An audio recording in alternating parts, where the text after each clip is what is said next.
Well, good morning, everyone. Welcome to day 14 of Johnny Depp versus Amber Heard defamation trial. And everybody, good morning, good morning, good morning. Good morning, Oscar. Good morning. We today are going in for the cross-examination of Dr. Don Hughes, who is Amber Heard's clinical and forensic psychologist. One thing that we found to be universal throughout social media yesterday was that Dr. Hughes were infamous of using the male pronoun when it came to describing an aggressor in domestic violence, and using the female pronoun she when she was describing the victim. This did not bode well in the um, comments that we saw across social media. And it also, one of the pulses that we received was, it appears that she was very biased in her testimony. It was like, I was seeing comments like Dr. Hughes was testifying as if she was Amber Heard's friend. Well, and they liked Dr. Curry's testimony better because she appeared to be non-biased and more professional. So today, this morning, there's going to be the cross-examination of Dr. Hughes by Johnny Depp's team. And we're excited to see that happening because it is going to be very exciting. Please feel free to share your comments in the chat. Also, remember that for the replay crew, there will be time stamps on the replay crew. And so we're going to get right to the court scene here. There's a lot of things going on. Share your thoughts about what you thought about yesterday's testimony of Dr. Don Hughes. What do you think, and how do you think the cross-examination is going to go with Johnny Depp's team? Do you think they're going to call her out on the overuse of gender pronouns to describe an abuser and a victim? Again, she used he, him when she referred to an abuser, and she used she as when she referred to a victim. We know that males can be victims of domestic violence, and we know females can be perpetrators of domestic violence. We also will be doing a special later, maybe when the jury is deliberating on domestic violence regard against men, because that is a underutilized, understated information that is spread. We all know that it happens, but it appears that, okay, let's get to it, everybody. All right, good morning. All right, if I could have counsel approach for a moment, please.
Again, for the replay crew, there will be time stamps in the bottom.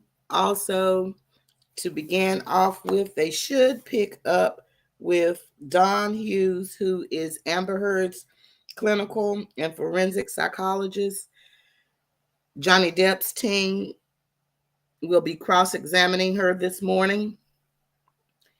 Please share with your thoughts on if you watched yesterday. How do you feel that it went with Amber Heard beginning her case? As you know, the court mutes the audio when they are at the bench. So the audio is muted.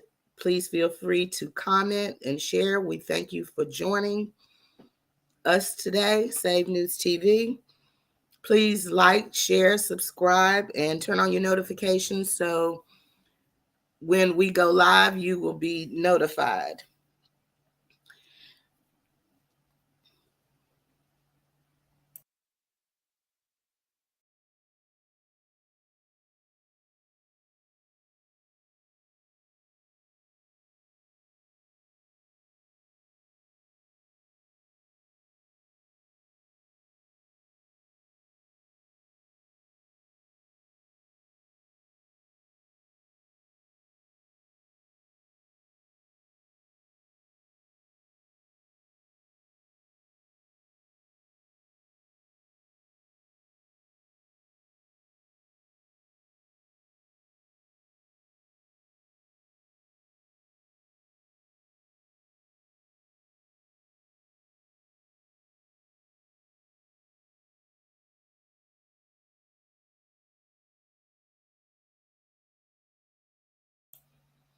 This seems to be some intense at the bench going over evidence or exhibits that either side want to bring in and or object to. Also, yesterday, you recall that Amber Heard's team made a motion to strike, and the judge denied the strike. He wanted to strike the article that had the headline, and the judge did not honor that strike. That would have been the foundation of Johnny Depp's case because he is suing for defamation, and that is a part of it. One of the pillars that Amber Heard's attorney stood on in their argument was that Amber Heard did not write the headline, and therefore she should not be held accountable for it. So that was a part of yesterday. Also, Amber Heard's forensic psychologist and clinical psychologist testified to the fact of what Amber Heard told her during the course of the time that she had interviewed her. Many people we've seen again across social media that there was major criticism of Dr. Dawn Hughes due to the fact that she continuously used the male pronoun he when describing an abuser and used the female pronoun she when describing a victim. So let's get to it. Looks like they're ready.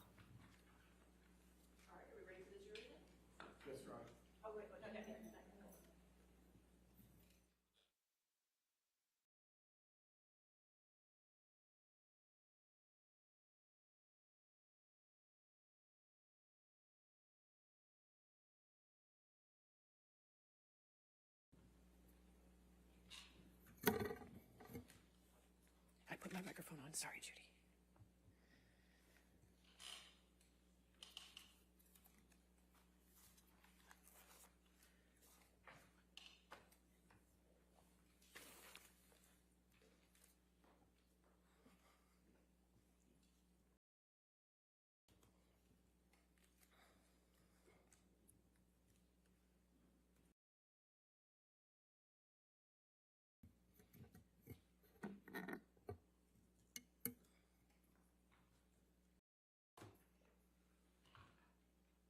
Are you ready for the jury? Yes. Okay, thank you. Appreciate it. Yes, ma'am.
All right. Good morning, ladies and gentlemen. All right. Dr. Hughes, if you can come back to the stand for me, please.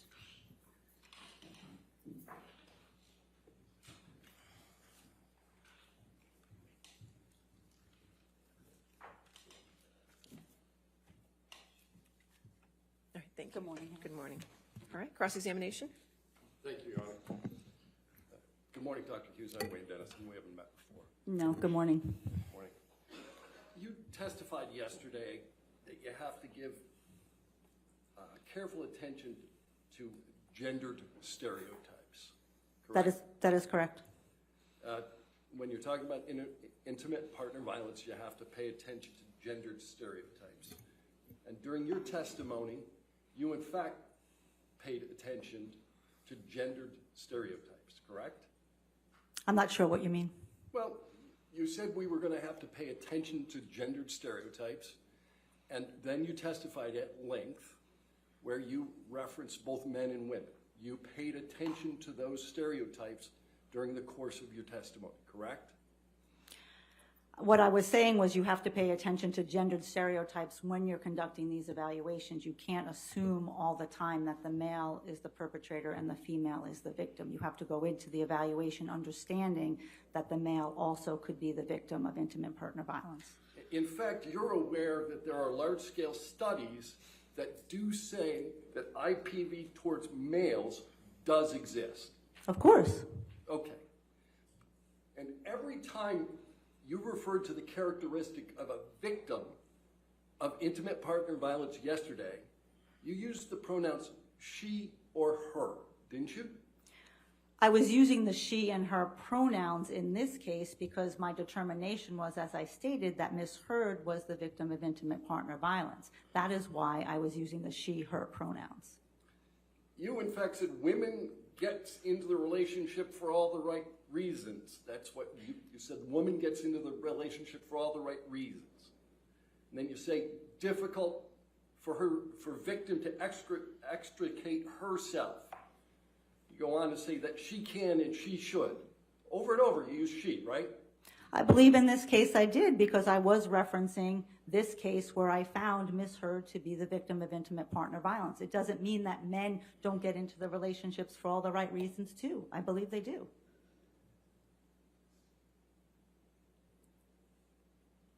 Nearly every time you referenced the perpetrator of IPV, you used he or him, didn't you?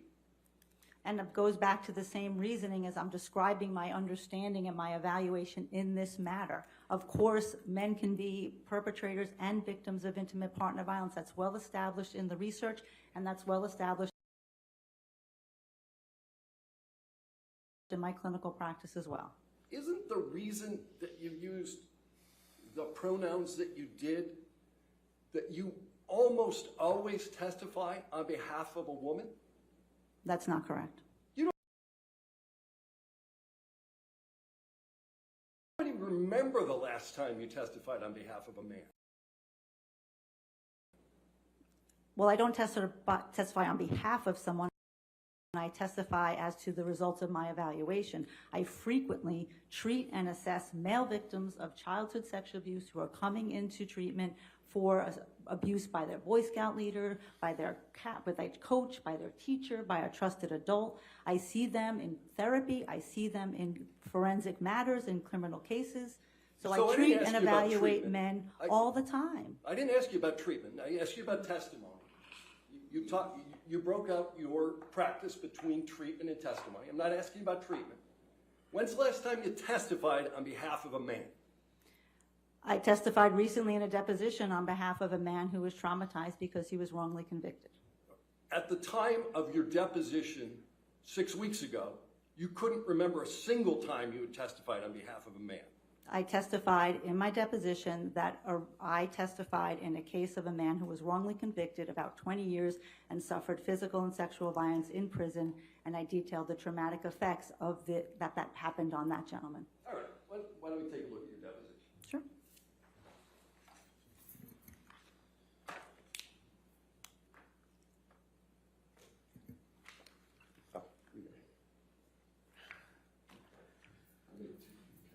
All right, thank you. Yes. Thank you.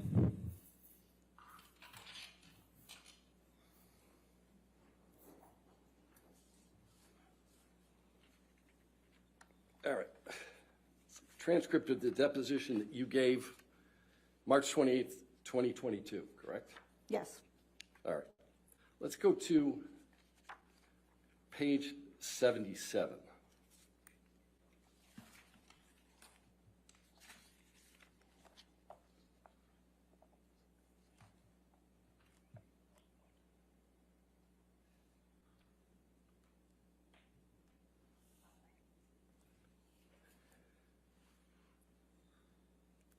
Let's look at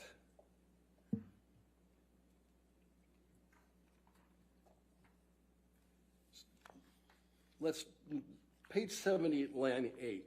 So you can't recall a single instance where you were hired by the attorney representing the male in an IPV matter, correct? In an IPV matter, not in a trauma matter or a child sexual abuse matter. Okay, so that's the distinction. You don't have any recollection of ever testifying on behalf of a male in an IPV matter. As I stated yesterday, the very first case that I testified in was in a same-sex intimate partner violence where the man was the victim of another man. I routinely treat and assess same-sex couples where then the female can be the perpetrator of another female and the male can be the perpetrator or a victim of his partner. So let me get this. You testified in a case where one male is alleged to have engaged in an IPV against another male. Correct. All right. Okay. But that's the only one you remember. That's the only one you remember. No, I've done this frequently. As you well know, most cases don't go to trial. I've worked on hundreds and hundreds of cases. You've limited it to testimony. Many cases don't come to trial, but I've issued reports and worked on many cases of same-sex intimate partner violence where men are the victims. But I did ask you about testimony, and I limited the question to testimony, and the only testimony that you remember is the same-sex couple, right? There were multiple same-sex couples, I believe, that I testified That you testified in court at trial. I believe so, yes. All right, but you didn't remember that in March. I did remember that in March. Okay. You're a professional witness, correct? That's not correct. No? You make hundreds of thousands of dollars a year testifying in court, correct? Not testifying in court. I conduct thorough, comprehensive psychological evaluations of individuals who are involved in a court case. The majority of those cases never show up in a courtroom. And half of my practice and half of my income is about my clinical work with people who are coming to me for therapy. I didn't ask you about the other half of your income. I'm asking you whether you made hundreds of thousands of dollars a year testifying as an expert witness in court. As you're phrasing that question, that's not correct. That would be the amount of income that I generate from my forensic practice. I testify perhaps maybe once or twice a year. Most of the work is done behind the scenes in evaluating individuals and issuing reports. But you'll agree with me that a big part of that practice is providing expert witness testimony. That's not correct. No? That's not a big part of your practice. If I testify twice a year, that's not a big part of my practice. All the other time is doing the work for the cases and evaluating the individuals and issuing reports.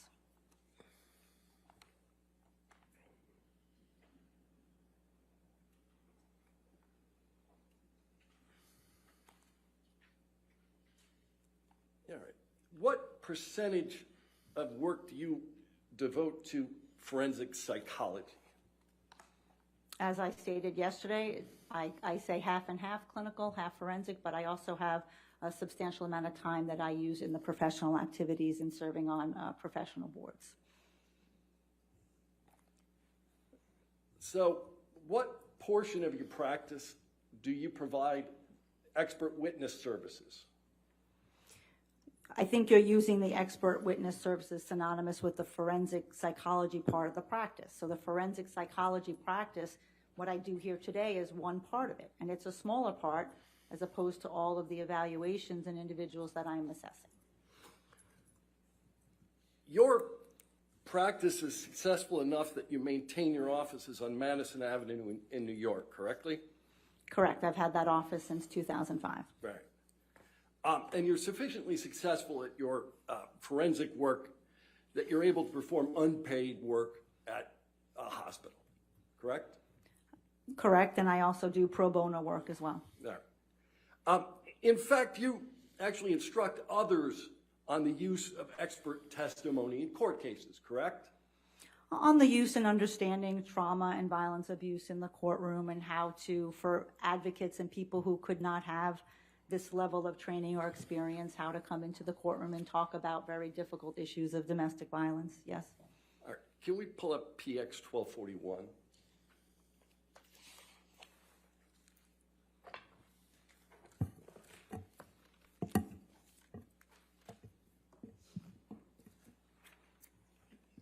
Do you recognize that document? Yes, it looks like the front page of a PowerPoint presentation. And it's a PowerPoint presentation given by whom? By myself and Mary Ann Dutton, who is a very well-known and respected researcher and clinician in the area of domestic violence. And what's the topic of the PowerPoint that you're giving? Expert witness testimony in cases involving domestic violence. Okay. And who did you give this presentation to? That was to the National Clearinghouse for the Defense of Battered Women. That is an organization that provides legal services to women who have assaulted or killed their partners in self-defense, and mostly people who these individuals, the women who they've seen in treatment are through shelter-based programs or through advocates, and those are individuals who don't really know how to come into the courtroom and talk, and that's what this presentation and training was for. I'm going to move PX 1241 into evidence. Any objection? All right, 1241 in evidence. Do you want it published or? Yes, let's publish it to the jury. Thank you. Okay.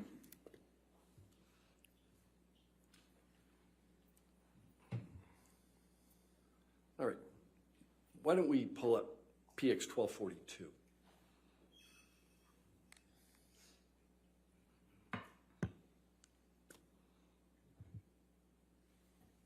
Do you recognize this document? Yes, this also looks like a PowerPoint presentation that I gave. All right. And what is the name of this PowerPoint presentation? This is called The Use of Psychological Experts in Cases of Domestic Violence. It was presented to the Kings County Bar Association, which is in Brooklyn. And what this presentation talked about was some of the things that I talked to you all about yesterday, the myths and misconceptions in intimate partner violence, when women use force, what happens if they drop protective orders, how they present in court, and that's what this presentation was to attorneys at the Bar Association. Okay. But this is another presentation that you gave as to the use of psychological experts, and you gave it to a bar association. Right, they were prosecutors and defense attorneys in attendance at that bar Right. association. At your deposition, you testified that you were going to be paid $100 an hour for your time in this case. I did not testify to that. You did not? That's an error in the transcript. Oh, that's not right. That's correct. So, and you corrected the transcript? We did not do an errata in the transcript at this point. So you knew there was an error in the transcript, but you didn't fix it? There were several errors in the transcript. But you didn't fix any of them? There was no time to fix them, that's correct. All right. So you're not being paid $100 an hour. How much are you getting paid? I'm being paid $500 an hour. $500 an hour. And that's what, and that's the bill you sent for your deposition, right? $500 an hour. Correct. Right. You submitted a number of disclosures in this case. You have not formed an opinion as to whether Mr. Depp committed intimate partner violence against Ms. Heard, correct? Correct. I formed the opinion that Ms. Heard's report of the intimate partner violence is consistent with what we know in the literature about intimate partner violence. You have a limited role here comparing individual data to group data and then just determining whether it's consistent, correct? I wouldn't say it's a limited role, but that's generally correct. You wouldn't use the word limited role? A limited role in terms of how we go about a forensic evaluation, you not know a limited role in this case. Do you remember whether you used limited role in your deposition? I don't. If you have it in front of me, you probably think I did, but sure. And you have no independent knowledge of the facts underlying the alleged abuse, correct? I have the knowledge of the plethora of documents that I've reviewed in this case. No, I'm asking you your independent firsthand knowledge. You have none of that, right? You mean whether I was there? Yeah, you weren't there. Of course not. Okay. And you're not testifying to the veracity, the truthfulness of any of the allegations. Correct. I'm testifying to the consistency of the data points of all the different documents, including the psychological testing and the clinical evaluation that I conducted of Ms. Heard, and how that comports with the therapy records and all the other documents and the photos and text that I reviewed. And you have no personal knowledge of any abuse. Correct, personally, correct. Right. And all you know is what Ms. Heard self-reported to you and others. That's not correct.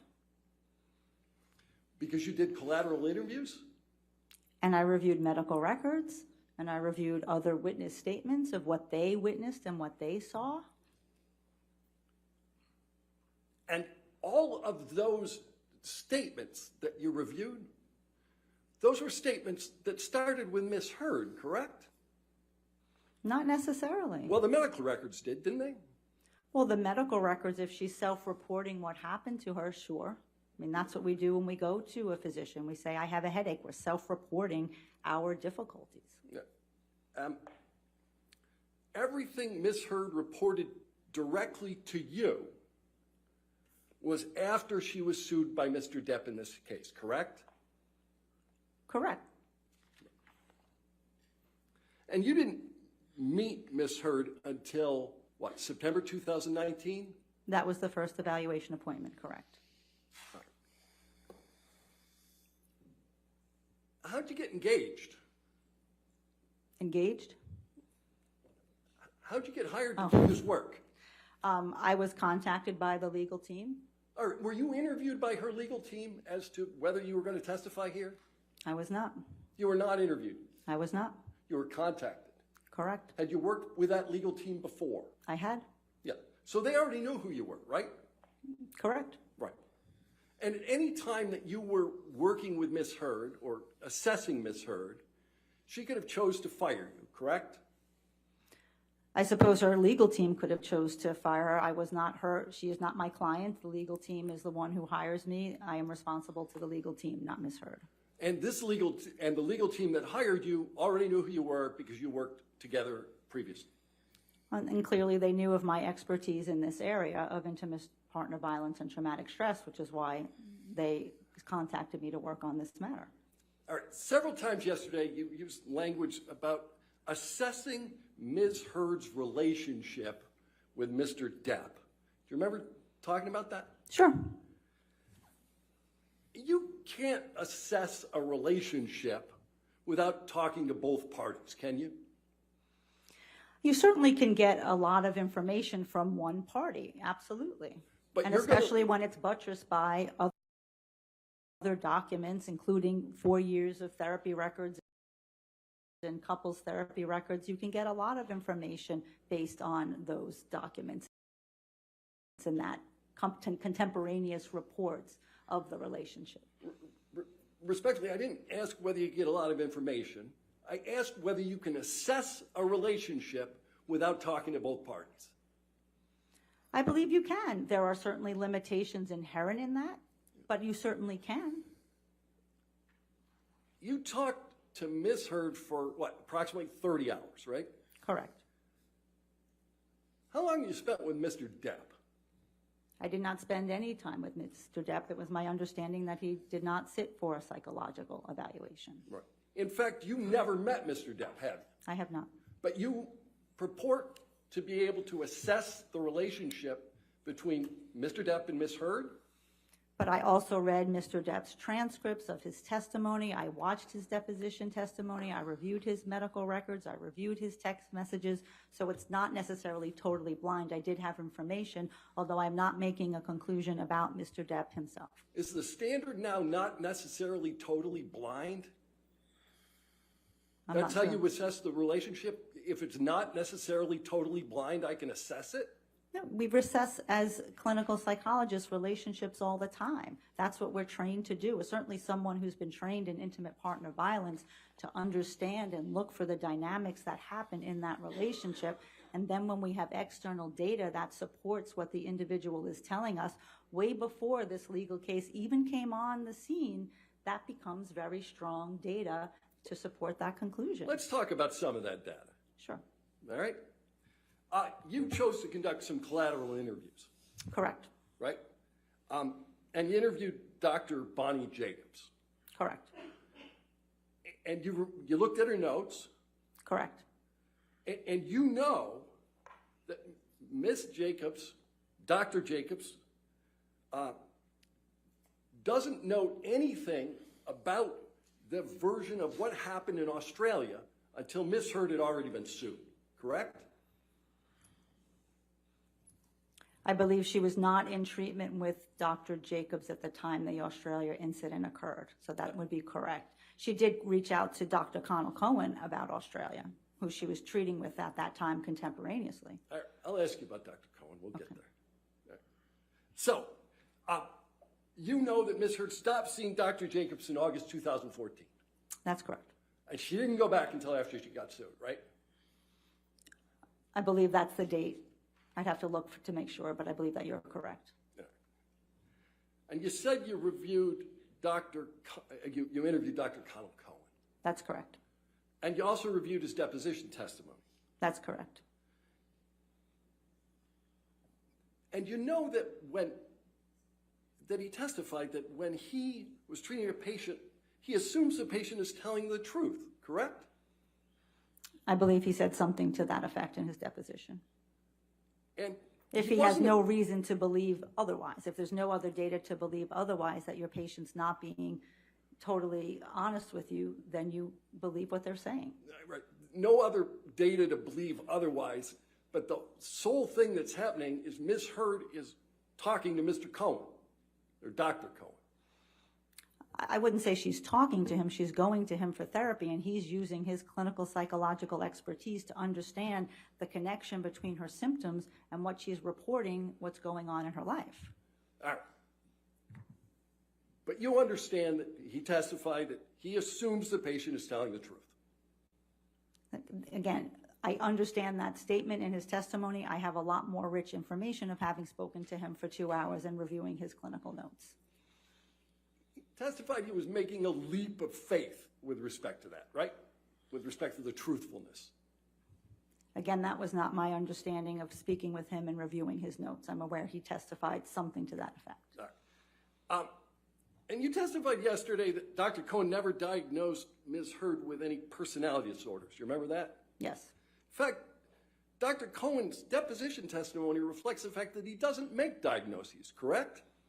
correct. And I asked him specifically, did he have any indications that even if he doesn't, as his practice, use them, does she meet criteria for a personality disorder? And he told me she did not. All right, so you asked him specifically with respect to a topic that you haven't disclosed in your expert report, and then he made a conclusion that's reflected in no document.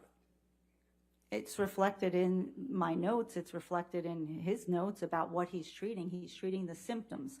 He's not focusing on the diagnosis, but he is treating the symptoms. You talked about Dr. Cohen's concern for Ms. Heard's safety. Correct. He wasn't talking about her physical safety, was he? Yes, he was. No, he was talking about her emotional safety. Wasn't that what he was talking about? He was concerned for both. Okay. Did Dr. Cohen testify that he never had the feeling that Johnny intended to hurt Ms. Heard? I believe he said that. I mean, he talked about Mr. Depp being very poorly controlled, and that's what made him, Dr. Cohen, concerned, because in those moments when he was not controlled, that he could accidentally seriously hurt Ms. Heard. Let's do this again. Ms. Heard told Dr. Cohen that Mr. Depp was poorly controlled, correct? That's not correct. Okay. He determined that from the treatment he was providing Ms. Heard. And he also had a couple session with Mr. Depp, and he also had correspondence with Dr. Kipper. So he had other information as to Mr. Depp's functioning. All right, you talked about Dr. Banks. Correct. Dr. Banks was doing relationship consulting, right? Consultation on relationship. Correct. And Dr. Banks only met with them once. Correct. All right. And you did an interview, I think, with Ms. Heard's mother, Paige.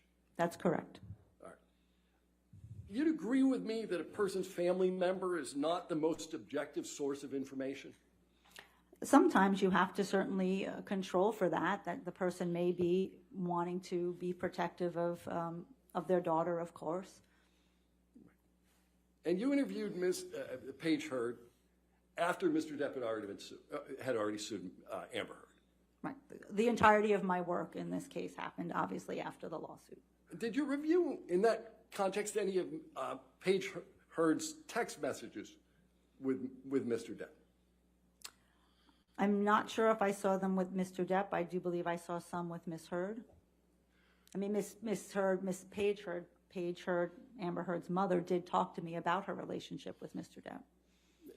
And she told you that she loved Johnny even after Amber alleged abuse, correct? She did. All right. Now, you testified that you approach a forensic evaluation with, I think you said it again today, a healthy degree of skepticism. Correct.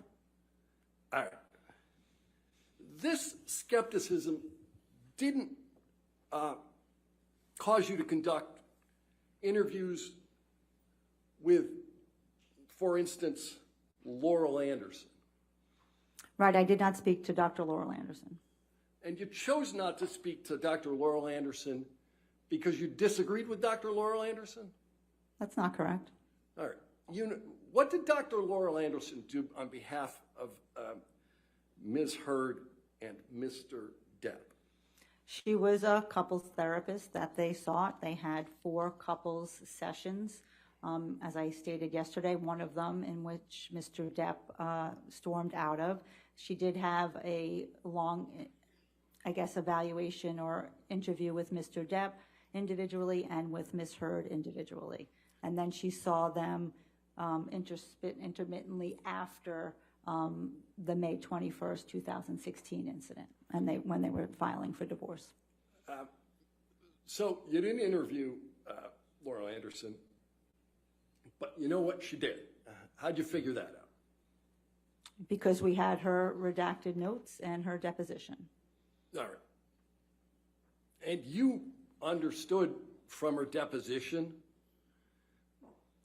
that Dr. Anderson didn't believe Ms. Heard to be a victim of spousal abuse? I believe those were her words, yes. And you also understood from her deposition that Mr. Depp had not had a very long history of being violent with any of his wife or women. That she said that as well. Yeah. But that's something about Ms. Heard significantly triggered him. She talked about that as well. And Dr. Anderson thought that Mr. Depp had been, her words, well controlled, I think for almost 20 or 30 years, correct? Up until this point, I believe she said. Right. I know that you testified that you reviewed medical records. Yes, All right. So, you know Ms. Heard had a personal nurse, correct, Erin Filati. correct. You didn't interview Ms. Filati either. I did not. You know she spent time with Ms. Heard on a regular basis during her relationship with Mr. Depp. Correct, I had her clinical notes that I reviewed. Right. And you reviewed her deposition testimony, Correct, some of which the jury's heard, right? I believe so. Yeah.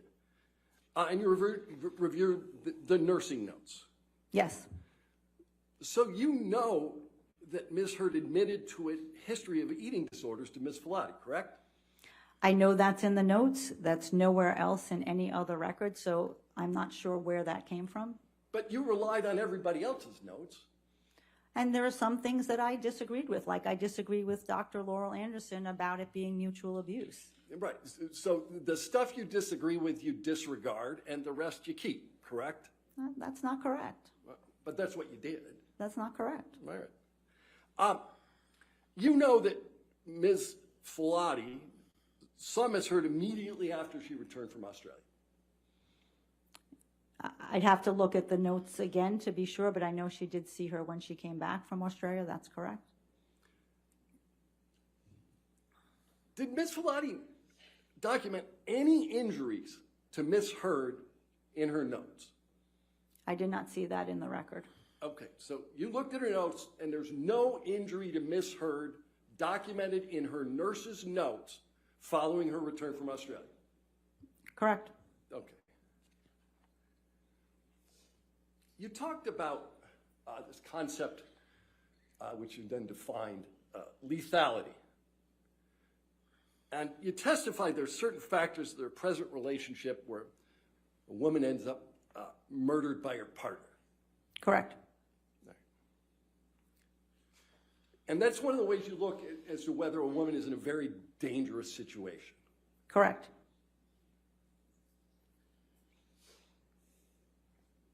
Can we pull up PX 92?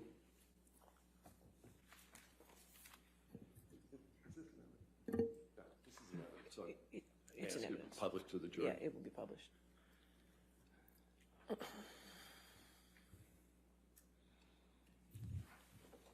Do you know what this is? I believe this is the knife that Ms. Heard gave to Mr. Depp as a gift. All right. And you speak Spanish? Un poquito? Do you know what it says? Yes, it says hasta la muerta, until death. So a woman you suggest has characteristics of being afraid for her life, gives her intimate partner a large knife, which she has inscribed until death. That's your testimony? Well, there's context. Okay. We can do that later. So we talked about, you talked a little bit about Mr. Depp purporting to demonstrate jealousy with Ms. Heard. Do you recall that? Yes, I do. And you specifically talked about Mr. Depp displaying jealousy regarding the actor James Franco. Correct. Now, the very first time you met with Ms. Heard, she talked to you about Mr. Franco, James Franco, correct? I don't know if it was the first time, but I did ask about some other relationships. Okay. So why don't we do this? Let's go PX 1246. I just want to go to the first page.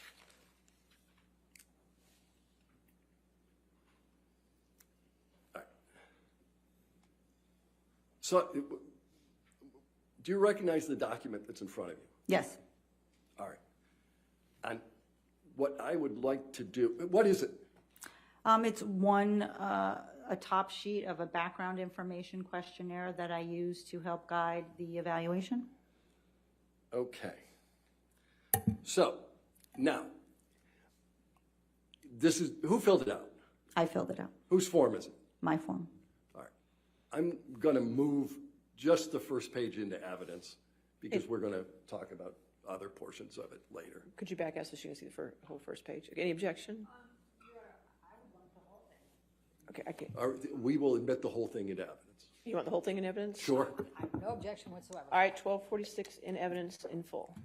Okay. Are there any identifiers that need, or we're just going? Yeah, I'm sure there's going to be some. All right. Probably. Okay, so you owe me a redacted one, correct? Don't know what the nature of the redactions are going to be, but Okay, well, you can discuss We'll it. we'll work with Okay, you on that. thank you. But I'm All right. positive there's identifiers on there. all right. 1246 has been moved into evidence. Can we blow up the bottom right-hand corner? All right, you want to publish to the jury? Yeah, let's publish it to the jury. I'm not comfortable publishing to the jury if there's identifiers. I don't. Yeah, I'm happy to do it on the break to make sure that we. Well, we can, why don't you, I don't see anything on the first if page. you want to look at that, any objection to that? Well, that's what they're going to show. That's what we're going to show. All right, publish then. All right. All right. So this is the bottom corner, your notes. And it's under the section of your notes that's entitled Intimate Relationships. Correct. Right. And one of the notes here on the right, it says JF, that's James Franco, right? Correct. Got close but really wanted to be with Johnny. Well, it says JF friends. They were friends. All right. Said friends, but you put him under intimate relationship. Well, there's a line there because I was asking specifically about other things that were allegations in this matter. There's a line there because you did not believe that they should go under intimate relationships, but it's on your form? She wasn't telling me that this was an intimate relationship. I queried as to what's going on with James Franco because that was something that was raised in this case. And there's a note for December 2015. When they became more friends, more friendly. Right. And that was a period of time in which Ms. Heard was married to Mr. Depp, correct? Correct. So she became close with Mr. Franco in December 2015, and at least you put it under intimate relationships. With a line differentiating another part of this document. Okay. Did you provide another header, like a header that says friends? No. No. Well, let's look at the next one. The next one says, I think it says Elon. Correct. It's Elon Musk, right? Correct. All right. May 2016. Correct. Met Ball. Correct. That's a big fancy party in New York, right? Yes, it is. All right. And she says she dated him after Johnny. Correct.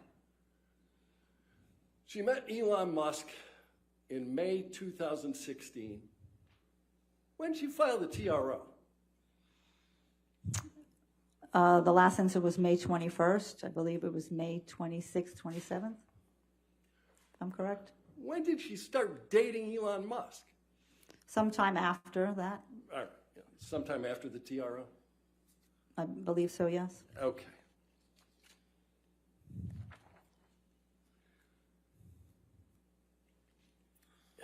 You talk, we can take that down.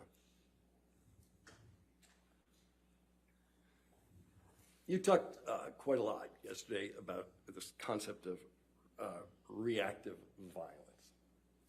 Yes. Yeah. So just so I understand your position on this, is it your position that if Miss Heard was abused, she gets to hit Mr. Depp? That's not my opinion. But you know she hits him, right? And I testified to that. Right. And how many times do you believe that she told you that she hit him? Do I believe that she told me, or how many instances were there? Well, I don't know. How would you know other than her telling you? You weren't there, right? I was not there, that's correct. All right. How many times did she admit to hitting him? She indicated a number of times in a number of instances. You indicated that you had listened to audio recordings as part of the work you did in this case? That's correct. All right. I'd like to play you a portion of one of those recordings. It's Plaintiff's Exhibit 343. It's already in evidence. And for the record, the portion I want to play is 2 minutes 46, 246.01 to 247.20.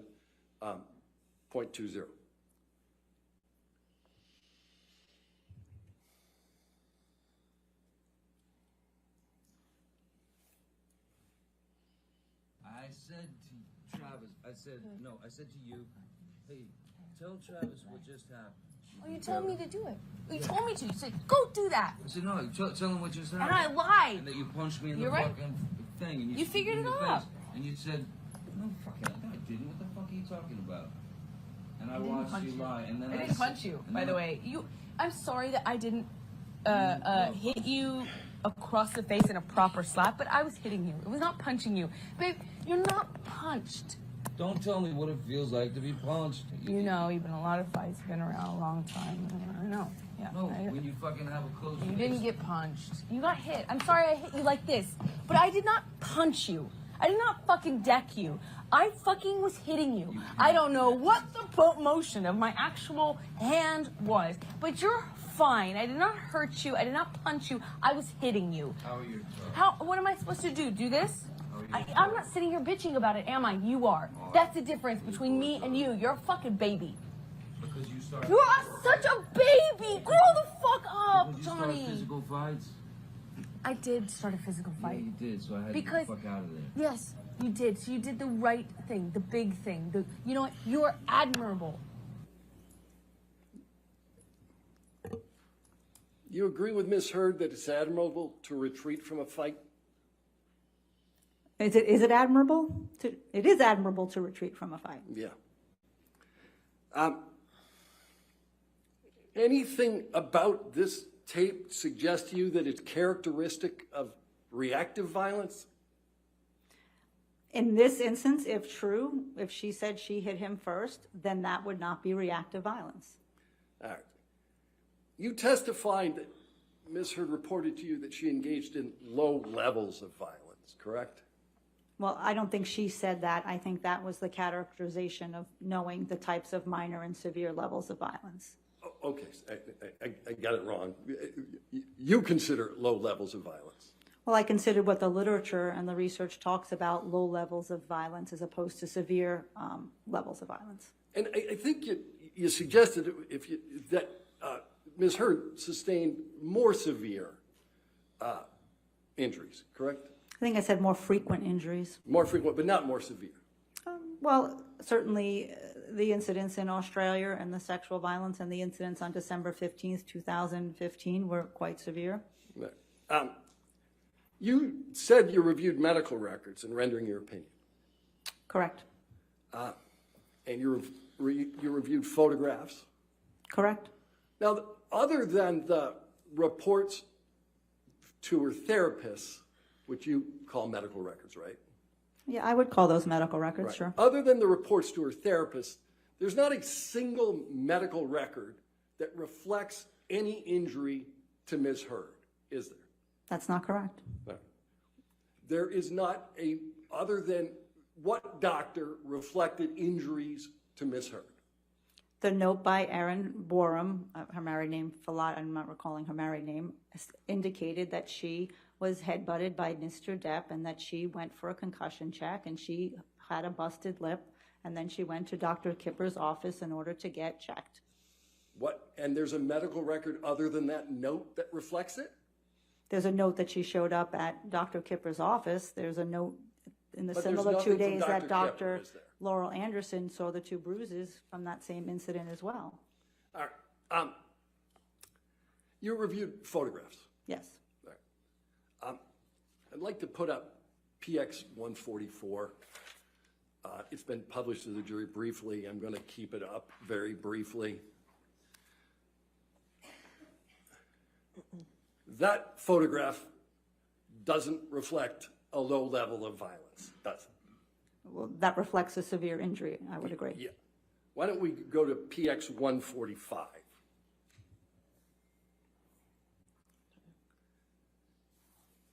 That's a severe injury that ended up with Mr. Depp on a gurney, correct? That is a severe injury, correct. All right.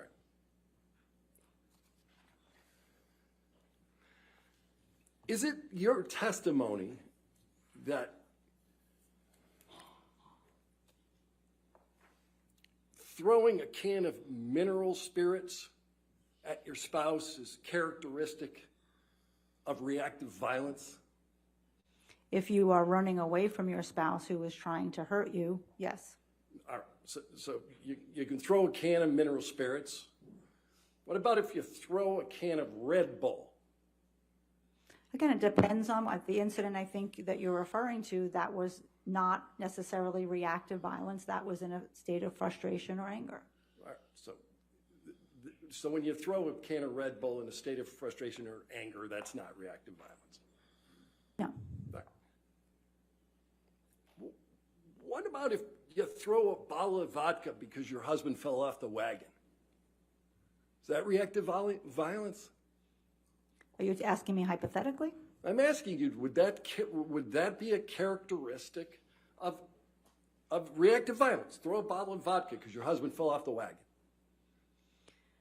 If it's in the middle of an assault, perhaps. If it's independent of that, no. Right. So, for instance, if your husband was just having a couple of shots at the bar. Again, you would need more information and context to make that determination. All right. You don't think that's a reflective of reactive violence? And you'll agree with me that when you throw the second bottle, that's not reactive violence.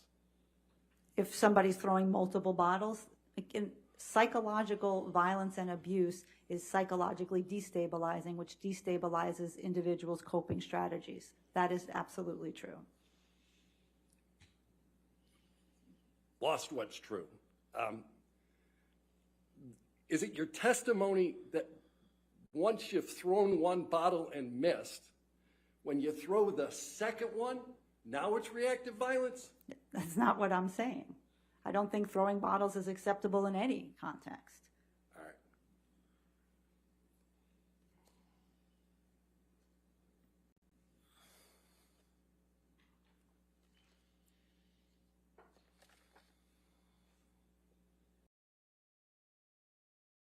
All right. I'm going to ask you about some of the testing that you did.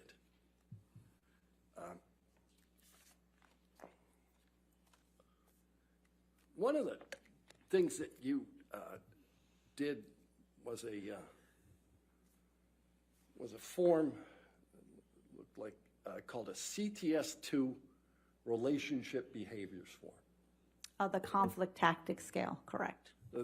So CTS2 stands for conflict tactics scale. That's correct.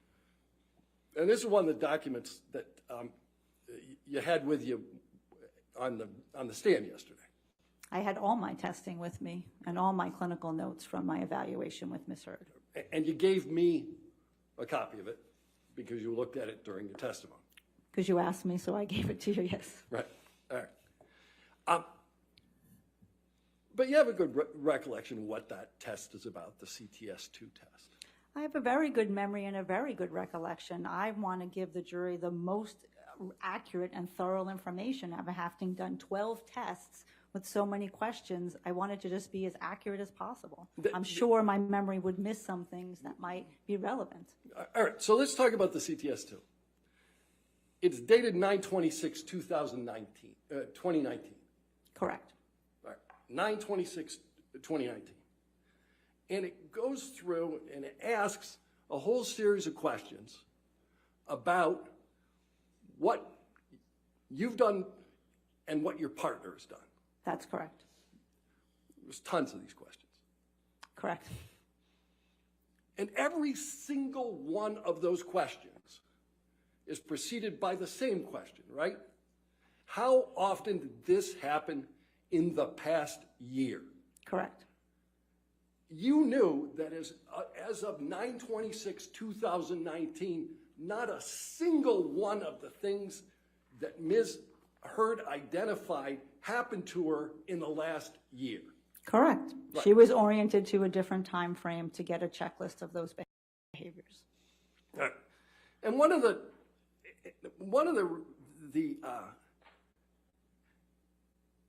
although it says, please,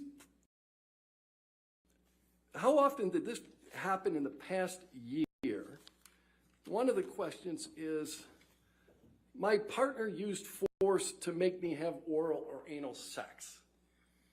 Correct. She went with 0 on that, right? I'd have to see if you'd like to show me. Right. You have any recollection that she didn't go with 0 on that?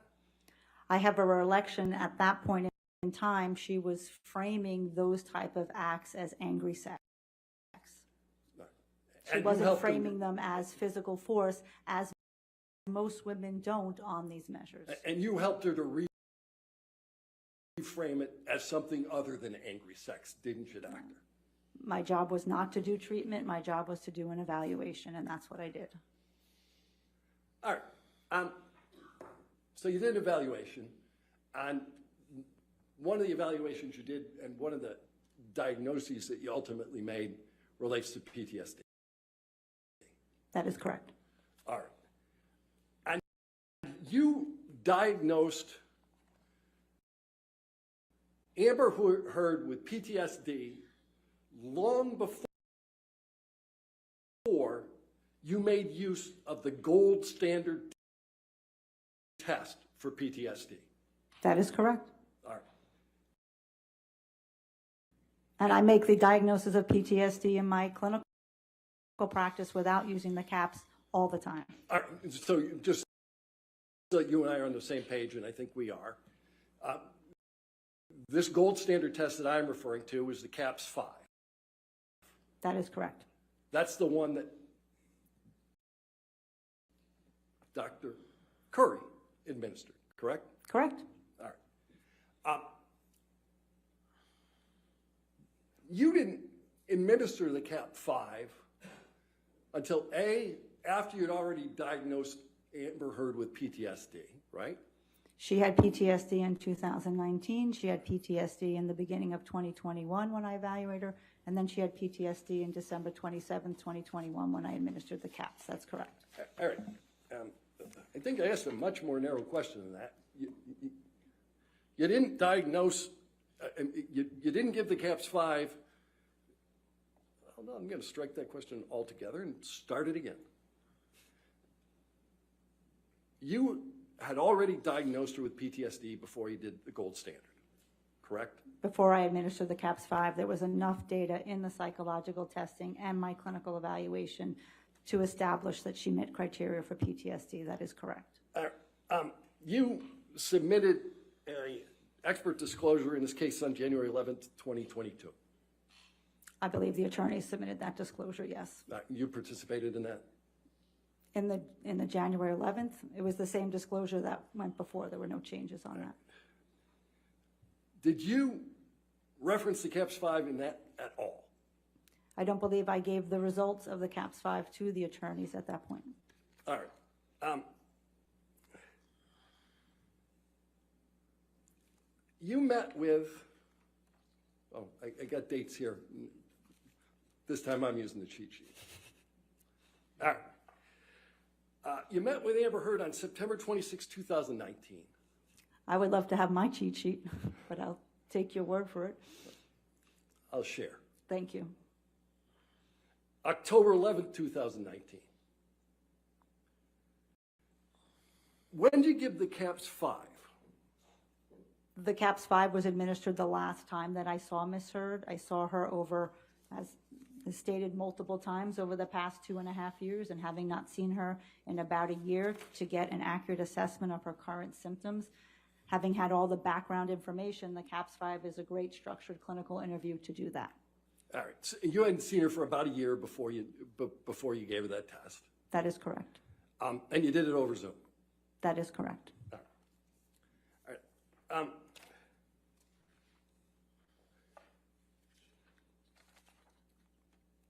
Why don't we pull up PX 1247?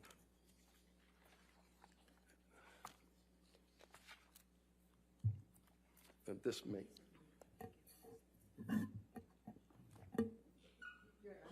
This is a new one, so we don't have it. I just need to know. I'll get you. Sure. It's just to the witness right now, so, okay. Okay. Sure. You can, Dr. Hughes, you can actually help with that question. This is like more than 20 pages long. Right? It's about 20 pages. Right. All right. Let's get a copy of it. This is a series of questions that you use to test for PTSD. Correct. All right. And you recognize the first page. This is the first page that you filled out. That's your handwriting. That's correct.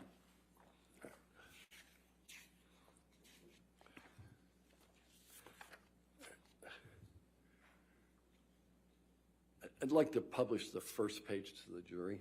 Do you wish to have it in evidence? You're moving it into evidence? Yes, I am. I'd like to have a copy of it before I. He's just publishing the first page? Any objection to the first? Okay, first page in evidence? Right. I think in the future, they should, at a minimum, give us a copy of whatever they're putting in. I don't have the ability. Could you put your microphone on? I'm just having, I don't have the ability to scroll down, so I can't see the rest of this, and it's a brand-new I'm exhibit. sure they'll get you a copy of it. Thank you. That's fine. I'd like to go to the second page.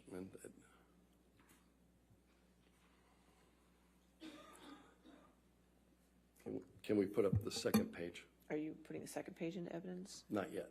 Then I can't put it up. Oh, I'm sorry. I'd like the witness to see the second. The witness can see the second page. Thank you. This is the second page. This is instructions on how you do it. Correct. All right. And then we'll go to the third page. Let's let the witness see the third page.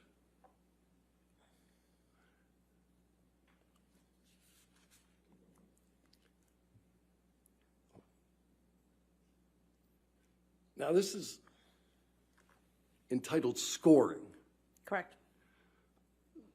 So when you score, you look at two things, right? You look at frequency and intensity. Correct. All right. Those are the two factors you use to score. Correct. All right. Can we go to the fourth page of this document and just show it to the witness?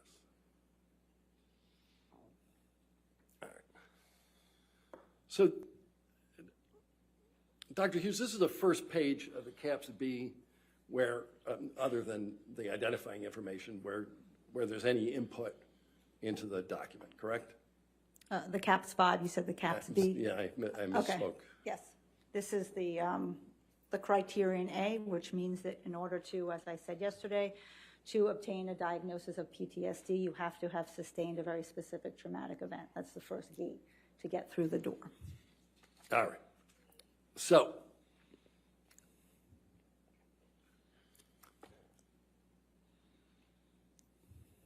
Your Honor, I'm going to, I'd like to be able to get them a copy of this. Is it too early to take the break or? In a little bit, if you All can. right, I can do something. Okay. Yeah. All right, so do you recognize the first page, or the fourth page of this document? Yes, I do. And the handwriting on the fourth page is yours? It's all my handwriting.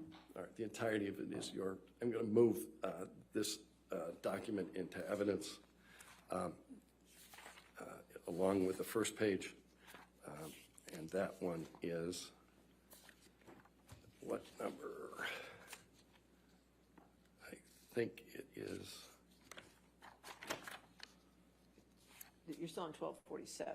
1247. Okay, so you want to move the entirety of 1247 in. Yes.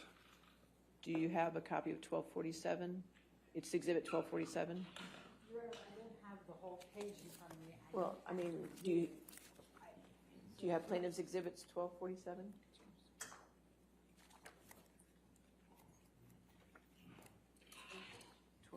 Plaintiff's 1247. I don't have it either. Oh, it's defendants 1435. 1435. Defendants 1435. I'll try to do as quickly as possible then. Take your time.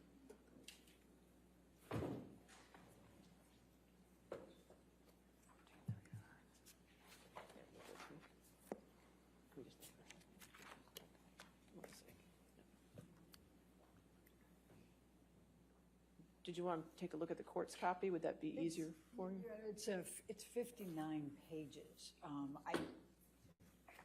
What is he moving in? I mean, I don't think I we think can he's do a moving partial. are you moving the entire document in? Yeah, I'm going to move the entire document in evidence.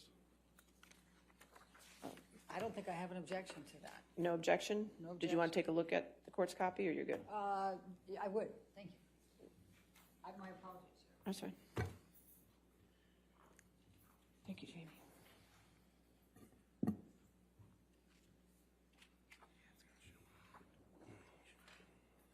It's going to show the evaluation too, right? No objection, no. All right, so even though I pulled it from defendants 1435, we want to make this 1247 plaintiffs, correct? Yes, Your Honor. Thank you. Okay. Does Your Honor want to back up? I kind of need it. All right. Thank you. We'll just change the number on it. All right. So it's 1247. I said, okay, 1247 in evidence. Plaintiff's 1247 in evidence, and now it can be published to the jury. Thank you. Why don't we publish the fourth page where we're talking about? All right. So what this references is the event you said was the worst, and what you have filled in here is 3 words. IPV by Johnny, right? Correct. All right. And then what happened is the next box, and you've not written a single thing in the box, right? Because I've already spent 20 some odd hours with Ms. Hurd, I know what goes in that box. If you look at the top, it says administer the life of check checklist or an other structured trauma screen. That screen had already been conducted. Right, but there's a box on the gold standard test that asks what happened, and it says, how old were you? How were you involved? Who else was involved? Was anyone seriously injured or killed? Was anyone in life danger? And none of that information you provide in your analysis on the CAPS 5. Your Honor, I hesitate to object, but that's very compound. It is. Okay, I'll sustain the objection if you want to rephrase. We can do it Okay. the slow way. The first question is, how old were you? All of the information that would go in that box is contained in my 80-plus clinical notes of my evaluation of Ms. Hurd up until this point. It would have been incredibly redundant to do that again here. But you knew other people would review this, didn't you? And I knew that they would have my clinical notes as well. Oh, so they're supposed to parse through your clinical notes so that they can figure out what you chose to be the anchoring event. I didn't choose to be the anchor. The client chooses to the anchor to identify what the worst event is for them. You wrote IPV by Johnny. That's what you determined to be the anchoring event. When I asked Ms. Hurd, once again, of the traumatic events that she experienced in her life, which one is the worst, this is what she indicated. Okay. But you provided no details with respect to it. There are plethora of details in my 80-page is a handwritten, single-spaced clinical notes. Right. All right. Let's go to the next page.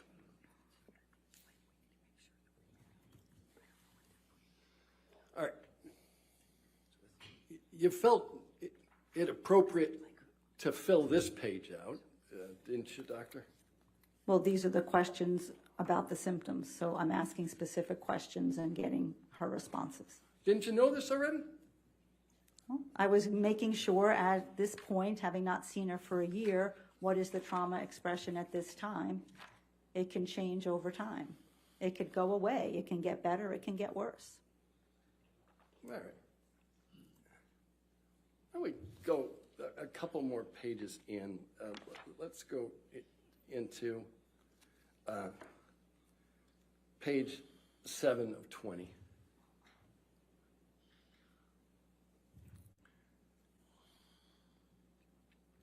Now, there are a couple of boxes that you filled in on this. Let's look at item 5, B5. You don't provide any indication of what kind of triggers, what kind of reminders trigger these reactions. She answered that on the previous questions. All right. And you didn't provide any answer as to how long does it take to recover. She has some difficulty recovering. Okay. And then there's this question that says, how often has this happened in the past month? Number of times. Correct. And we talked about how these things are scored, and we looked at, you got to look at frequency and intensity, right? Correct. And you left the frequency box blank. Well, no, if she said several times a month, then that's what the frequency is. And you didn't fill that frequency box in at all. Because she told me it was frequently several times a month, which is one of the anchors encoding the CAPS. All right, let's look at the next one. The very next box. Again, this is scored by frequency and intensity. How often in the past month? Correct. Blank. Pardon? How often in the past month? You left that one blank again, right? She tells me it happens at least twice a week, so certainly I could multiply 2 times 4 and put in 8. And you certainly could have written the number 2. But it wasn't 2, if it's happening 2 times a week. All right, so 2 times a week times the number of months. Now you got 2 digits instead of 1, right? That's all it took to write that down. This is in a 1-month period, so it would have been a 4-week period. How often in the past month? That's what it says. Correct. You said chose months. not to answer that question. Let's look at the next page. Again, scoring is frequency and intensity. How often in the past month? Again, you left it blank. If you look on the right-hand box, that is where we are indicating the frequency and the severity. If you can see where I circled moderate, it's happening more than twice a month. That's where I am indicating the frequency of the symptom expression. Okay, but aren't you skipping a step? You're supposed to do intensity and frequency. And when somebody says it's happening more than twice a month, that is a frequency indicator. All right. Let's go to the next box.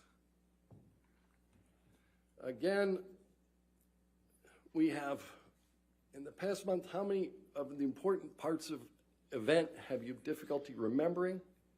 Number of important aspects. Didn't fill it up. Well, I listed 2 specific incidents of where she indicates she has important aspects that are missing. But all you had to do was put a number in here. You knew how to score this thing. Well, this measure actually doesn't get scored by the frequency. All right, you know something, you're right. Let's look at the next one. I know.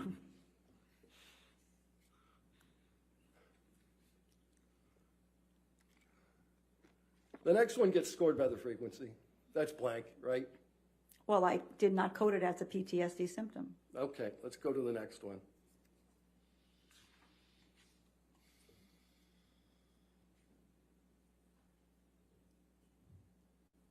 How much of the time in the past month have you felt that way as a percentage?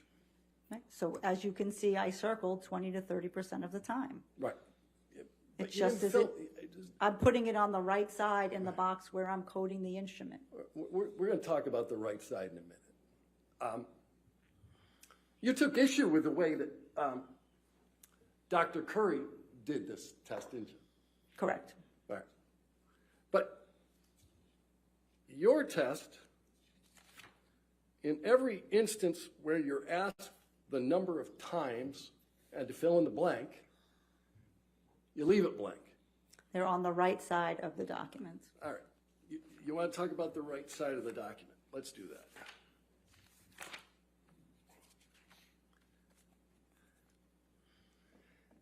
After you did the CAPS 5 for the anchoring, the 3-word anchoring event, IPV by Johnny, you went back through again and said, you know, maybe I should consider childhood trauma as well, right? I wanted to test for the limits and see at this point in time, Ms. Heard had a child, and sometimes when people have children, their trauma gets evoked. Is she having those symptoms as well? She already had, based on this instrument, the PTSD from the interpersonal violence. I wanted to see if there were any additional symptoms. All right. And you knew that she had had severe child abuse as a young person. That is correct. She grew up in a home full of heroin addicts, right? Opiate abuse, yes. Yeah. And there was IPV between her parents. Correct.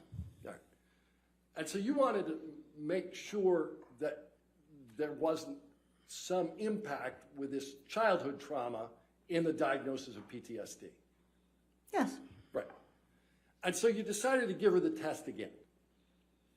Well, I didn't give it again. What's called testing the limits. I went back to some of the questions where she answered in the affirmative and said, and is this also happening vis-a-vis your childhood abuse? Are you also having intrusive thoughts and feelings about childhood? Are you avoiding thinking about things about childhood? Is that happening for you now as well?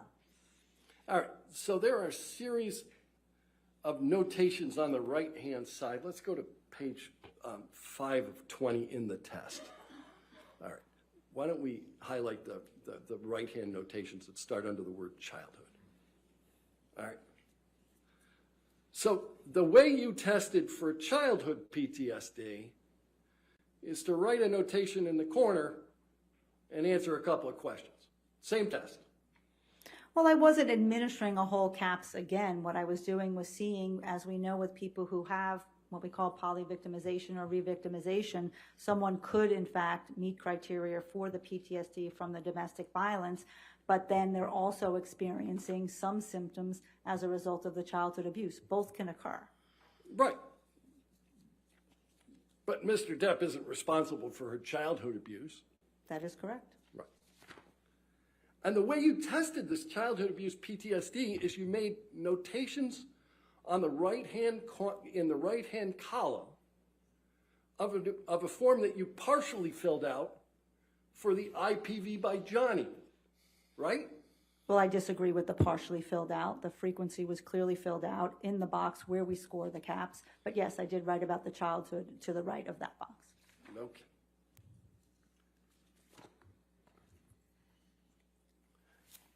And that is the appropriate way that the gold standard test for PTSD for childhood trauma should be administered. If there were any affirmatives and I needed to go further, I could have administered another CAPS 5. There were not. I did not need to do that. Okay. So you chose not to do a second CAPS 5, although you knew that she had suffered from severe childhood trauma.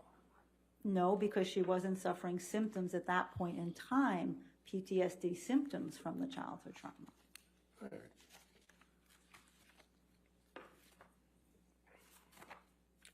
Mr. Dennison, are you moving to a different topic now? I am. Okay, all right, this might be a great time to take our morning break then. All right, ladies and gentlemen, we'll take our 15-minute break. Please do not discuss this case with anybody. Don't do any outside research, okay? Thank you.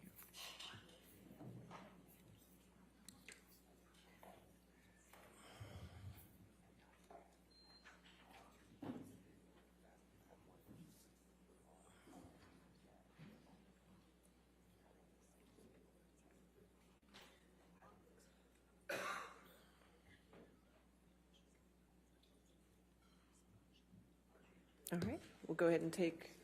You're Your Honor, before Yes. you take the break. Yes. May I get a copy of the new exhibits from them so that I can see it over the break? I don't know if we can do it before, but we'll certainly get them to you.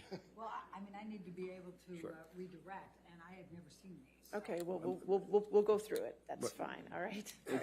Although it's in your exhibit list. So that's Well, fine. if it's in my exhibit list, if they just tell me. To tell you the that's exhibit fine. numbers, that's fine. We'll work through it. Okay, let's take a recess of 11:40 then, okay? Thank you, All right, Your Honor. back at 11:40. Well, everybody, what do you think of the cross-examination thus far? It appears that from the beginning that Johnny Depp's attorney did call her out for using gender pronouns to describe specifically a victim and an abuser. So what do you think about what's happening? Or do you feel that Johnny Depp's attorney is thorough in cross-examining her? Do you feel that he is hitting the points? Do you believe her testimony when she said that she used gender-specific pronouns to describe the victim and the abuser because of the case she was testifying in? When she overwhelmingly used the pronoun he, male, to describe the pronoun for an abuser, and she or her to describe the victim. Do you believe her testimony that that is her position, only because she's testifying in this particular case? Share with us what you think. All right. So they're going on break. We'll be back in a few minutes, and we're going to listen to a little jazz here as usual. And you know how we do. Make sure you like, share, and subscribe to the channel. Turn on your notifications so you'll be notified when we go live. We'll be back in a few minutes.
All right, we ready for the jury?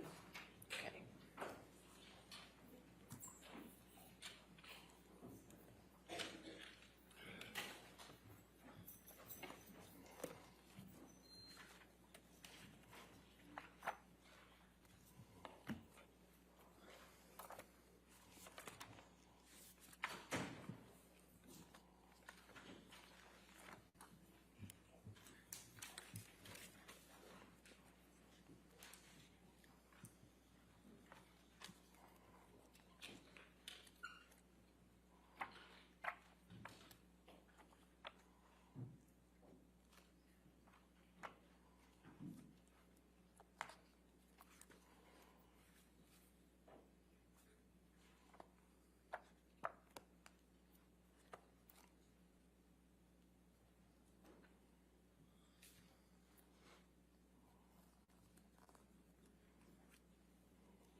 All right, thank you. To be seated. Next question.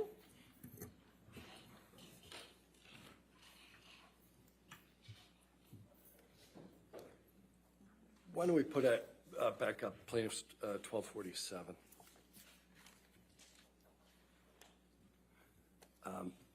Again, this is the CAPS 5. You didn't administer this until you already had Dr. Curry's scores, did you? That's not correct. No, you administered it after Dr. Curry made a disclosure, correct? That's not correct. You administered it after Dr. Curry had administered hers.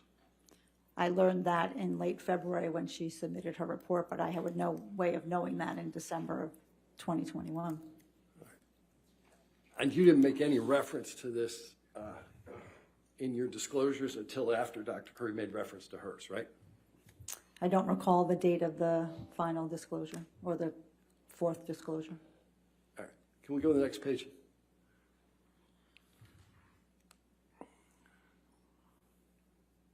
Let's go to the top of the page, we'll blow that up.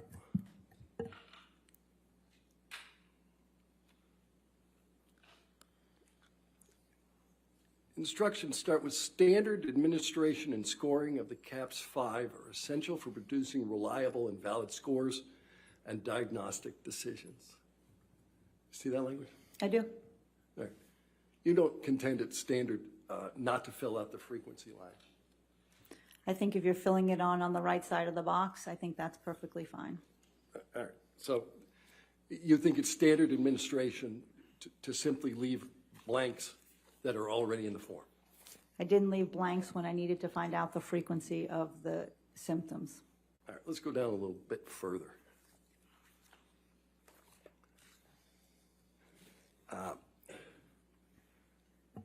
Let's go to administration. It says, number 2, read prompts verbatim, one at a time, and in the order presented, and then has a variety of exceptions. With respect to the childhood trauma notations you made in the margin of the CAPS 5, you didn't read the prompts verbatim, did you? I read the first prompt. If there was a yes, then I would have made a decision, do I need to administer a whole nother CAPS? Right. And you ultimately didn't do that. You just simply wrote the margin of the last one. Because she wasn't endorsing those symptoms. Okay. You talked about endorsement of symptoms. Ultimately, what you're looking for with respect to PTSD is functional deficiencies. It's one of the things you look for, right? Well, with any DSM diagnosis, you're looking for what are the functional impairments as a result of the symptoms that the individual is experiencing. Okay. So, in fact, if you go to all the way to the end of the form, one of the things that we deal with is impairment in occupational functioning, right? Correct. All right.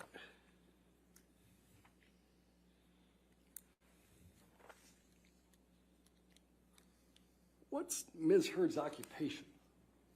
She's an actor. All right. And she had just wrapped a major motion picture, correct? That's correct. So you didn't determine that she had an impairment in occupational function. She's still performing at literally the highest level of her profession, correct? She had a number of PTSD symptoms while she was filming Aquaman 2 Right. that interfered with her ability to really organize a lot of resources for herself in order to go forward and film that. I asked you whether Production. she was performing at the highest level of her profession. Yes or no? I don't know if I'm qualified to answer that. Okay. But did she report to you that she loves to cook? She loves to cook, yes. Yeah. Hike, I don't recall hiking, but read, yep. spend time with friends? If she can, that has been significantly diminished as a result of her PTSD symptoms as a result of this case. She just had a baby, She did, right? Exercises every day? for the most that I can tell, she does. Yeah. Completed level 3 sommelier training. She did. All right, she did all of these things, and you've made a determination that she is impaired with respect to her occupational functioning. I made a determination that the symptoms interfere with her functioning. She does these things, but it's not like the symptoms aren't there. She has to continue to work even though she has a panic attack, even though she has an intrusive recollection of the trauma, even though she's having heart palpitations and sweaty palms when something comes into her mind. It does not stop her from doing what she needs to do, but it does interfere. Okay.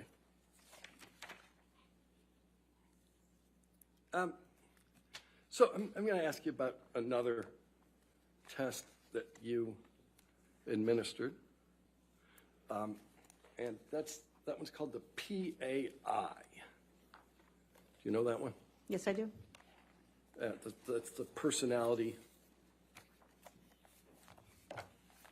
assessment inventory. That's correct.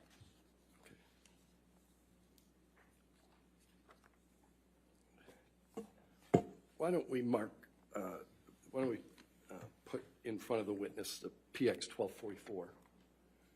Ron, if I can approach you. All right, 1244. Thank you.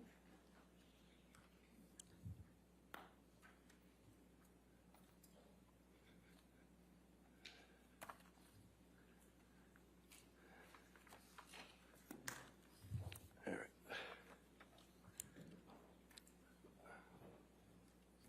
So, Dr. Hughes, do you recognize PX 1244? Yes, And it's a list of critical item endorsements, correct. and that's derived from the PAI? Correct. And this is the PAI that you gave 9/26/2019. I don't have the cover sheet in front of me, so Why don't we scroll down to the bottom, Tom?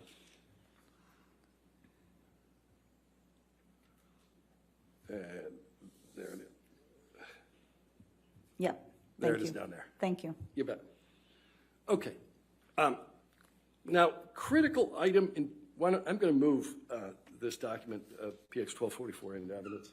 Your Honor, I would request that the entire document be put in there, not piece on piece. I'm only going to ask her about this piece. I still would ask for the. Well, it's his exhibit. Do you have any objection to his exhibit, which is just the first page? No. All right, 1244 in evidence. Okay. So critical item endorsement, this starts a total of 27 PAI items reflecting serious pathology have very low endorsement rates in normal samples. These items have been termed critical items. You're familiar with that concept? Yes, I am. All right. And I just want to ask you about a couple of the critical items. The first one is potential for aggression. This was deemed under your PAI a critical item. And it says, sometimes my temper explodes and I completely lose control. how did that potential for aggression bear on your analysis? Well, there's a few things. Number one, certainly Ms. Heard reported to me that in her relationship that would happen. Her anger and her affect regulation would become impaired. Number two, you have to look at the total scales where that scale is not elevated, so it would not be a major cause of clinical concern. Number three, she had 4 responses that she could say to this question. Mainly true, very true, mainly true, sometimes true or false. She chose sometimes true. So she's answering honestly about her experience. So sometimes, it's sometimes true that sometimes my temper explodes. That's Correct. what you're testifying. Correct. All right, so you've talked a little bit about this concept called malingering. And there's one here for potential malingering. And this is another one of these critical item endorsements. Critical items means that these are serious pathology, right? Well, as you can see, it says endorsement of these critical items is not in and of itself diagnostic. No, So you need to review the content of the item, and that's how you make the determination. Is this something of clinical concern that you need to do more understanding about? Okay, so this critical item endorsement, this one reads under potential malingering, I think I have 3 or 4 completely different personalities inside of me. Correct. And she endorsed that as sometimes true. Correct. Okay. And there's not one elevated malingering scale on the PAI. Yeah. Let me ask you about another document.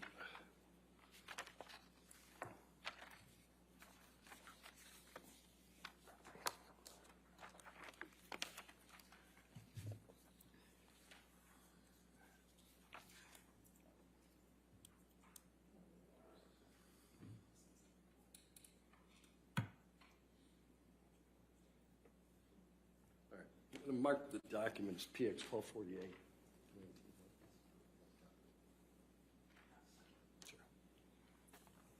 1248? 1248. All right, yes, sir. Okay.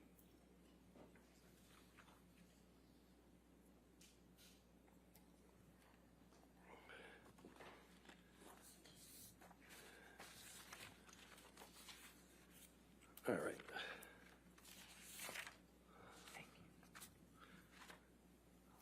Can you put up PX 1248 just for the witness?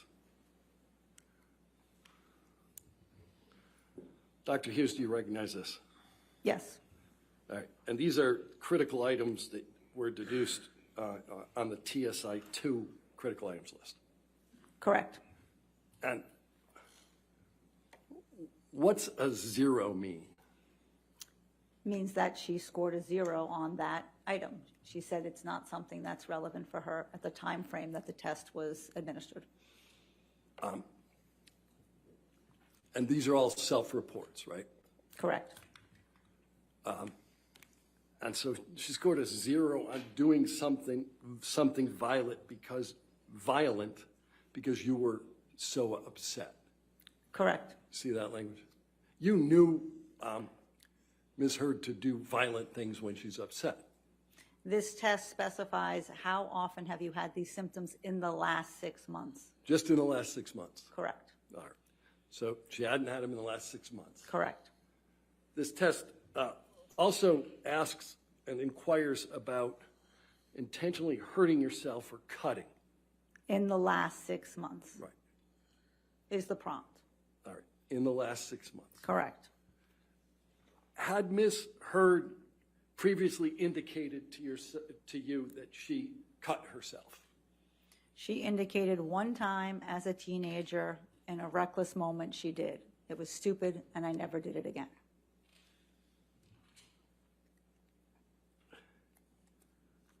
All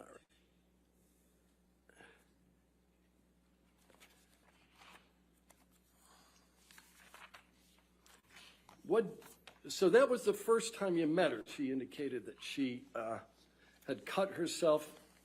What did you do to satisfy yourself that she didn't continue to engage in that behavior? As with most things, I asked about the frequency of the behavior and had it ever occurred again. Had she ever engaged in suicidal behavior or suicidal gestures? That's part of that screen. Where did Ms. Heard cut herself? I'd have to look at my notes to be sure. All right. Why don't we do that? That's in your intake note, correct? I don't recall. All right, why don't we go to PX 938?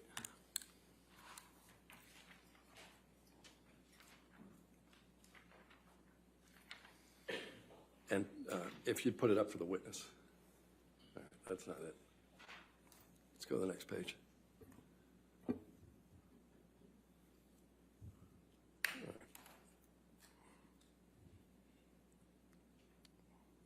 There we go.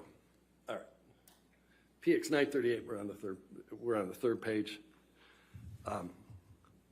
This background information sheet has already been admitted into evidence. And there's a discussion here we talked about earlier about intimate relationships. I'm sorry, the question? Yeah, let's go back to the first page.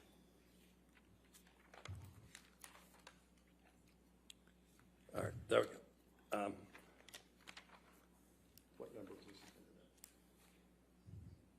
This is in at 1246. So this page anyway, I'll ask that it be published to the jury. I think it already was, Your Honor. All right, we're going to do it again. What, so 1246? 1246. All right. Okay, it's in evidence. There's supposed to be redactions, though, but, okay. All right, that's in 1246. All right. So why don't we blow up the intimate relationships section? There's intimate relationships here relative to a variety of people, including a person called Tasha. Tasha. Who's she? She was Miss Heard's wife. Okay. And that relationship preceded her relationship with Mr. Depp? That's correct. Did you say on direct that you saw no previous inter-partner violence? Just yes or no? I don't believe I did. You don't believe that you saw inter-partner violence, or you didn't say it on direct? I don't believe I said that yesterday. Okay.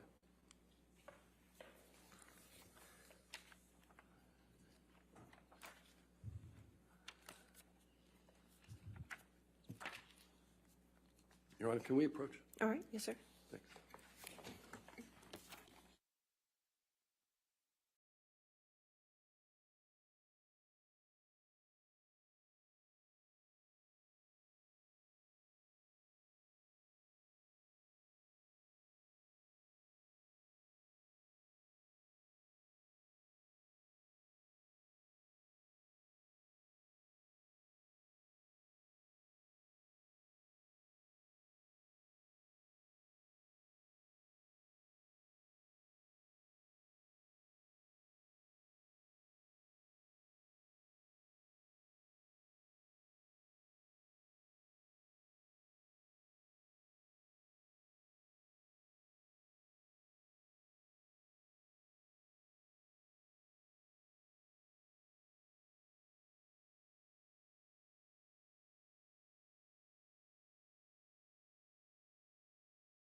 Could you speak with Ms. Hurd around the circumstances that gave rise to the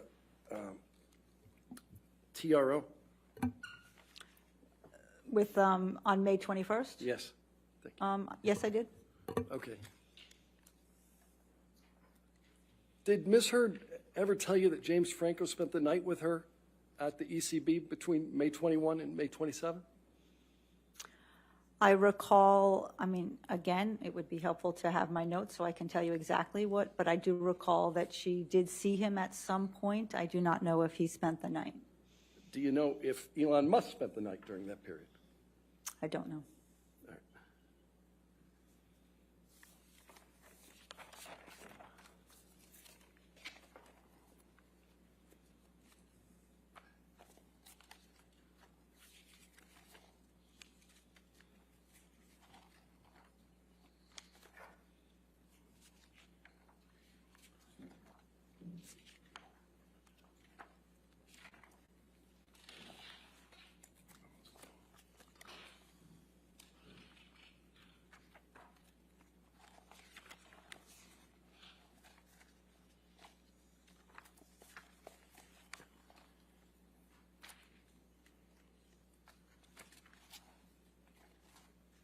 You cannot testify that Johnny Depp was not abused, can you? I can testify that he had physical acts of violence perpetrated on him as well as psychological aggressive acts perpetrated upon him. No further questions. All right, redirect.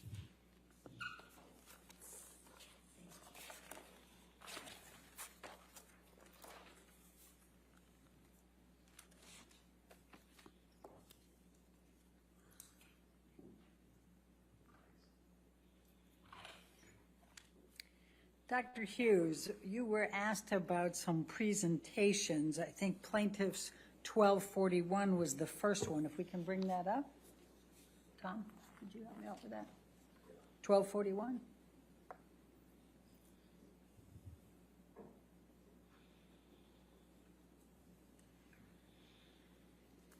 Yes. And if you can scroll down, what was the significance of this presentation? And can you give her control, or do you have to have control of the document? It's just one page?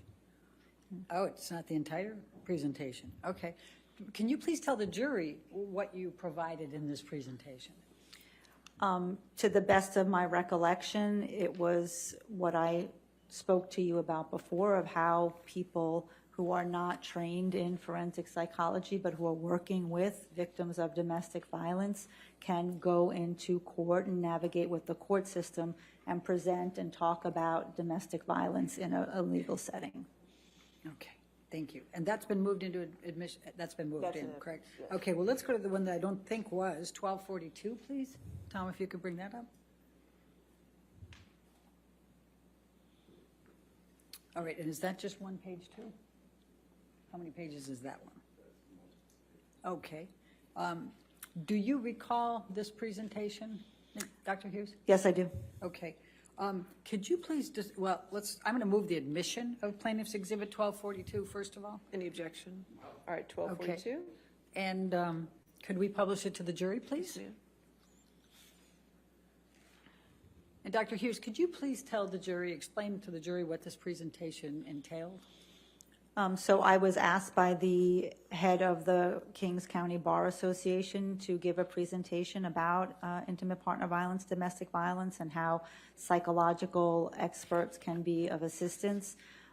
This was just because of how Brooklyn is, a bar association that was attended by many of the prosecutors from the Kings County District Attorney's Office, as well as defense attorneys. And as I stated before, this presentation was about how to really understand cases of domestic violence, how to understand what if she drops the restraining order, what if she doesn't call the police, what are the myths and misconceptions about intimate partner violence. And when she uses force, what does that mean? How do we understand that? How do we evaluate for that? So again, without seeing the rest of the presentation, I believe that was the thrust of this presentation. Okay, great. Thank you. Now, you testified about the notes you took and the notes you reviewed, and you were asked about some limited questions on testing. I'm going to ask for Defendant's Exhibit 1434.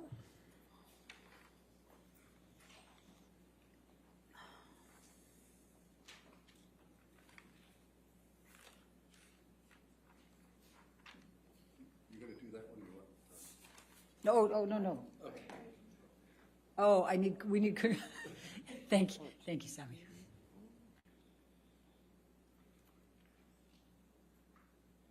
But you were doing a fine job, Tom. I didn't mean to take it away from you. Thank you, Michelle. Dr. Hughes, is this your CV? Yes, it is. All right, I'm going to move the admission of Defendants 1434. You're out of completeness. They've got all the other records in here for Dr. Hughes. I'm trying to see completeness. I understand. I'll sustain the objection. Okay. Next question. Let's go to Defendants 1435, please.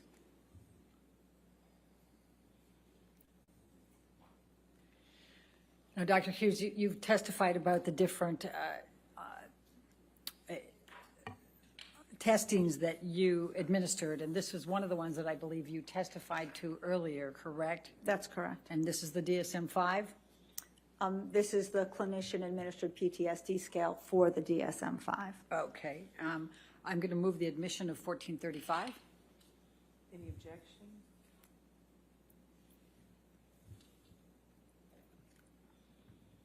We object, Your Honor, because it has a lot of other documents in it, not just the CAPS-5. It's not the CAPS, it's the DSM-5. But she administered all these tests, Your Honor, and they can't, for completeness of record, they can't put in partials and then not have the rest of it. I think Well, I mean, there was no objection to when they put theirs in. Now say- they're objecting to you putting. I would say rule of completeness, Your Honor, Rule 2, Virginia Rule 2:106, that they can't just put a partial in and then not have the completeness of the testing in the documents. Well, they put their test in. Now you want to put more tests in, correct? Correct. But that's not a completeness argument then. That's just a different test. Well, it's But also, what's the objection, though, that there's, It's hearsay. okay, all right, I'll sustain the objection. Next one. all right, well, then we'll go for the other ones. You did the TSI. Well, before we go on to the others, let's talk about, could you please tell the jury what you administered in this DSM-5 and why this is significant? Objection compounded. Sustain. Can you tell us why the DSM-5 is significant that you administered? So the DSM-5 is the Diagnostic and Statistical Manual for Psychiatric Disorders. It's published by the American Psychiatric Association. That's where it has all the criteria and all the information for our major mental disorders like major depressive disorder or panic disorder or PTSD. What the CAPS is, the clinician-administered PTSD scale, is it follows all of that criteria that's in the DSM-5 so that you can make a very accurate diagnosis. And what, if any, diagnosis did you make as a result of this DSM-5? Right. So not only on this, I mean, this instrument can stand alone where she meets PTSD criteria just by virtue of this instrument, pardon me, but also the other testing that I gave where she had elevated scales on PTSD measures which correspond with the DSM-5 symptoms of PTSD. So there were multiple measures that are consistent across time that she meets criteria for PTSD. Thank you, Dr. Hughes. Now, you were also given one page of the scoring on the TSI 2 and one page with respect to the PAI. Do you recall seeing that? It wasn't the scoring, they were the critical items on those respective tests. Okay, well, I'm going to ask to bring up Defendant's Exhibit 1858.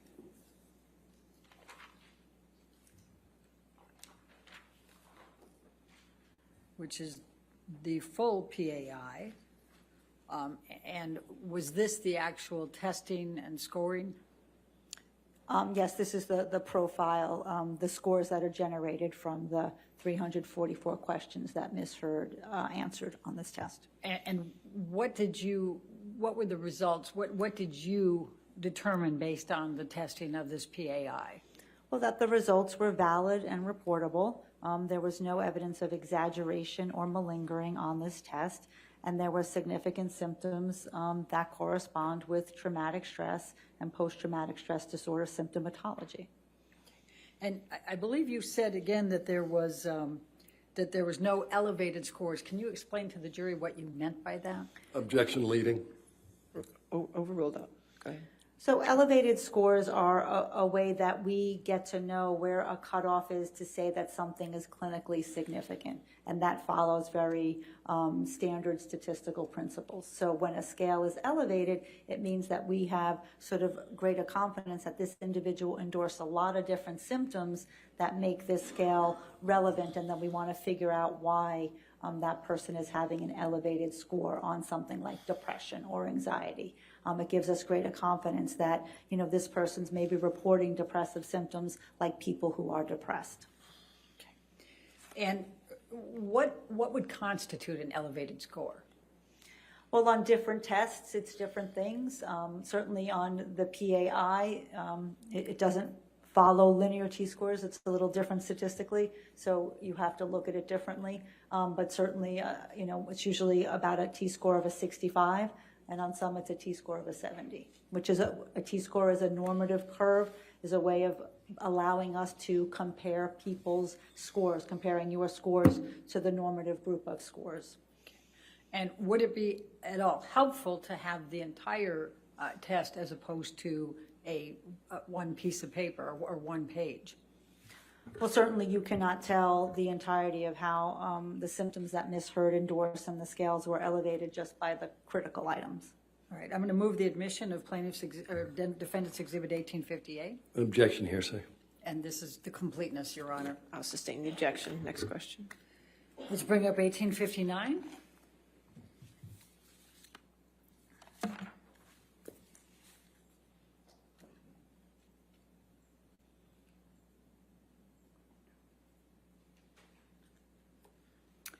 And this is, you were shown one page from the TSI-2, the Trauma Symptom Inventory 2. Do you recall that? Correct.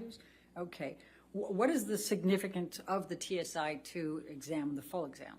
The Trauma Symptom Inventory is a test of common symptoms of post-traumatic stress disorder and related traumatic symptomatology.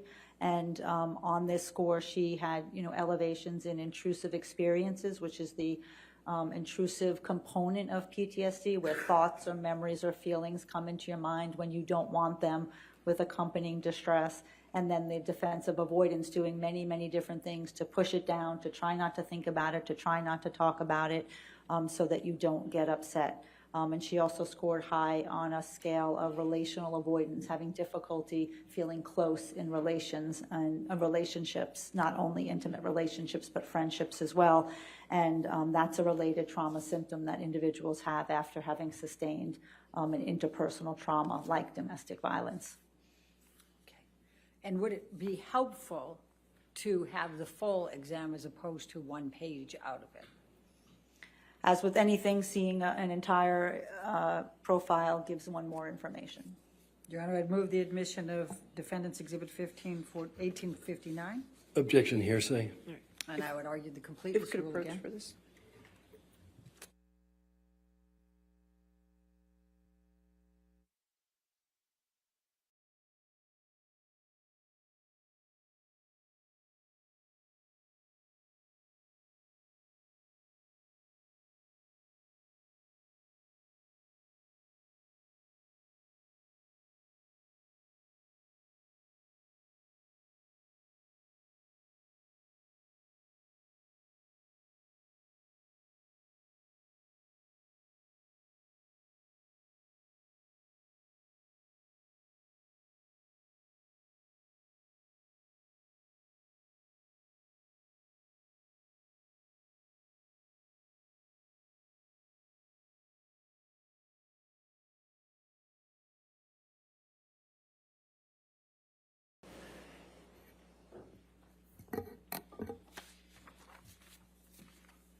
Now, Dr. Hughes, you were asked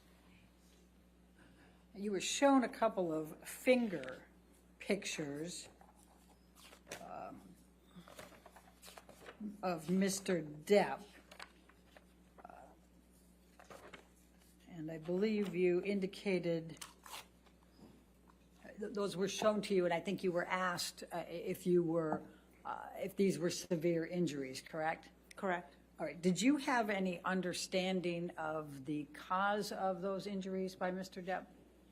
I do understand that there's competing accounts of what happened, for sure. All right. Let's bring up Defendant's Exhibits 373.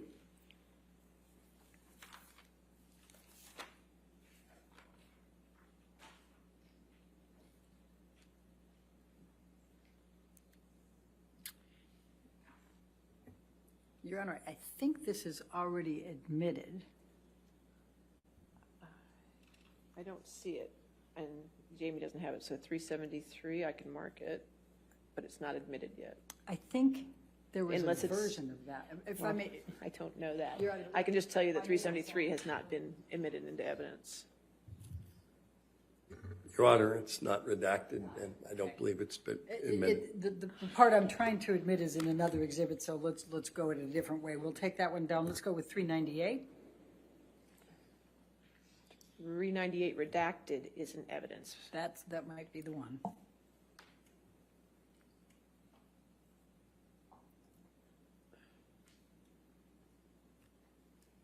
All right. If you could blow that up.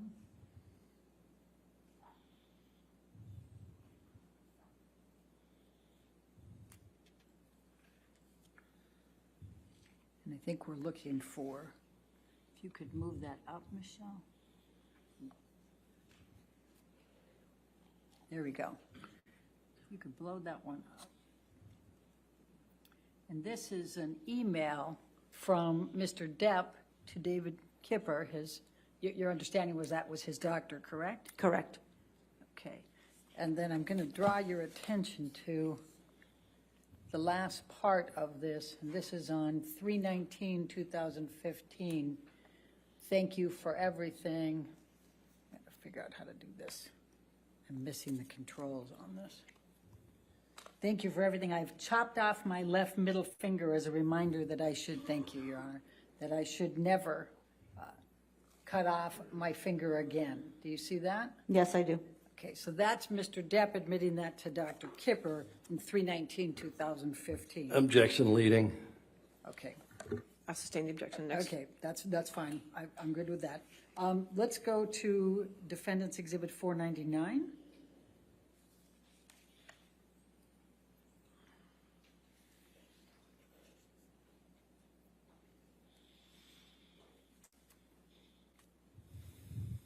And, Your Honor, I believe this one is in as well, or is it the It's a redacted? redacted one. Yes, that's the Okay. one. Thank you.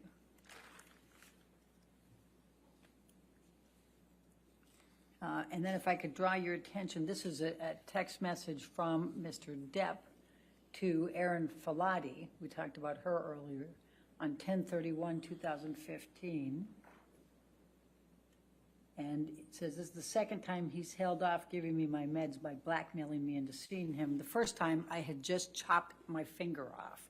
Do you recall seeing that as part of the documents that you reviewed? I believe I did. Okay, thank you. We can take that down.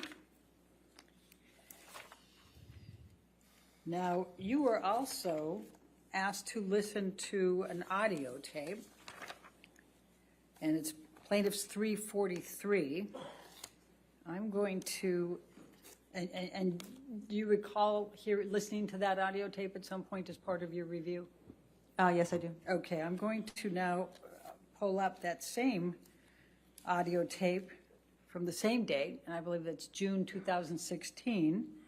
And if we could go to, and we're going to have a few different ones, so hold in there with us. We're going to start with 2 minutes 40 seconds 00, going to 2 minutes 40 seconds and 21.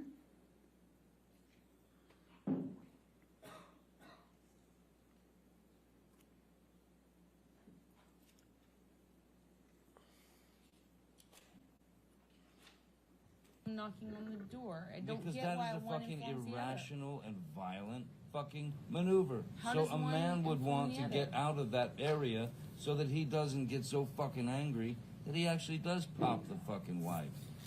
How does one inform the other? Oh man. Go home and listen to the tape. Now, that was just before the punching, hitting that was played. Do you recall that? Objection leading. Well, the tape recording that you listened to was at 2:46:01 to 2:47:20, and that was 2:40 through 2:40:21. Correct? I understand. yes. Objection leading. Okay. Now let's go to after that. Overruled, go ahead. Thank you. Now let's go to after that, 2:52:00 to 2:52:34. Yesterday because of how it's been lately, like since Australia, and I have been on the road with you. I haven't been working. I don't know what else I could fucking do. Since Australia, you've gone on a honeymoon. You had a great time other than the fact that you had a fight on the train. Yeah. Physical. Yeah.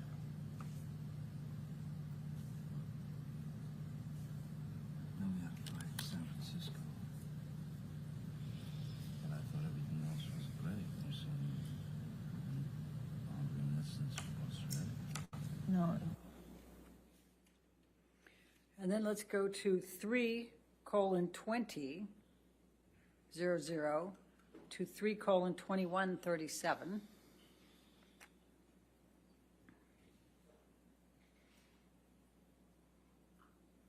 And while they're getting that, I'll just ask you the question, Dr. Hughes, do you recall that Mr. Depp said that they had fights in the places that he listed on that audio tape? Objection leading. Sustained. All right. What do you recall Mr. Depp saying about fights that they'd had on that audio tape? Objection, no foundation. She just listened to it. Overruled, go. Yeah, I think it was hard to hear in this one. I had listened to it previously, just acknowledging that there are fights previously. Okay, thank you.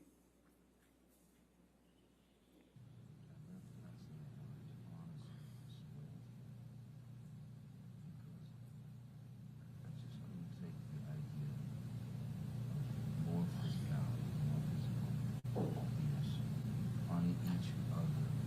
Because as we continue, if we're fucking bad, baby, I told you this once, I'm scared to death. We're a fucking crime scene. You know. If we don't get our shit together. And that, by getting our shit together, that might mean fucking A, we do this, we make it. That might mean, goddamn, you know, say, I've tried, done, do blue. But we've got to get our shit together as individuals and as a couple. Because I love you. And I do not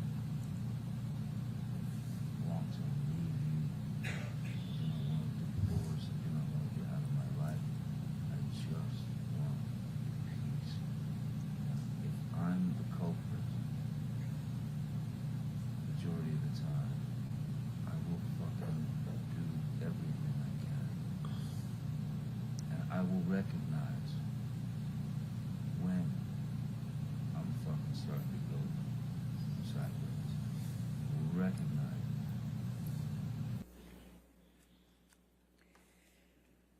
Do you recall listening to that part of the tape, the audio tape? Yes, I do. And what do you recall from that portion?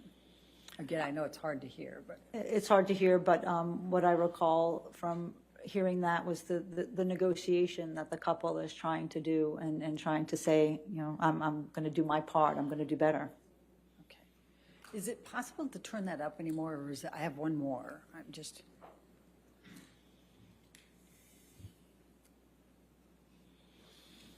Thank you, Jamie. Okay, my last one is 3:26:20 to 3:29:50. Your Honor, can we approach? Okay, Yes, sir?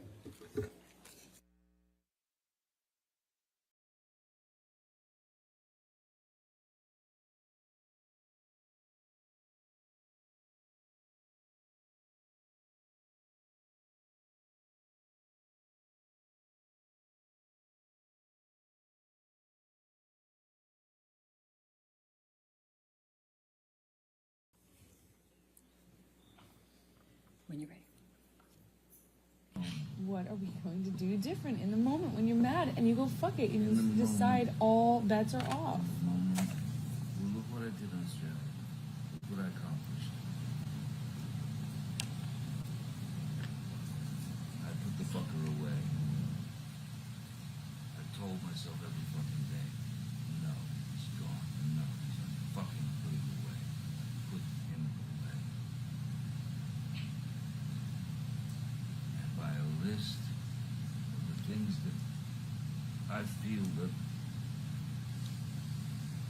fuck you over or make you feel shitty or anything like that, I fucking, when we're in the moment, I remember it. I remember what I put on my list. I remember it, and I try to bring it down notches, many notches. I'll try, if we're heightened, to say, I don't want you to feel this. I don't want to feel this. I need to know what we need to do different. I need to It's know. got to be done with your mind and your heart. What do we do different if I have a problem? You need to tell me how to tell you different if I'm hurting you. You need to let me be able to be mad. Sometimes you're going to make me mad. I'm a human. I cannot live where it's like... Well, then it's the same thing goes for me then. You're going to have to allow me to get mad. Yes, exactly. If Okay, I do but something get that makes mad you and then you mad, start fucking yelling. I don't have to start yelling. I think I start yelling once it gets fucking heightened. I've gotten a lot better about that. It's just I only start yelling when it's fucking hour 11 and we're really in it. You're not better about that. Otherwise we wouldn't have had 3 physical fights in the last month and a half. I was talking about the yelling. No, but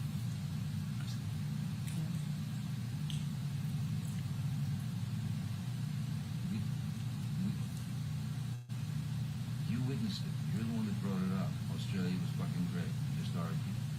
Let's go back there. Let's go back there in our fucking heads and on our hearts. Let's go back there. And know on your list. Is the monster gone?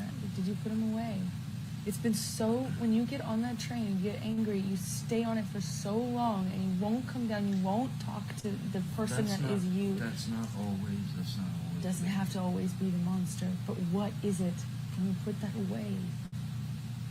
Can you remember the bigger picture? You don't want to spend your life. I've asked you this so many times in fights. You want to spend your time like this. No, you don't. But I ask you because this is something you're choosing. I'm saying to you, olive branch. And you don't take my olive branches. You made me feel humiliated for offering them. You asked me to stay in Australia. I stayed, and then you walk out on me all the time.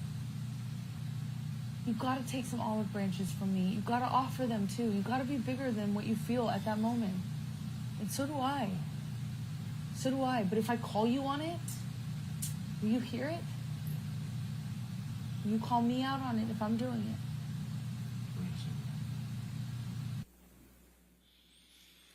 Do you remember listening to that, Dr. Hughes? Yes, I do. And what is your interpretation of that? What do you recall? Objection, Your Honor. Speculation. She's an expert. Overruled. I think this is more of how this couple is trying to negotiate in the face of all of the turmoil and the violence and the abuse. I think it's important pointing out, is my recollection is that there's 2 Australias. They're talking about the honeymoon Australia, not the Australia where the incident happens. They go back, and that becomes a honeymoon time for them. And I think certainly hearing how this couple has talked about the monster and the person who comes out, we talked about that cycle of violence where the person who, hurts her and hits her and controls her isn't the same person that she loves and she cares about and that she wants to be with. Thank you, Dr. Hughes. Now, you also were asked about Dr. Bonnie Jacobs and her treatment and her treatment notes. And did you review those treatment notes from Bonnie Jacobs? Yes, I did. I'm going to ask you to turn to, can we bring up Defendants 1059?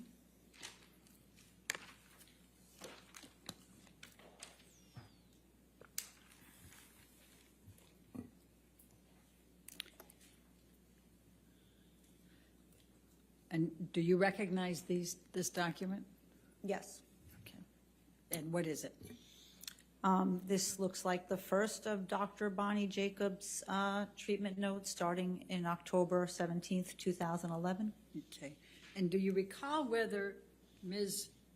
Heard was already in a relationship with Mr. Depp at that time? Yes, she was. Okay. And you testified quite extensively yesterday about Bonnie Jacobs' notes and entries there. Were those reflected in these notes? These were the notes that Objection leading, Your Honor. I'm sorry. I can ask it differently. And what, if any, of those citations that you gave to the jury were in these notes? Objection compound. Overruled. These were the notes that I was referring to yesterday. And what was the significance of these notes to you? You were asked again about them on cross. I found the treatment notes very significant because they had contemporaneous reports of what Ms. Heard was going through, not only what she was reporting in her relationship with Mr. Depp, but her accompanying symptomatology. What the notes revealed was there's a significant amount. Well, we see it unfold in time. We see where the violence starts, and we see how it unfolds. We see at least 3 indications of sexual assaults. We see constant pleadings and upset about his substance abuse and trying to find ways to get him help. And she joins Al-Anon to get herself help as a family member of someone who struggles with substance abuse. We see how she's reporting a lot of controlling behavior and obsessive behavior. We see that there's 2 instances where the police were going to be called and when in her apartment in Orange because of the fighting at that time. Once they actually were called and once they weren't, from what I could amass from the notes. So what it does is it really shows how this relationship is unfolding over time and actually getting worse. And then you indicated that Amber Heard moved from Bonnie Jacobs to Dr. Cohen, and that was in 2014. Is that correct? Correct. Okay. And what is your understanding of the relationship between Dr. Cohen and Dr. Kipper? They were professional colleagues and they were friends. And it's understanding why Ms. Heard left the relationship with Bonnie Jacobs. It became a tumultuous relationship for her there because she was doing a lot to protect Johnny, and Bonnie Jacobs had concerns. Objection, Your Honor. What's the objection? No foundation. I established the foundation. She reviewed the notes, and she interviewed Bonnie Jacobs. I'll overrule the foundation objection. Go ahead. Objection non-responsive. I'll overrule non-responsive. Please continue, Dr. Hughes. The reason that Ms. Heard left her treatment with Bonnie Jacobs were, one, that Mr. Depp continued to denigrate that relationship, her therapeutic relationship. But number 2, really more importantly, is that she wanted to protect Mr. Depp because she didn't want Dr. Jacobs had some concerns about perhaps his substance using in front of his children and that she would be a mandated reporter. So Ms. Heard did not want to do anything and talk more about what was going on with about Mr. Depp with her therapist for fear that something might happen. So she left that treatment really to protect Mr. Depp.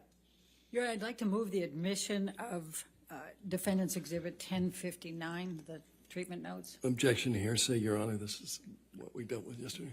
Your Honor, I think that for completeness here, he's relied upon these, and they reflect the present sense impressions. I'll sustain the objection to hearsay. All right. Let's go to Defendant's Exhibit 1057, please.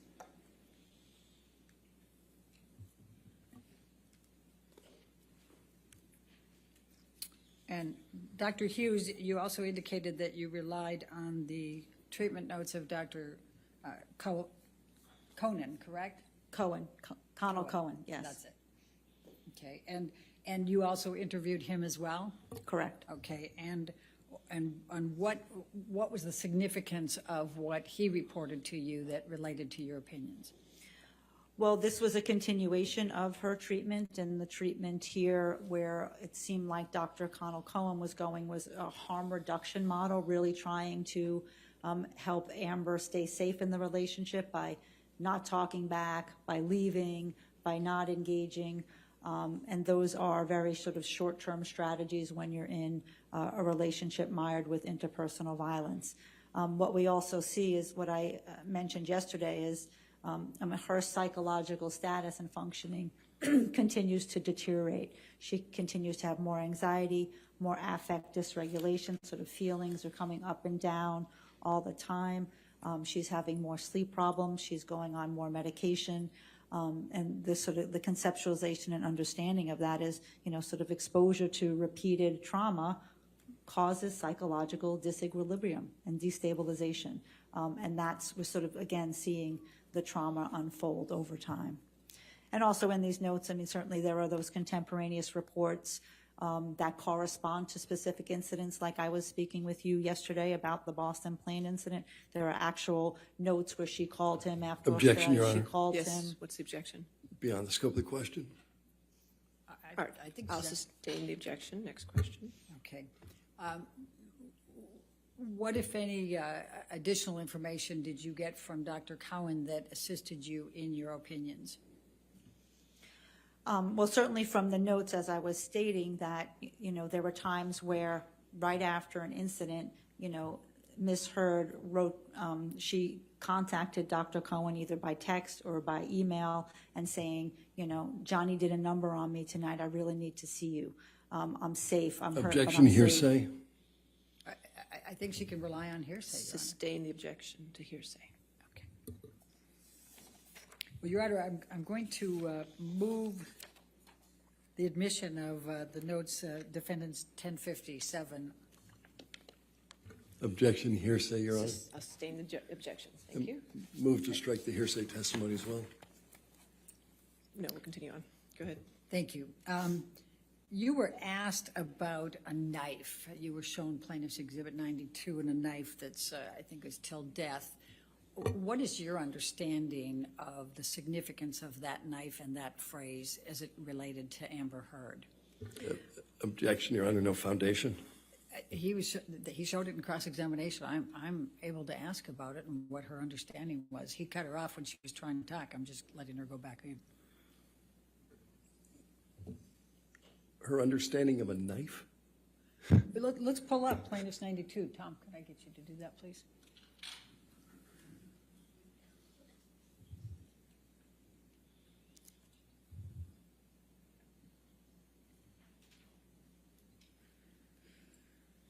I believe you in response to the questions asked by counsel for Mr. Depp, you said it depends upon what the context is. What did you mean by that?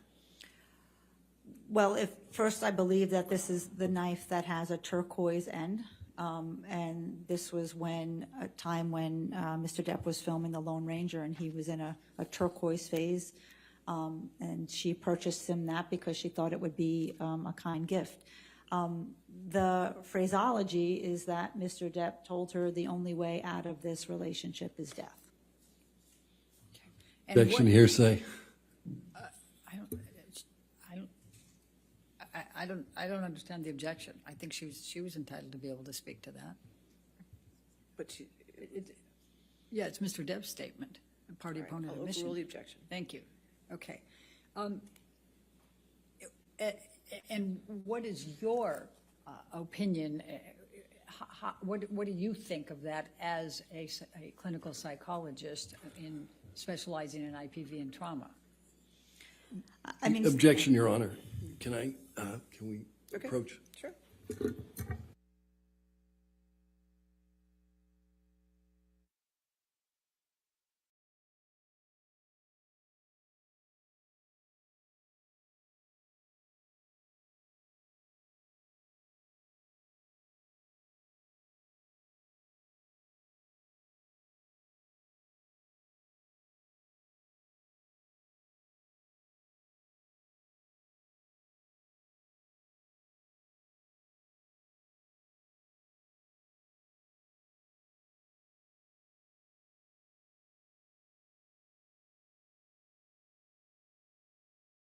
Dr. Hughes, do you think that the phraseology on the knife bears any relationship or significance to the opinions you've had in this case?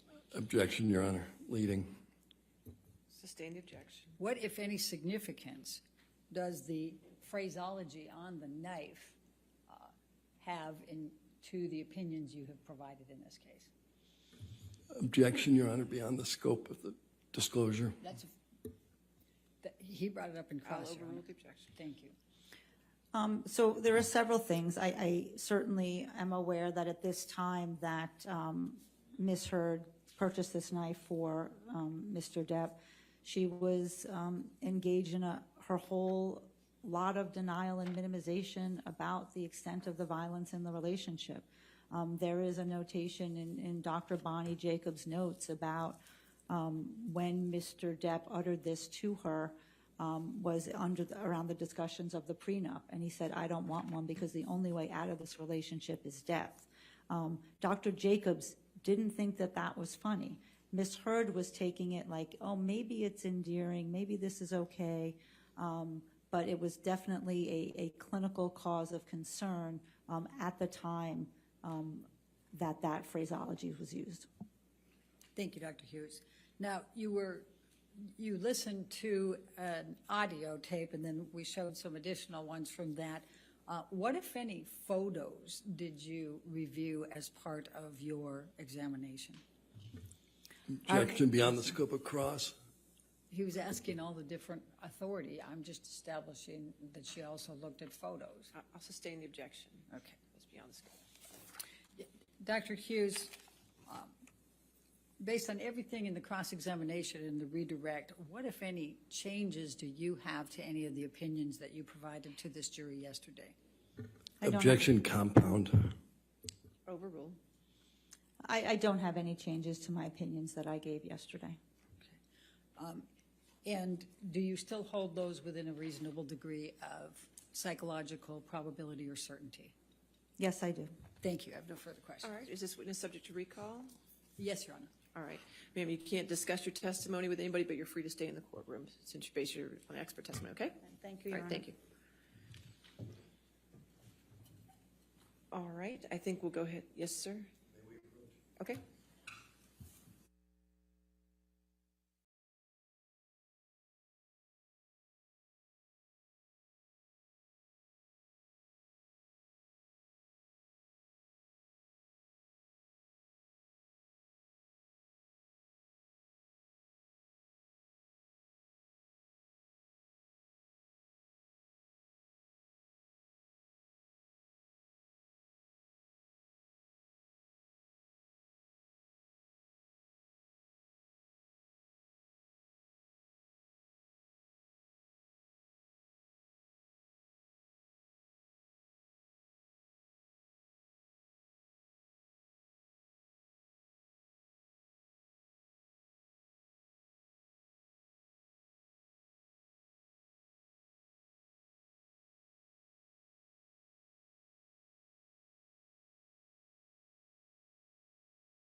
All right, Judy.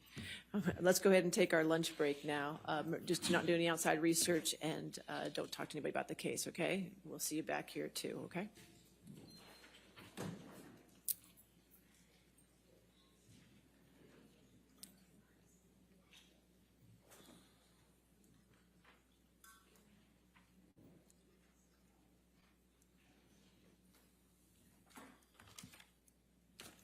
All right, we'll be back at 2 then?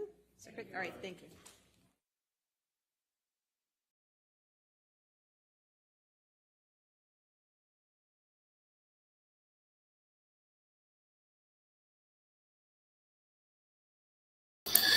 All right, everyone. It is time for lunch, for the lunch break. We have a lot of things that has happened across and the redirect. Tell us what your thoughts are. It has been very, very exciting and very time consuming. So one thing you all need to do is the same thing I'm going to do is I'm going to grab me something to eat, and we're going to have of course, we do our music during lunch and during breaks. And so we're going to do that also again today. I hope you all have a very good lunch.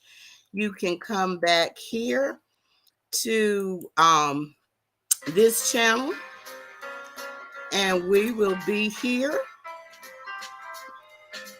immediately following lunch. Of course, they're on break, so hope you enjoy your lunch.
The court is still at lunch. They should be back momentarily. And we're asking you, how do you feel about that? Do you feel that the cross-examination by Johnny Depp's attorney, did they do any discrediting of Dr. Hughes? And if so, did Amber Heard's attorney recover any lost ground that Dr. Hughes lost during the cross-examination? What are your thoughts? We know that Amber Heard should take the stand. We are not sure or clear as to what day she will be taking the stand, but she will be taking the stand. Now, they anticipated that this trial will last 6 weeks. We are in week 4, day 14. Well, really 3.5, 4. And so that means that we have quite a bit more testimony to come. If their estimation is correct, then we have quite a bit more testimony to come from Amber Heard's side. And so what are your thoughts? Tell us in the chat, what are your thoughts on how the case is going? Are you team Johnny or are you team Amber? Or are you team nobody? Well, as we know, there's 3 ways that this verdict can come down. 1, Johnny Depp can be successful in his bid for defamation and he wins $50 million, or Amber Heard could be successful in her bid for defamation and she wins $100 million. Or the jury can decide that neither side prevails and neither one receives any money. We know that Johnny Depp stated on the stand, testified that his main goal for bringing this lawsuit was to get his side out and for him to tell his story. So I believe that he has succeeded in that. He has told his story, and if that is his main goal. One thing we're also learning about are the gentlemen and ladies that Amber Heard was married to and was in relations with. I believe that evidently when the Johnny Depp's attorney began to question the doctor regarding Amber Heard's relationship with her previous wife, that there was an objection, and the judge must have sustained it, because when he came back from the bench, he did not come back to any prior relationships that Amber Heard had. So I'm wondering if that was an objection, and the court did not allow it into testimony. Also, we know that in the testimony from Dr. Hughes, she stated that she did not interview Johnny Depp for her assessment of him and or relationship. She did not interview the doctor that both Amber Heard and Johnny Depp went together to do counseling. So it was questioned, how could she make a diagnosis on their relationship if she did not interview the doctor, nor did she interview Johnny Depp. These are some interesting points that was made this morning. Also into question this morning was how she kept the notes regarding when she did the test and not filling in certain line items and putting notes on the side that was. So she also stated that there was an in-depth notes that she took. That's why she did not put it in certain spots. So I don't know whether you all feel that that might have discredited her any. Let us know your thoughts if you feel that this testimony discredit her. And as we know, as many of us have spoken and seen regarding her testimony, Dr. Hughes' testimony yesterday was her using gender pronouns to describe victim and aggressor. And every time she used, well, 99.9% of the time that she used the aggressor, she used the masculine male pronoun, which is he or him. When she used the victim, she used she or her. So that was questioned this morning. She stated to the attorney that the reason for her doing that was because she was referencing this case. Do you believe her? Do you think that she was referencing this case, or do you think this is her normal vocabulary where she speaks as the female is always the victim and the male is always the aggressor? I know that she did state that she has testified in cases where the male was the victim. However, it appeared, as I recall, that those were same-sex marriages. Also, she testified that she was repeating what Amber told her. She, in addition to doing research as far as examining other doctors' notes and interviewing several people. Do you feel that Dr. Curry was more credible or less credible? Or do you feel that both of them had their biases? So tell us what you think regarding that.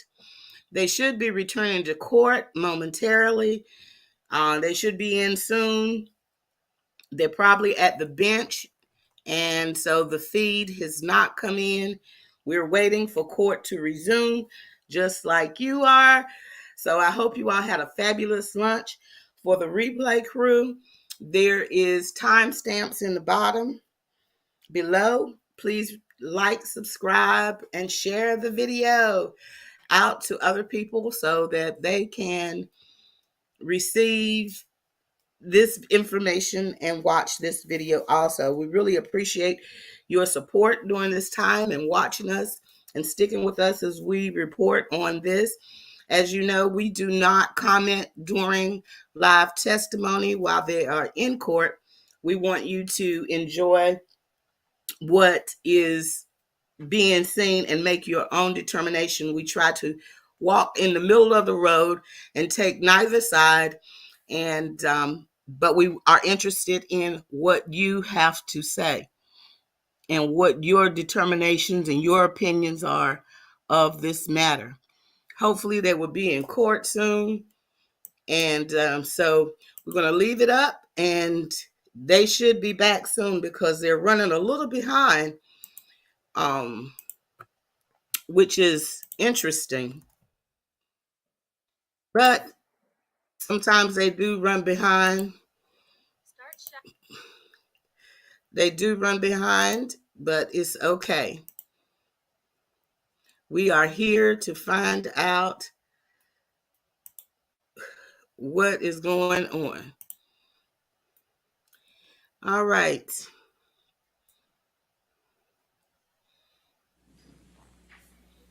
And we're at it. Let's get it, everybody.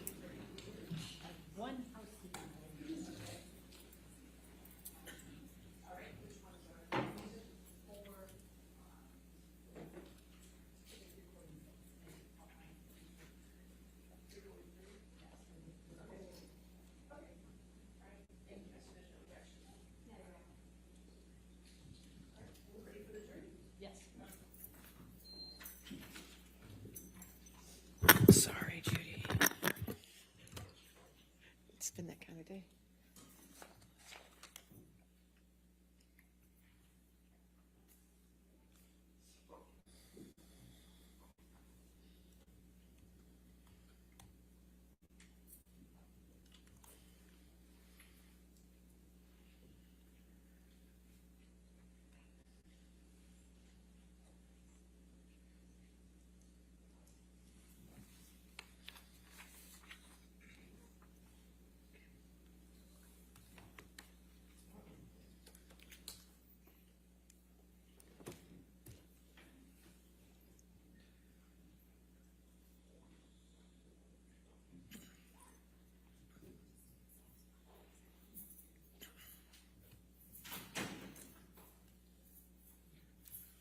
All right, thank you, ladies and gentlemen. Be seated.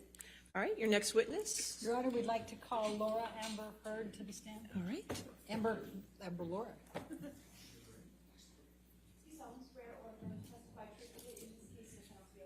I do.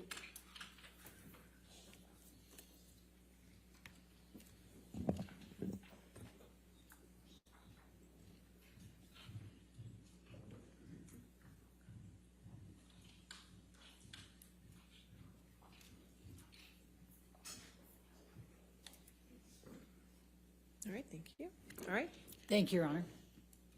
Will you please state your name Yes, it's Amber Laura Heard. and what is your address? I live in Yucca Valley, California. And how old are you, Amber? I am 36. I just celebrated. Okay. And do you have a daughter? I do. She also celebrated her birthday recently. She's 1. Okay. And what is your profession? I am an actor, mostly. Okay. Now, why are you here? I am here because my ex-husband is suing me for an op-ed I wrote. And how do you feel about that? I struggle to have the words. I struggle to find the words to describe how painful this is. This is horrible for me to sit here for weeks and relive everything. Hear people that I knew, some well, some not. My ex-husband, with whom I shared a life,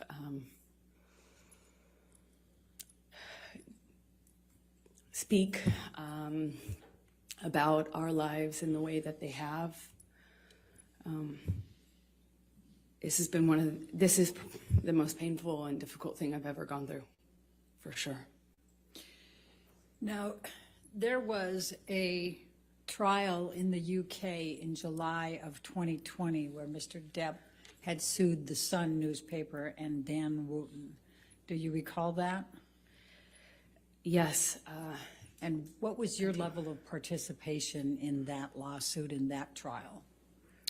Well, I was not party to that lawsuit. I was a witness, I suppose the primary witness, since it dealt with the truth of the relationship that I shared with Johnny. And what, if any, role did you have to play with respect to, for example, witness statements and testifying? Objection, compound. I said, for example. Overruled. I had to write, I think I gave 7 witness statements under oath testimony. I sat on the stand for 4 days under mostly cross-examination. And up until this point, it was the hardest thing I had ever had to do. Thank you, Amber. I'm going to take you back, and if you can just tell the jury a little bit about your background. Tell us where you grew up. I come from Austin, Texas, a small town outside of Austin that you probably haven't heard of. No one has. It's called Manor. And I was raised by my mother and my father, and I grew up with a little sister, although I have a big sister as well.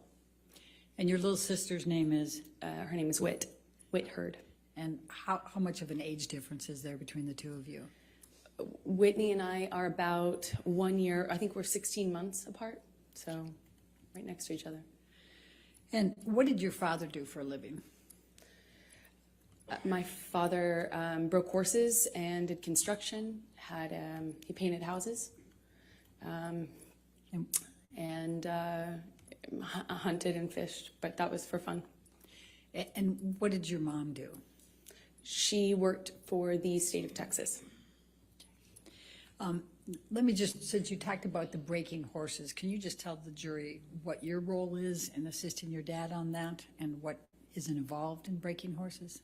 Objection, leading. Can you just tell me about? Overruled. Good. You just got to stay on, basically. I would help him. I was more of a crash test dummy. You know, when you train a horse, it's a wild animal. It doesn't necessarily like to be ridden. And there are people out there who are crazy enough, like my dad, to pick that as a profession, I guess. And he was really good with horses, and I was the son he never had, so it was my job to, stay on. And what, if anything, did you learn from your father about how to react to the horses? Well, with training horses, I guess the key things are to not show fear, not get intimidated, not show fear, be tough and calm. Tell the jury a little bit about your educational background during those growing up years and your work experience. I worked any job that I could from the time I was really young. I wanted to get out of Texas and do something with my life and see things and do things. So I was in school and really pushed myself to, I just always pushed myself to be able to accelerate the process. I wanted to, get out of school as fast as I could, and I wanted to do more things with my life than stay in Texas. So what types of things, so where did you go to school when you were younger? I was a scholarship kid at a Catholic school growing up, several different Catholic schools, but they were always in the other, on the other side of town, in the wealthier part of town. And I grew up quite working class, and thankfully with, as long as I maintained an A average, I enjoyed the benefit of a scholarship, and I did that until I realized that I could take my GED and SATs early, and I did that and placed out of school and effectively left school at 16 years old, I believe. And what did you do for work during those younger years? I took any job that I could. I worked at my father's construction company, sometimes, just administrative stuff. I mean, it was a small company. But I answered phones, and I worked at a modeling agency that was also, offered photography classes, makeup classes, hair and makeup classes for people that were pursuing a career in entertainment. And I started taking classes that I paid for by working there, effectively as a trade. And I eventually worked there long enough to be able to pay for my headshots, which are the pictures that you use in the industry to promote yourself, in whatever, acting, modeling, or both. Okay. And what, if any, charitable work did you do when you were still young? It started off as a requirement for the school I went to, and then I liked it so much, I think, because it meant I wasn't at home, and that was important to me, is just to not spend time at home. And I really loved meeting people, so I worked at the soup kitchen every morning before school, during the school year, for about 4 years. I didn't go on weekends, but on weekends I would do various things. Worked at children's museums, typically, because they would work with younger volunteers, and mostly soup kitchens and things involving children. I worked at with deaf kids for a while, and I love it. And when you worked with deaf kids, what, if anything, did you do to learn to be able to work with them? Objection leading and 404. And relevance, Your Honor. Overruled.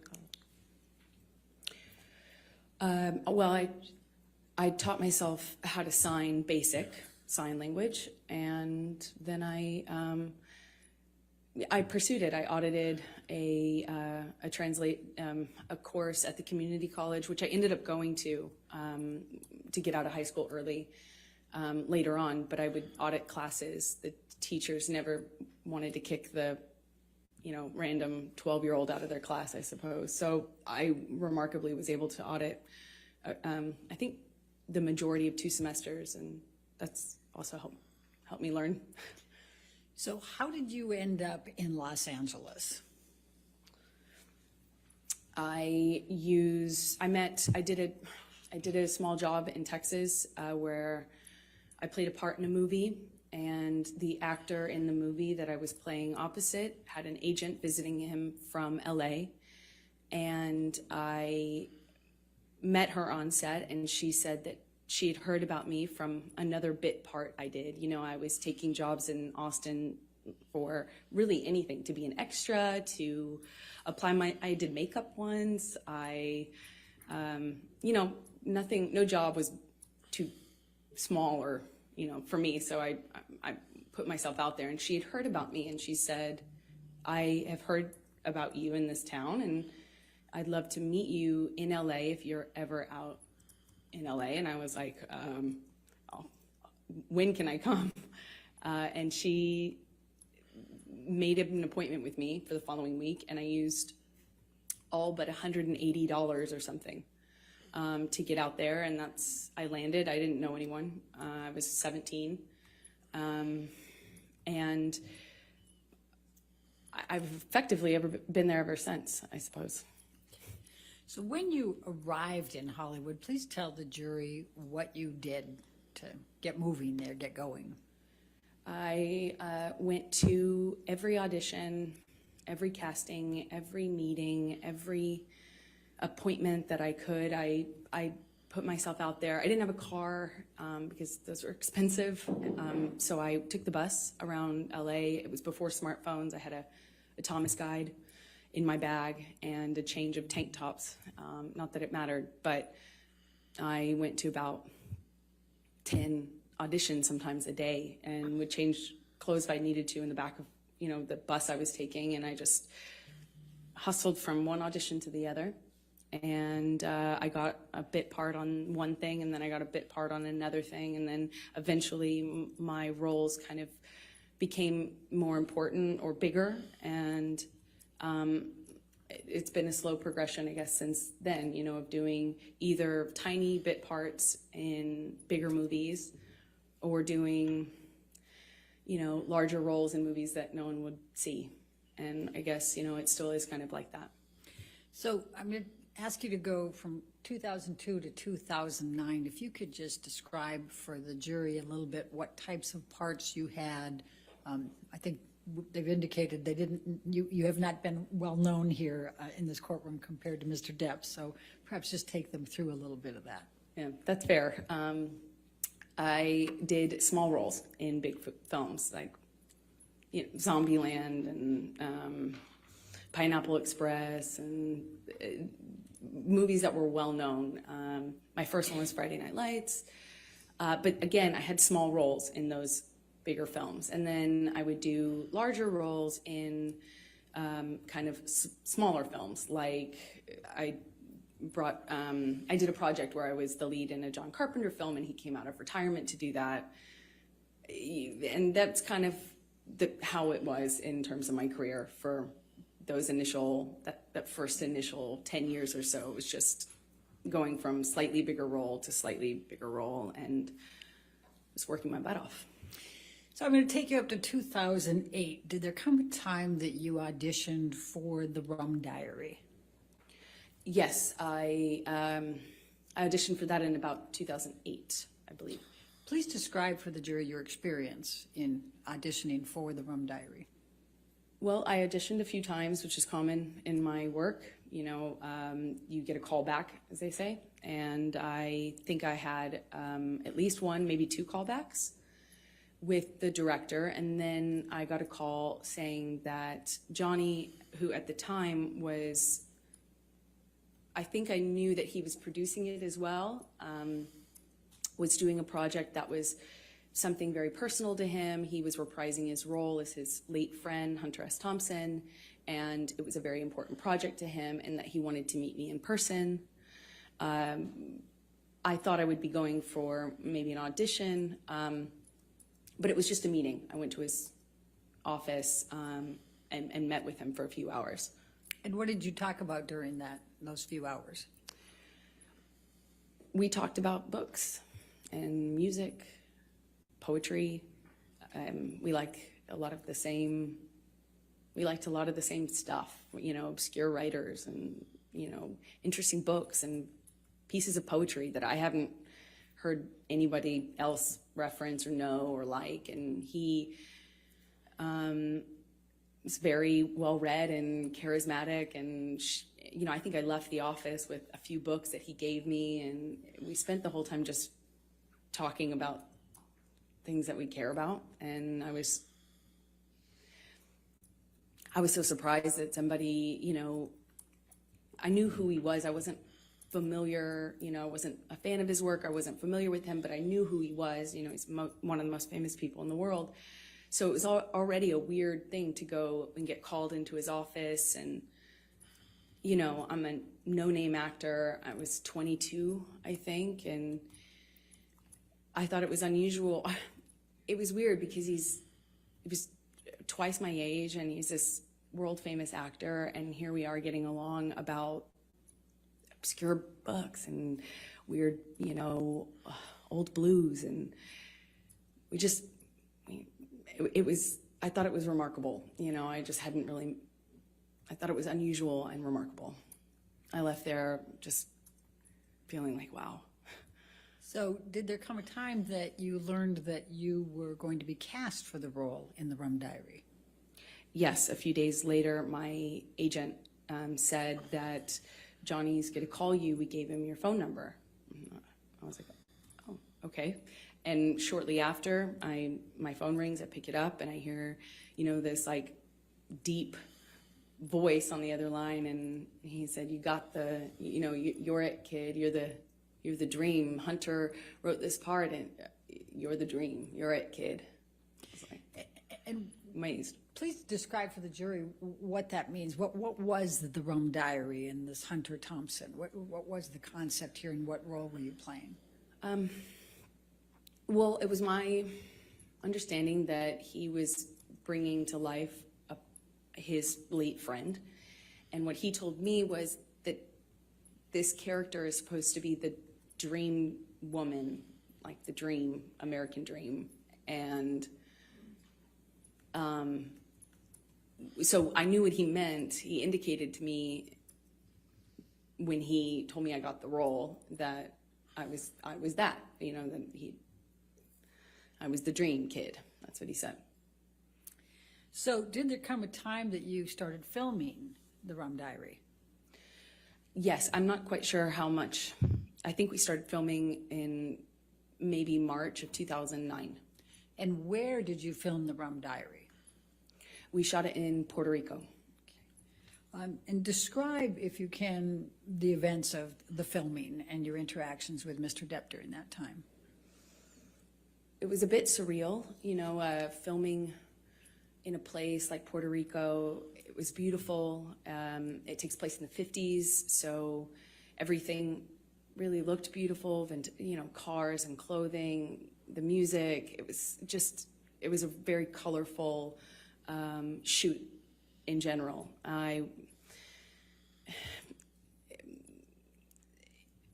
couldn't have asked for, a better scenario. I was on film. I mean, I was on set reading my books, and occasionally Johnny would talk to me, and then he started to be really kind to me, like more open with me.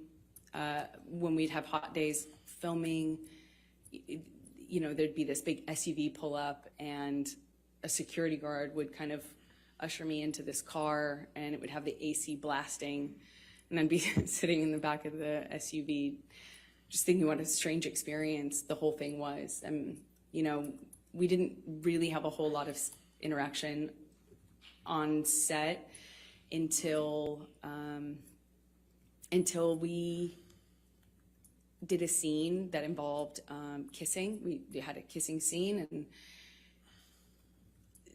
it didn't feel like a normal scene anymore. It felt more real. There are certain things that you do in the job to be professional, like when you have to do that sort of scene, and you don't you don't use your tongue if you can avoid it. There's certain things that you do to just maintain a certain line, and it just felt like those lines were blurred. I mean, he grabbed my face and pulled me into him and really kissed me. But we were filming a scene. Did he use his tongue? Yes. Okay. Did you celebrate your birthday while you were in Puerto Rico? I did. I celebrated, I think, maybe my 23rd birthday there. And what, if anything, did Mr. Depp do for your birthday? Well, we were already kind of talking about books and poetry and things like that. He gave me a few really beautiful poetry books. And he gave me a bicycle, like a vintage bicycle, because at the time I was riding around on a bike, and I had a lot of time off since I was a smaller role in the movie. And yeah, I think that was it. Okay. Now, did there come a time that you ended up visiting him in his trailer? Yes, I think there was we would hang out if, after or in between scenes or in between setups. We often were, talking about things, and would continue the conversation into the trailer, often with the director. Bruce Robinson was his name. And then at one point, we talk about wine. It's another thing that Johnny and I shared in common, a love for wine, red wine.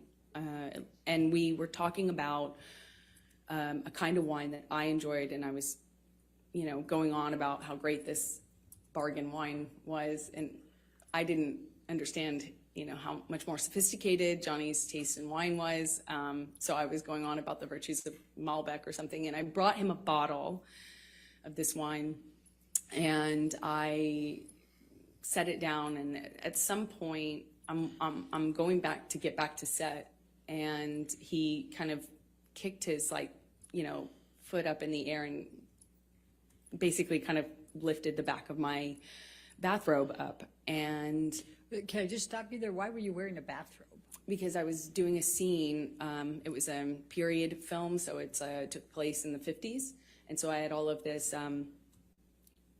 old undergarments that are for that time era on. And the scene involved me changing. So I had all the costume on. And he kind of picked up the back of my robe with his boot. And I kind of turned around and laughed, giggled, I didn't know what to make of it at the time. And I just kind of giggled and batted it away playfully. And he kind of playfully kind of pushed me down on this bed sofa that was in his trailer, just playful and flirtatious. And he said, yum. And he kind of lifted up his eyebrows like that.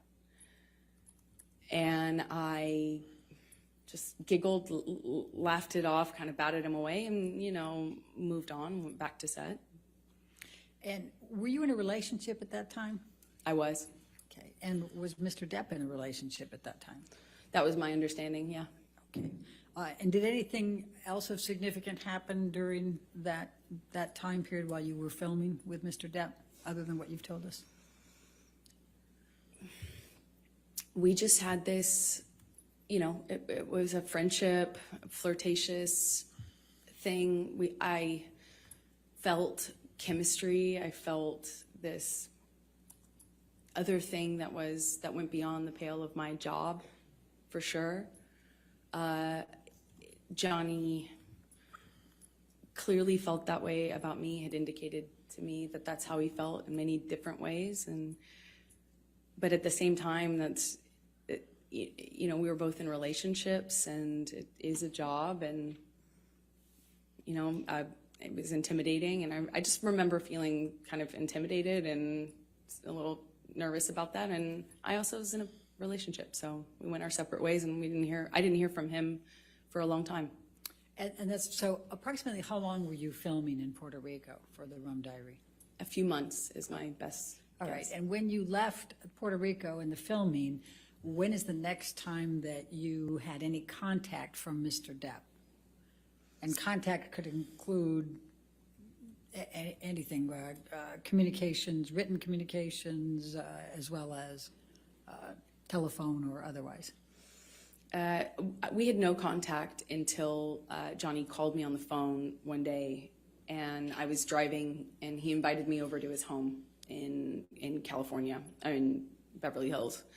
And I was out of the blue. I didn't even have his phone number. So it was quite unexpected. He called me a second time, but I don't think we actually connected, or we didn't stay on the phone, because we didn't really speak, but the first time was the only time I actually spoke to him, and he invited me over to his house under kind of he said that, you know, we could get Bruce, who was the director, to come over, something about the movie, but it was clearly not about the movie, if you know what I mean. It was, so I said, I said, my friends are in town, and I'm busy with that, and kind of hung up, feeling really startled, you know, that didn't know what else to do. What, if any, gifts did Mr. Depp send you during that time period after you filmed The Rum Diary? He sent me several gifts. He sent me a beautiful dress, one that I wore in the movie, with a beautiful handwritten note, said happy wrapping, and made a reference to the dress being wrapping paper. He sent me a few gorgeous, expensive, what I can only assume are expensive, collectible books, items. And then when I was away filming on a different job, he he did send me some guitars. I know one delivery, I was informed about one delivery, and my partner at the time intercepted the attempt to deliver and called me immediately and said, what should I do? And I said, well, send it back. And she did. And she indicated that at the time, there was another one that had already previously attempted delivery, and it was also rejected. I sent it back because I wasn't there and I wouldn't have accepted it anyway. Okay. Did there come a time that you ended up having to go on a press tour for The Rum Diary? I got a call for the Rum Diary press tour in the fall of 2011. So that's close to 2.5 years after you filmed? I'm an actress, not a mathematician for a reason. Roughly, yes. Okay. And could you please describe for the jury what a press tour is? Just explain it to them. Well, you take a movie once it's completed, and if it doesn't have distribution, you, as part of the promotion of that movie, you go to these various places, normally cities like London or New York, and you do press events in those cities to kind of promote the film, and you go to place talking about the film. And so you were then called to participate in the press tour for The Rum Diary? Yes, I had just finished going through the process of separation with my former partner, and I was moving and going through that, and I got a phone call saying, remember that movie you did in Puerto Rico? Well, they want you for the press tour. And I said, well, perfect timing. And we did that, I think late October 2011. Okay. So describe for the jury your interactions with Mr. Depp during the press tour. Well, on the the beginning of the tour was Los Angeles, where we both lived, and we did a press day, normal press day, and then at the end of it, I was invited by Johnny to come up to his room to have a drink with him and the director of the film. And I went up to the room to see both him and Bruce, but as soon as I got there, Johnny said Bruce wasn't going to make it. So I stayed. Johnny and I started talking. He asked me about my relationship. I said, well, you know, I'm going through it. I'm going through the separation right now, and it's been, you know, rough couple of months, but that's normal. And he said, well, that's same with me. You know, it's been, I can't remember exactly how long he said it had been, but that he had split from the mother of his kids, and said that he understood. All right, and then what happened next? Then we drank red wine and continued to talk, and the talking became us, you know, reconnect. You know, it was like reconnection was almost instant. It was just, chemistry. It's hard to explain that, but we sat on the couch and we talked, and you know, it felt like there was it felt like there was an electricity to the room, and it's how I felt when I was alone with him anyway. And it was instant again. I was like, whoa. So on the couch, we talked, finished some wine, and then I got up and left. And as I went to leave, he grabbed both sides of my face, similar to what he did in Puerto Rico when we were filming that scene. And he kissed me, and I kissed him back. And what happened next with respect to any relationship with Mr. Depp? Well, then we fell in love. We went on this press tour, and we went, it was a beautiful and strange time. You know, we're flying from one, not together, but, you know, going from one city to the next, Europe, New York, Los Angeles, as I said, and we're just traveling around talking about this movie that we did together, that we participated in together, and we were falling in love. I mean, it was just, you know, at the first dinner in London, he sat me next to him. You know, he produced the film and was a part of controlling the film and was responsible for different things than I was as an actor having a small part in it. And we went on this press tour, and I think in London he had me sat next to him at a dinner, and then we ended up spending the night together in my hotel room. And for the rest of the press tour, it was on. I'll put it that way. All right. And how long approximately did the press tour go? I don't know exactly how long it lasted. I think, you know, there were press engagements in this city for a few days, and then another city for a few days, and then there was a break, and then there was another press opportunity, I believe. So it was kind of spread out over maybe a month, if I'm guessing. So when you returned to Los Angeles, what, if anything, took place with any relationship with Mr. Depp? Well, once we were back from the press tour, you know, we had this, you know, whirlwind romance kind of just in these like beautiful places all over, and we're falling in love and not able to really show it because the world didn't know about the split between he and his former partner. And of course, as a woman, I was like, is that troubling? You know, and I'd ask him, no, you know, he swore to me that they hadn't even shared a bed for a year, and that they were protecting the kids and not publicizing it. So, or not making it known to the press. And so we kind of had to be a little bit under the radar. Not a little bit, we had to be really under the radar, because as Johnny pointed out, that the world would blame me and call me a homewrecker, even though I had nothing to do with it. So we were secretly dating, and then, you know, it was beautiful.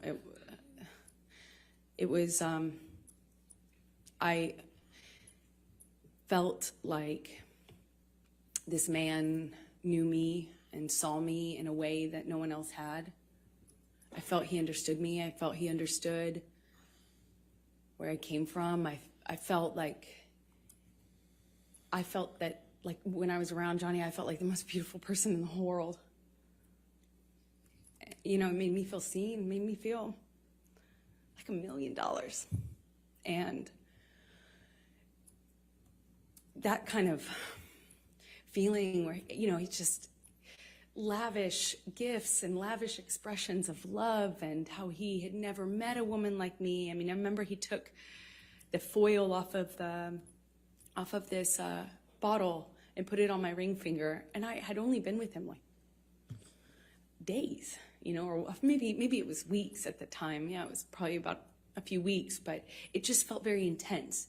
But we weren't doing normal life stuff. We weren't like stuck in traffic with each other. We weren't going to the grocery store and doing life. We were like hiding in these places around the world. He has so many homes, and so we'd be in one of those homes or my home at the time, and it would be like a bubble, like we were in this little bubble of secrecy, and it felt like a warm glow, as we would say.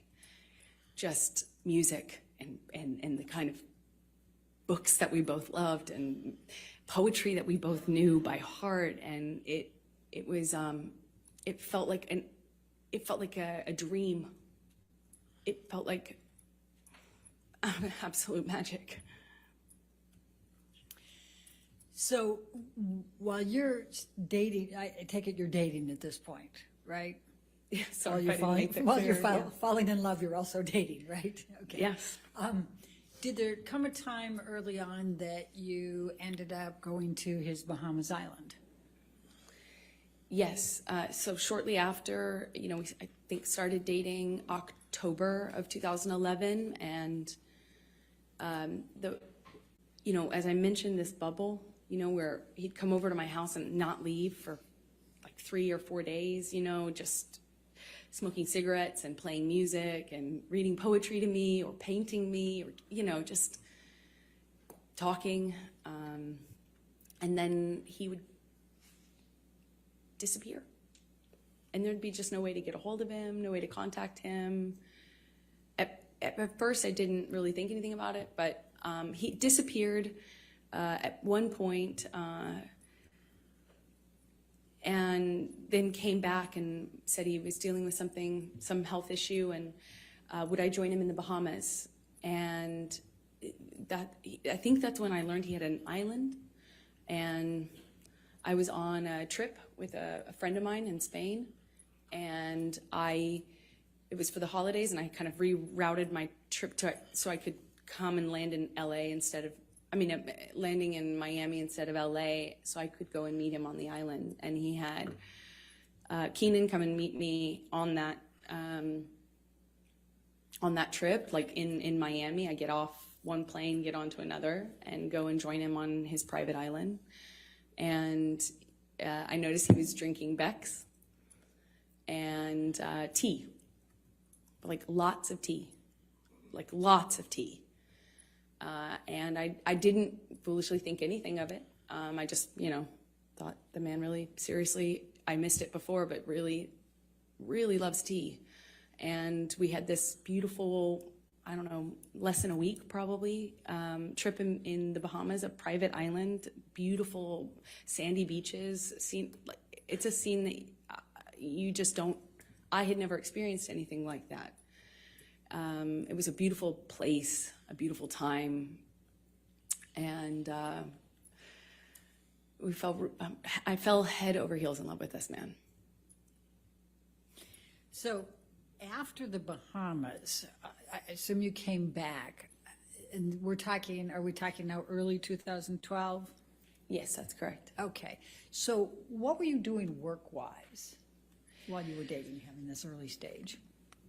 What I always do, I would be taking job to job to job, going from one movie to the next, mostly not filming in LA. So weirdly, you live in LA to go shoot on location in other places. So when I was in town, we would go back to this bubble, like insular bubble with beautiful, blaringly loud music and no one else and nothing else. And then I'd go off to work, and so would he. Eventually, yeah, he left to shoot Lone Ranger, I believe. Okay.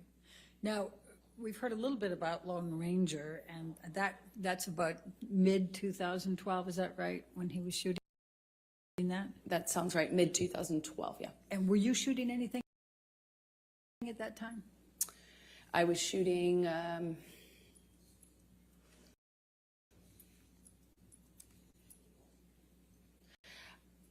Machete Kills? I believe I was shooting Machete Kills in Austin. I had a small part in a Robert Rodriguez film that shot in Austin. But I think Johnny was shooting and then having some time off, and there was just a lot of travel, a lot of movement, so. And so what, if any, visiting did you do with Johnny while he was on his set for Lone Ranger, and where was he? Well, he was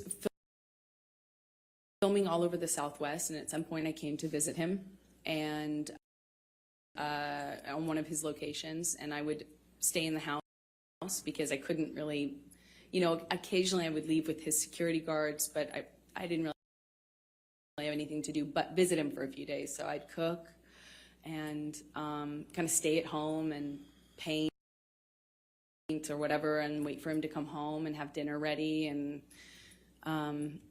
we would have these little bubbles, but kind of scattered throughout the Southwest and as he was filming. And at the time, Johnny had, you know, when I first arrived at one of these locations, it was the first time that Johnny told me that he had had a health issue, something with his liver, and that he wasn't, that's why he was not drinking. He was drinking a lot of tea, like a lot of tea. Okay. And so we've heard a little testimony about boots. What, if anything, did you do to help Johnny with his boots? Well, I mean, I suppose that I took off his boots and it made an impression on him, and I was happy to, you know, anything I can do to show love. Certainly how I felt about him. But if he wanted to take off his own boots, he certainly could. Did you buy Mr. Depp any knives during that time period? Objection leading. Sustained. What, if anything, did you do with respect to knives during the time period you were with him in the Lone Ranger? Objection leading. What, if anything? Overruled. Johnny had a thing for turquoise, and that eventually, you know, being in the Southwest, it can happen really quickly. I also too really love turquoise, and he has he loved knives. He loves a lot of things. When Johnny loves things, he does it a lot, and lots of it. So he had these daggers that he had given me that really, they were beautiful in design. And they're, you know, long, curved daggers. And he just talked a lot about knives, had a knife and gun collection, and was quite proud of it. And at some point, I don't really remember exactly when it was, but at some point I picked up what I thought was a really beautiful turquoise handled knife. And I had it engraved with a saying that Johnny would say to me all the time, which I, you know, thought was romantic, as funny as that is to say now. And what was the expression, the saying? Until death, hasta la muerte in Spanish. Now, by the time that you're visiting Mr. Depp during his shooting of Lone Ranger in the June through August 2012 timeframe, what, if any, relationship has he developed with your family? Oh, well, starting really early on, Johnny was so kind, so generous to my family, but especially my mom and dad. He met my dad, and my dad's a big personality. He's a rowdy guy, and Johnny just all of a sudden, I had never noticed, you know, Johnny have a southern, all of a sudden Johnny had this southern accent and was really like buddies with him, and they really seemed to get along very well. They're, you know, just like instantly he was giving my dad gifts, he gave him guns, he gave him knives. They had this, I mean, Johnny just really just showered my dad, and my dad's a working man, you know, salt of the earth guy, and he was just like, you know, floored. He's getting all these amazing gifts and being invited to come on to these locations, and, you know, Johnny's this big movie star, and my dad was just like, you know, I think my dad would have married him himself, not if I hadn't. And he just instantly, he gave my mom jewelry, brought her out to come and see me while I was visiting Johnny on Lone Ranger in some part of the Southwest. I think it was Colorado. He gave her this beautiful turquoise necklace, and I mean, they were definitely taken by him. And what, if any, relationship had Mr. Depp forged with Whitney by this time, your sister? I believe the relationship came a little bit later as they got to know each other, but he did the same thing with my sister and just really found a bond with them that, you know, was, it was, you know, he tried to do anything and everything he could to make them feel like special, and they did. You know, my mom, my dad, and my sister. And what, if any, relationships did Mr. Depp form with your friends? Well, Johnny's so generous and can be this really, like, overly generous almost, you know, like showering you with gifts and compliments and just, I mean, like, you know, and he has access and means to really, you know, we're not talking about giving you a card. We're like talking about just these like extravagant trips or these extravagant gestures, and it's a lot. And he did that with my close friends. I relied heavily on my friends and had a pretty strong support network with them, and he really just showered them with generosity and love and light, and invited them to come to these exotic places and flew people here and there. I mean, it's incredibly generous. So going back to the filming of The Lone Ranger, what, if anything, did Mr. Depp do with respect to a horse? Objection leading. What, if anything? Overruled. Johnny at one point insisted on buying me a horse, and I, of course, said that's extravagant. There's no way I could accept that. That's how will I take care of that horse? You know, it's so extravagant. So I said no, of course.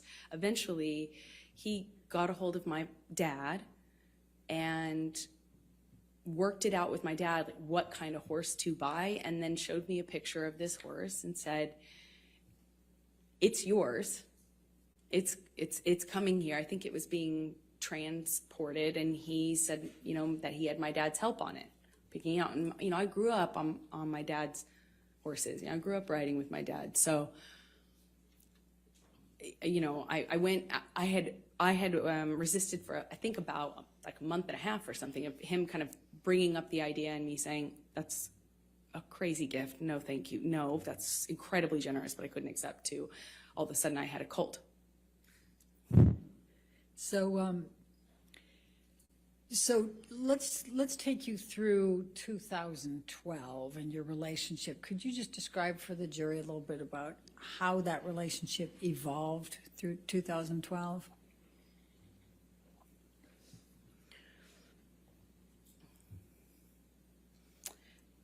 It was always intense. It didn't become intense. It almost started that way. When I was with him, you know, I felt that electricity in my body. I felt like butterflies. I couldn't, you know, I couldn't see straight practically. It was just, you know, I was head over heels in love, and he felt like that to me. He felt like he was also in love. I didn't feel like he was faking it. I felt like what we had, it felt like to me at the time there wasn't any love like that, you know. I mean, and then he started to kind of do this thing again where he'd disappear and he'd come back. And I remember at first when he first started drinking, I didn't really think much of it, but all of a sudden the behavior kind of started to go in line with the disappearing, and he'd come back and he'd just be different. And I'd say something and he'd accuse me of saying something else or saying it in a different way, or he would, it was mostly my clothing at the time and me working. That was the main thing. Like, I found myself trying to not talk about auditions because it would change the mood so dramatically. I tried to, you know, he would make these comments about, you know, whoring myself out, but do so in the context of me acting, you know, and he would talk about other actresses who do my role in this way where they were worthless whores, that they were, you know, fame hungry, you know, expletive, you know, just this. The point is, it felt really dirty to be an actor. Never mind that he was one. It was dirty that I wanted to do this job that I wanted to do, and I was doing the job of an actress. It was everything every time I was walking out of the house, he would ask me, "That's really what you're wearing, kid? Oh, I see." You know, I wore a dress to an event once, and I felt beautiful in it. Like, stupid as that sounds, I felt pretty in this dress I picked out, and I showed it him because you know, it's a carpet, it's red carpet, so it's like, you know, publicized, and I kind of thought it was weird he wasn't saying anything about it. You know, I left him to go do this red carpet, and I was like, "Did you see the you know, the event I went to?" You know, basically, I felt pretty, and I thought, like, "Did you see that?" You know, I wanted him to say something about that, I guess. And he said, well, this is after he stopped talking to me for some time, didn't tell me why. When he came back in my life, he wouldn't explain why he was acting different. He just kind of acted mad at me and didn't know what I had done wrong. And when I brought up the dress and the event, because it was an event to support a charity I was really involved with at the time, and I said, you know, "Did you see that thing?" And he said, yeah, I think the whole world saw that, kid. That's how they'll remember you. That's how the world will remember you. And I was like, oh, come on. I mean, it's like, but it, you know, I felt good in it. I felt good. And he said, yeah, kid, that's what you're putting out there in the world. No one will ever forget that. And that's all they'll see you as. That's what you wanted. That's what you were going for. You know, my dress was slow cut. I get it. Slow cut. But I felt, you know, I felt really embarrassed and horrible that I wore that. I felt like, how could I have made that choice? Of course, you know, he's right. You know, you start to believe it. I started to believe that made a lot of sense, of course. But it didn't stop with that. It was clothing in general. And when I walked out of the house, it wasn't just like, hey, you're not allowed to wear that. It was like, oh, really? That's what you're wearing. No wonder you get cast in those roles. No wonder you that's what you are. That's what you're making it. And it continued. And then there would be a blow up. And at first it was just to throw something, smash some things. It loves to smash up a place, an apartment, furniture is what it started with. Glass. Threw glass at me, and I remember it was summer. And he just threw this glass across the kitchen, and it didn't hit me, but it shattered behind me, and I remember thinking that it like very easily could have hit me. And that, calling me a whore, it didn't start with using the whore word, it was just comments until it would escalate. And then I started to notice the pattern of escalation where he'd throw glass or turn over a table. Then he would hit the wall, and then he'd hit the wall really close to my head. You know, like when I'm standing there, you know, just hit the wall, screaming at me. But then he would disappear and get clean and sober, and he'd come back and tell me that he was done drinking, he was over it. It's done, cleaned himself up. He had done it before, and he'd do it again. And then he would go back to this like wonderful, like almost like just unreal, like but real, you know, but unbelievably nice, sensitive, kind, warm, generous, interesting, funny man that I loved. And he would make me feel so loved. Like I would feel so distant from that thing that was so scary that I would not even recognize it too. And that was how, our relationship kind of started to develop in that first year. Do you remember the first time that he physically hit you? Yes. Please tell the jury about it.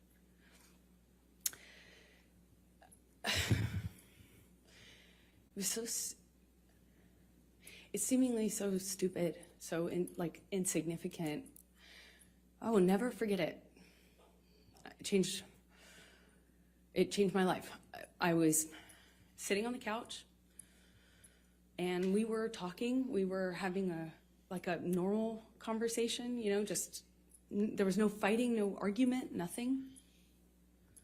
And he was drinking, and I didn't realize at the time, but I think he was using cocaine because it was like there was a jar of cocaine out on the table. I realize that sounds weird, but it was like an actual vintage jar of it.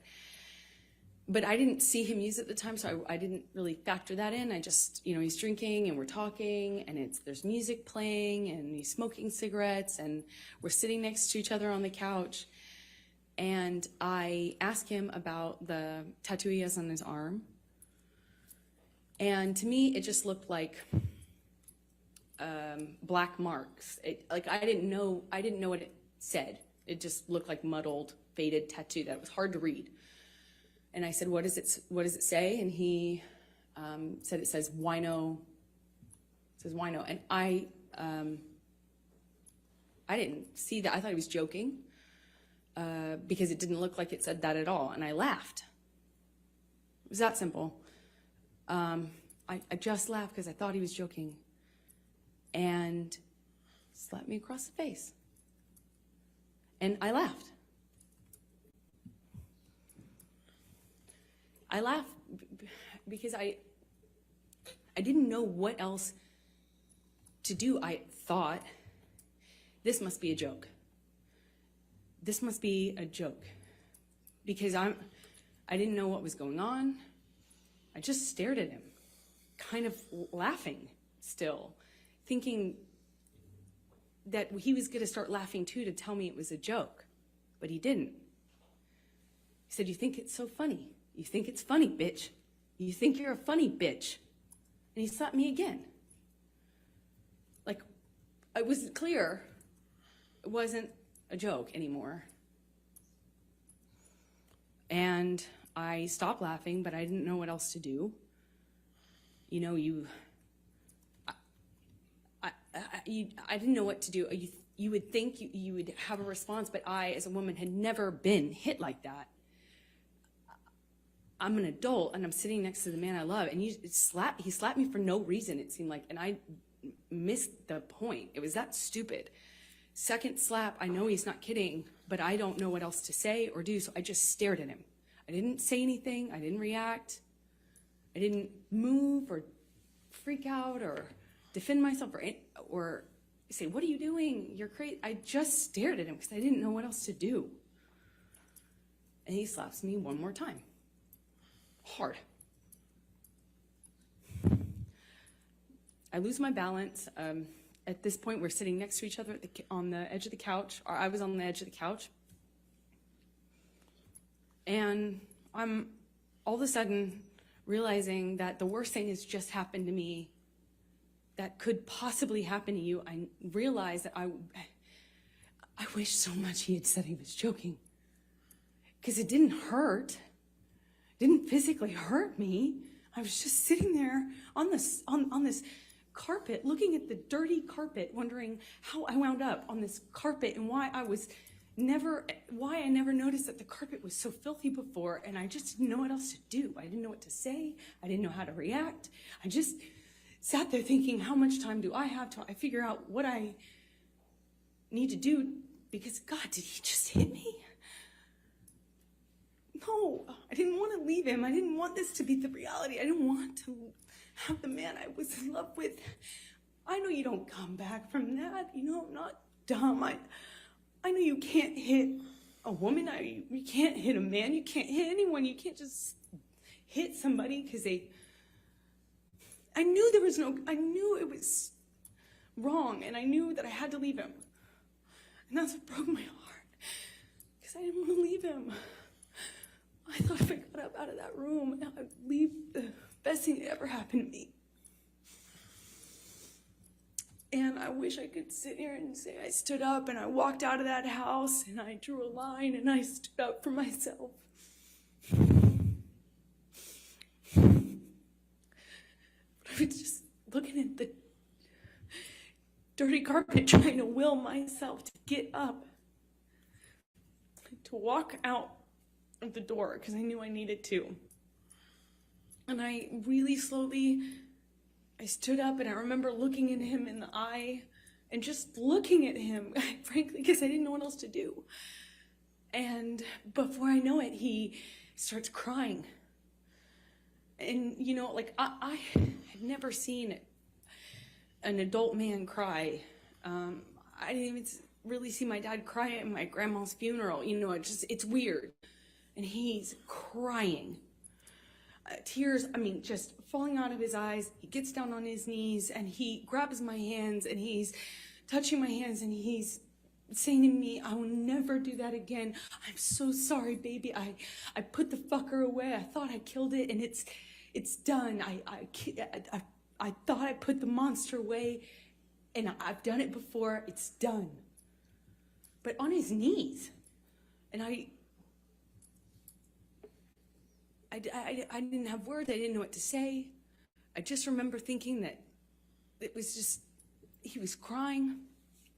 He seemed so sorry, but I knew I couldn't just forgive him because right? That means it will happen again, no? You know, like I've seen the health class videos, like everyone else. And I got up in my car. I walked to the car. I didn't say anything. I made a point to not say, oh, it's okay or anything like that. I just didn't say anything. I got up, I went to the car, I sat in my car, and I felt like I sat there forever. I didn't want to turn the key. I just leaned my head up against the window, and I remember just seeing my breath on the windshield, you know, on the glass of the window of the door, just seeing my breath and trying to will myself to have the strength to know what I should do in this moment, because I was heartbroken. And I sat there for a long time, and I eventually turned the key and drove home.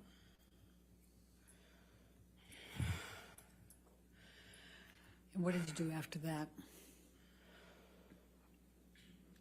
I don't know. I don't remember what I did when I got home. I don't remember.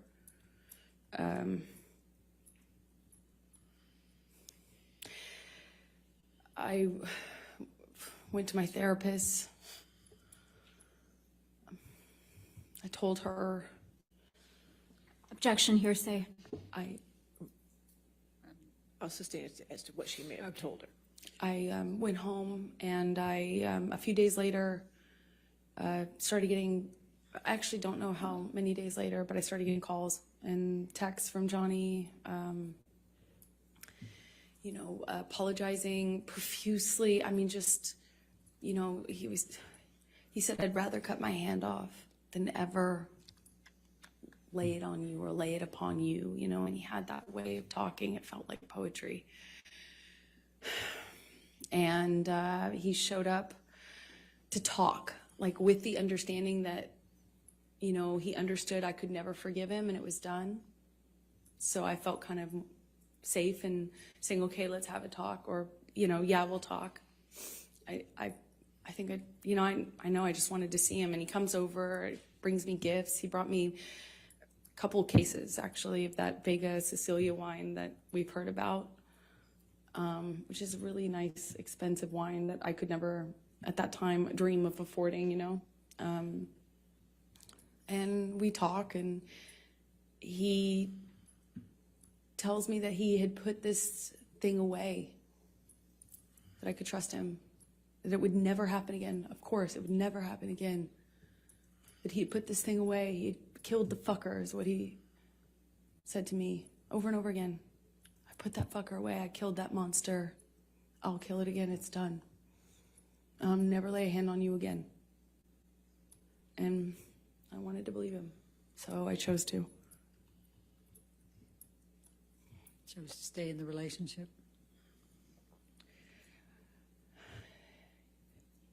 Yeah, I did. I believed it,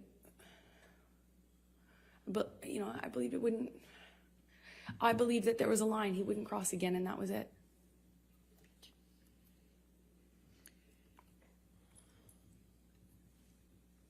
And so you stayed, correct? You stayed in the relationship? Yes. Okay. So, is this a good time? You want to You break? keep going a little longer, please. Okay. Thank you. So could you please describe for the jury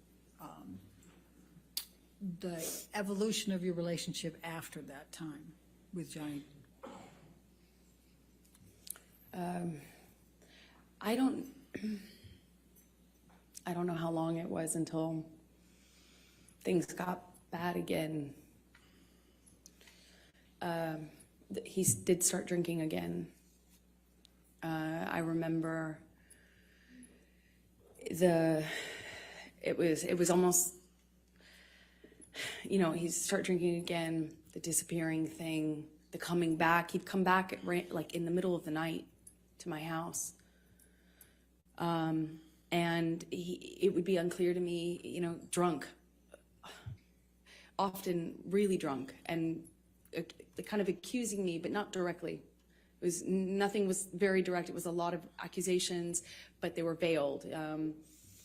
You know, what I was wearing, who I was with, why didn't I text him back? I didn't text him back right away. This is when I was at my place in Orange. Sometimes he would show up to catch me. Like that was a pretext for coming over. And by the time we were done talking, I would have thought I had convinced him that I loved him, that I only loved him, there was no one else, and then that we were back in an upswing and would go back to good, loving, like sick, romantic love, like kind, sweet, velvety love. And then it would be something I said, why did you say it that way? You know, if I had to leave for an audition, I could guarantee that when couldn't guarantee, but 2 of those in a row, and when I came back, he was angry at me, you know, and I wouldn't necessarily know why. And then he started accusing me of things, probably, like, at first it was indirect, and then it became really direct. Then the punching of the walls next to my head, which is a constant at that time in 2012 when he was drinking. Eventually that became, you know, him accusing me of cheating. I'd defend myself. I'd say, you know, that's crazy. You're wrong. I would never, the normal things. And it would escalate to the point where he would push me or shove me down, and then I'd get back up. And this happened several times. That's why it's not more specific, I suppose. When I'd get back up, I'd look him in the eye. I made a point of getting up and looking him in the eye.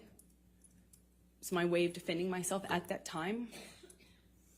And I'd look at him, and he'd ask me if I wanted to go again, and shove me back down. Eventually, it just hit me. Remember, he hit me in the face when I denied having an affair with my ex-wife, my ex-partner at the time.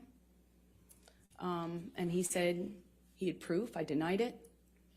And I was walking out of the bedroom, slapped me across the face. I turned to look at him. And I said, Johnny, you hit me. You just hit me. I'm going to ask you, Michelle, can you bring up 1783, please?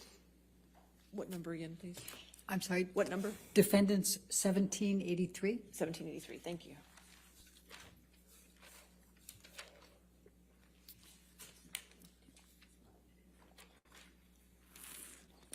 Do you recognize this picture? Yes, I do. And could you tell us what it is? It's a picture of my face with a note that Johnny left for me by the coffee. Typically is where we'd leave notes like that. And does this accurately depict the scene portrayed?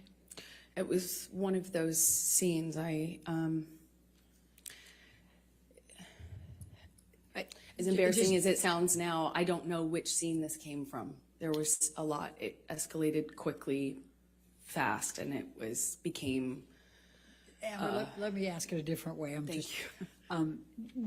Is this a picture of you? Is it an accurate picture of you? Yes. Your Honor, I'm going to move the admission of 1783. Your Honor, we have an objection. May we approach? Sure.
Would you please describe for the jury some of the cycles you had with Mr. Depp through 2012?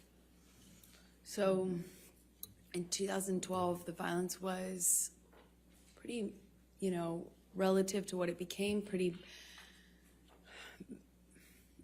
slapping, backhanding. Well, it went from this eggshell kind of, you're walking on eggshells, nothing you're doing is kind of right, but you don't know what you're doing wrong.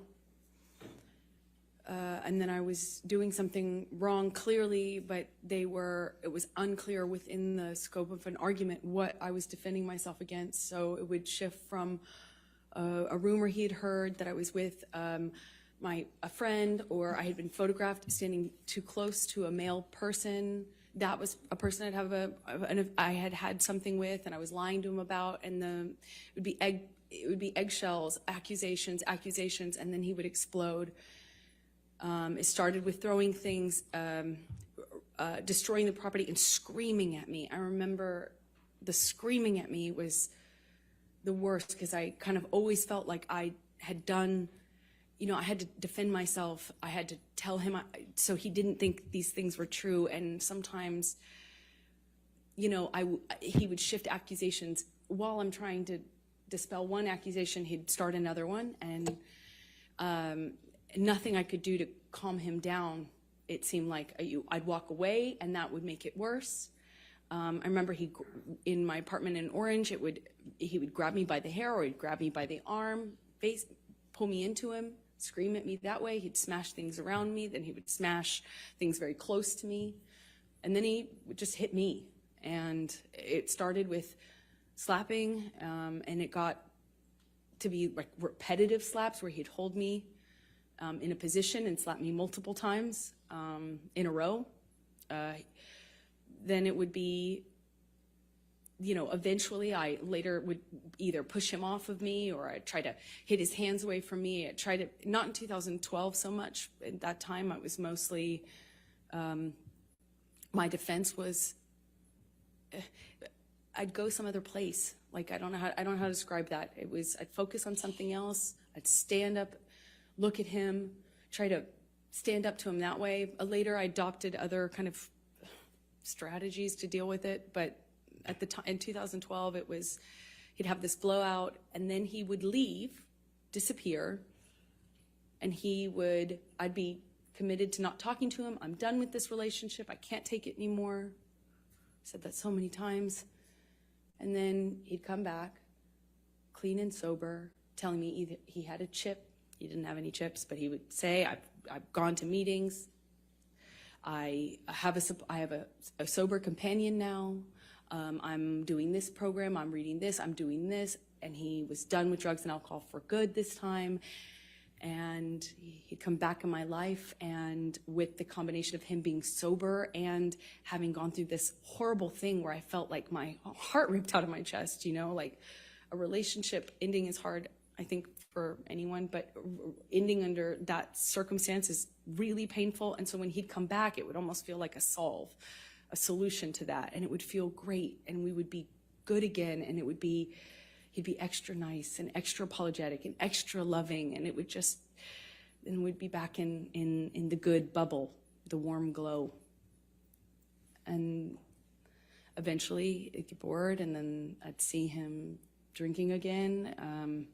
When I started to get upset, noticing the pattern of the violence going with the drinking and drugs, then he started sneaking it. So it became less clear, and I'd have to look for clues as to what he was on. So I just knew how to react, you know? Johnny on speed is very different from Johnny on opiates. Johnny on opiates very different from Adderall and cocaine Johnny, which is very different from Quaaludes Johnny. But I had to get good at paying attention to the different versions of him.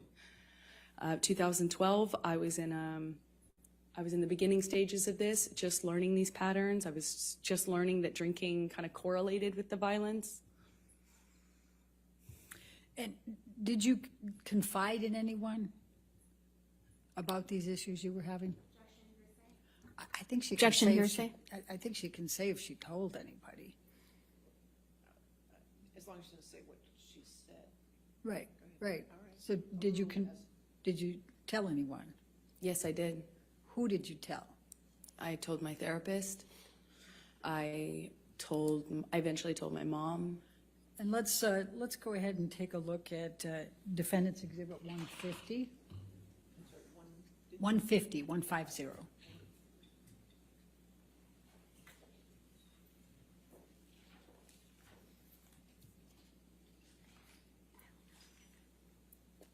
Your Honor, I'm going to object on hearsay. Yeah.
Why did you decide to confide in your mother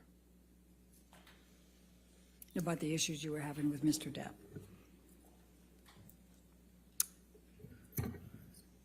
I think I felt safe talking to my mom because I knew that she understood these dynamics and she wouldn't judge me for staying with him, for loving him, even though this was happening and was happening to me.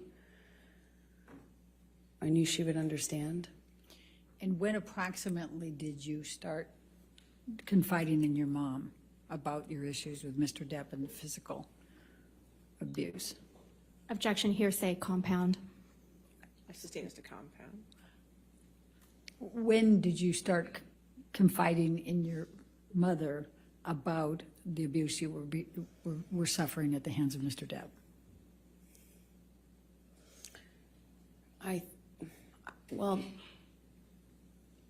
was confiding in her from the very beginning about the abuse, the psychological abuse, the kind of control, the disappearing, the not knowing where he was, then he'd come back and sometimes in the middle of the night, the constant accusations, like that sort of thing. I talked to her about probably from the very beginning. The fact that I was secret, I had to hide.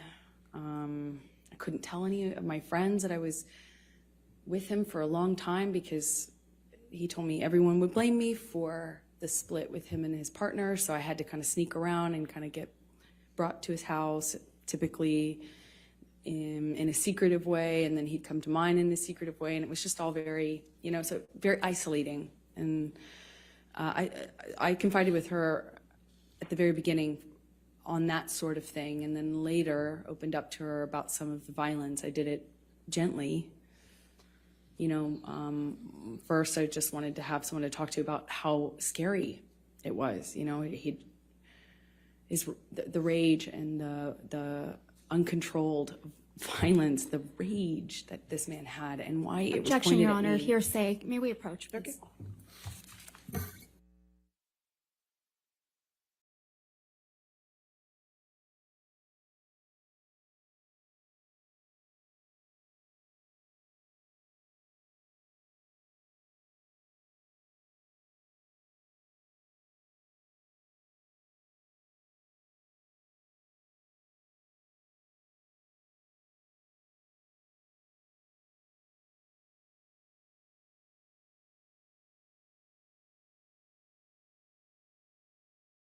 Ladies and gentlemen, we're going to go ahead and take our 15-minute afternoon break, so please do not talk about the case. We're doing the outside research. Okay, we'll see you soon.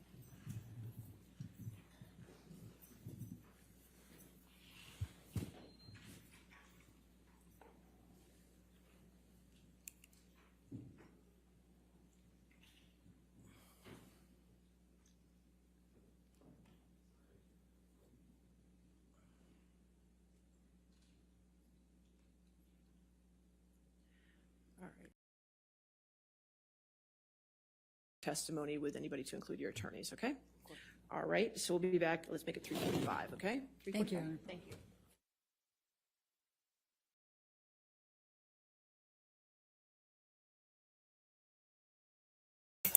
Okay, everyone, we have Amber Heard that took the stand after lunch.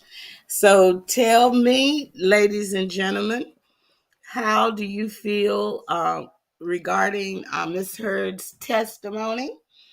Are you surprised that she took the stand so early? I think I also shared with you all. Yes, Renee, this whole situation is sad. Both of them seem like they've had a very tumultuous relationship. It is sad. And we want to extend any type of sympathy to whomever went through this. We just it's sad. It's not something that that should that anyone would want to experience. I pray that Amber is fine, and I pray that Johnny is fine. This testimony on both sides were very heart-wrenching and triggering to some people, I'm sure. And it is, very sad. It's a very sad situation. It's good that we finally get an opportunity to hear from Amber Heard, and we'll see what is going on. We know that they're on break. I think they're going to take a longer break this time. So I just, share amongst yourself what your feelings are. We're going to have our music as usual, and see what here happens.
Thank you. Please be seated.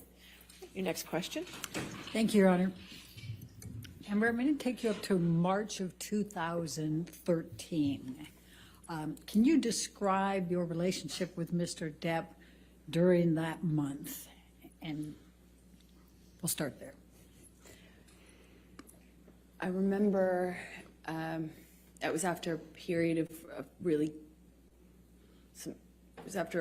some peace, and then and sobriety. Johnny was sober, drinking Beck's, and my dad, who was struggling with alcohol and drug addiction at the time, had fallen off the wagon, and I remember he said, "Why don't we I want to send a picture to your dad of support," because my sister was upset with my dad.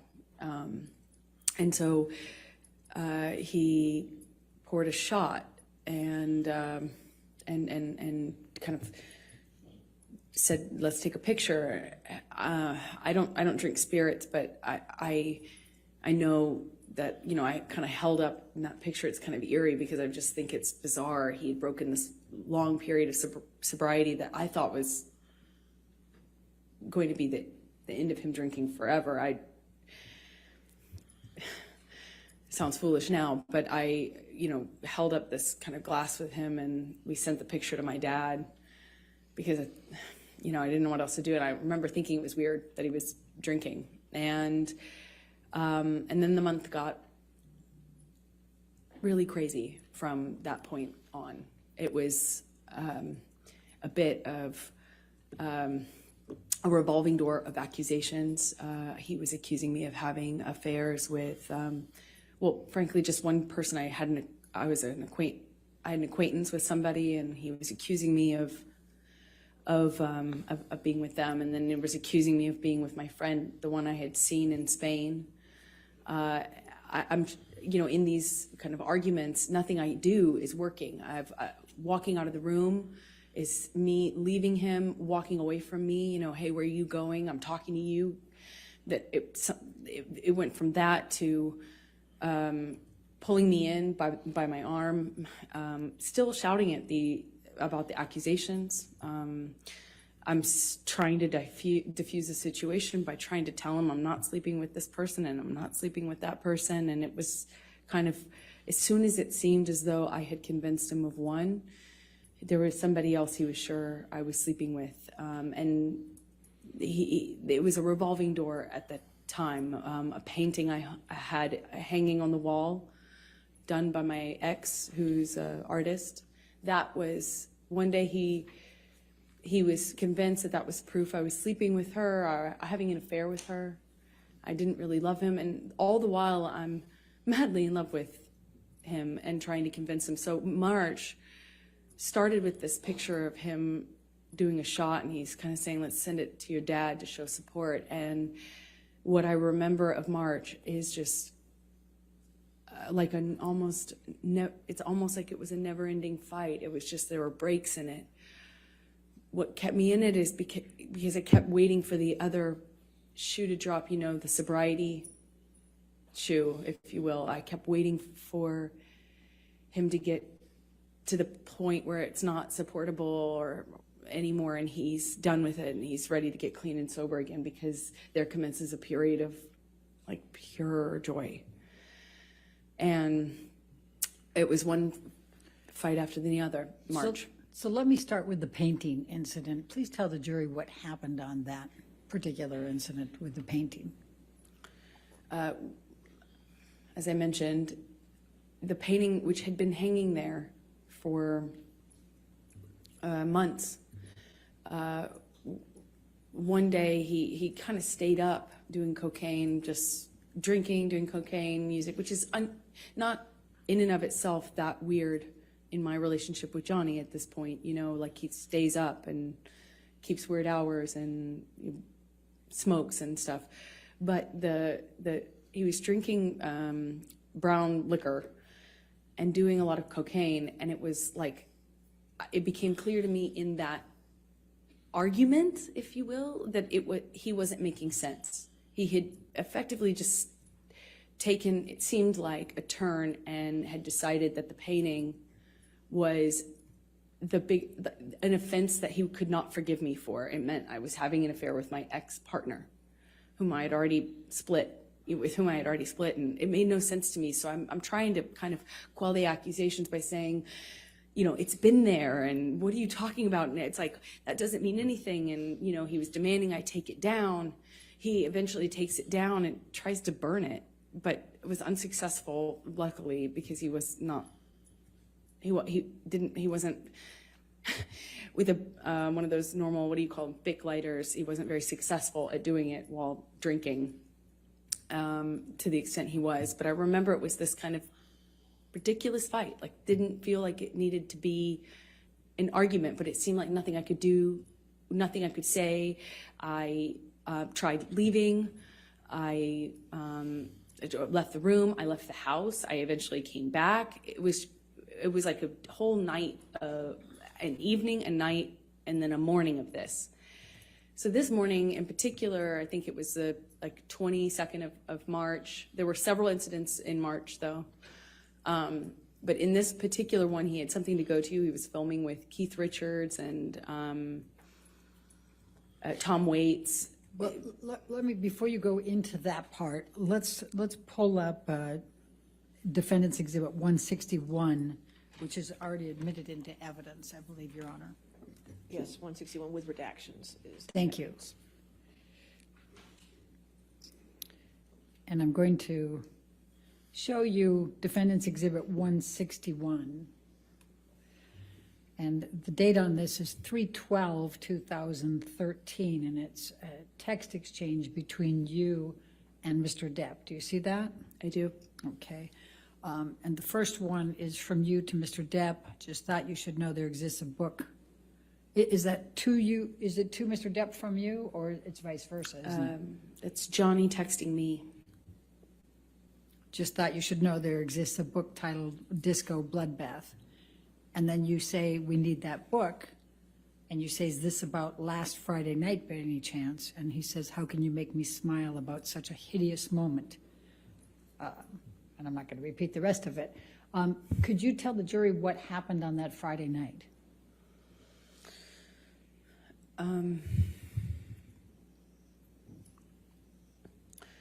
There were, like I said, there was a few different incidents in March. I believe this one happened in the Eastern Columbia building, which are one of Johnny's penthouses. They're in downtown, so a different part of Los Angeles. And we'd sometimes go there.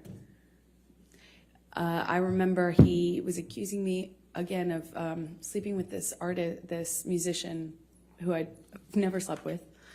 I was denying it. I barely knew the person. And then he was accusing me of sleeping with my friend in Spain. And I remember nothing I could do. He called this person on the phone and screamed at him. He didn't speak English, so he was really confused as to what he was being yelled at by Johnny. But I remember those were the accusations. That was the fight. But it was one to the next accusation. And I remember I was kind of doing that juggling act. I was in one of these fights, I believe it's this one, in his downtown ECB, we call it, loft. And we're in the kitchen living room area, and he backhands me. And, you know, it was, he wears a lot of rings. I remember kind of just feeling like my lip went into my teeth, and it got a little blood on the wall. Just that simple, a little bit of blood on the wall. As hard as it is to explain this,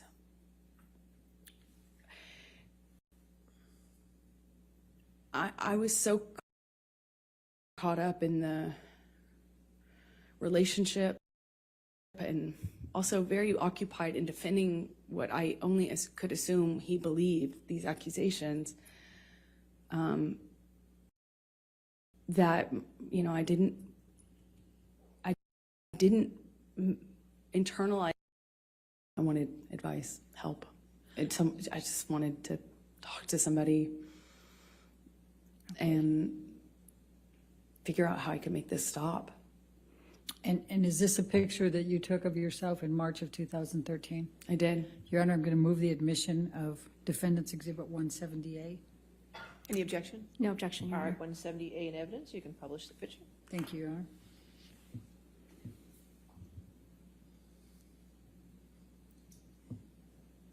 And how did you sustain that bruise, Amber? I had thrown Johnny slapped me. I walked away from him, and that made it worse.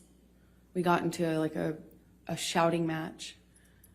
And he kind of did this thing with his body where I could tell he was going to hit me again. I picked up I remember it kind of like a little pot, not a pot, but like a vase. And I remember I got away from him enough as he reels back. I threw it in his direction, and I actually managed to get away before he got me. He grabbed me by the arm, and he kind of just held me on the floor, screaming at me. I don't know how many times he hit me in the face, but I remember being on the floor of my apartment, and I remember thinking, how could this happen to me again? Can you bring up 170?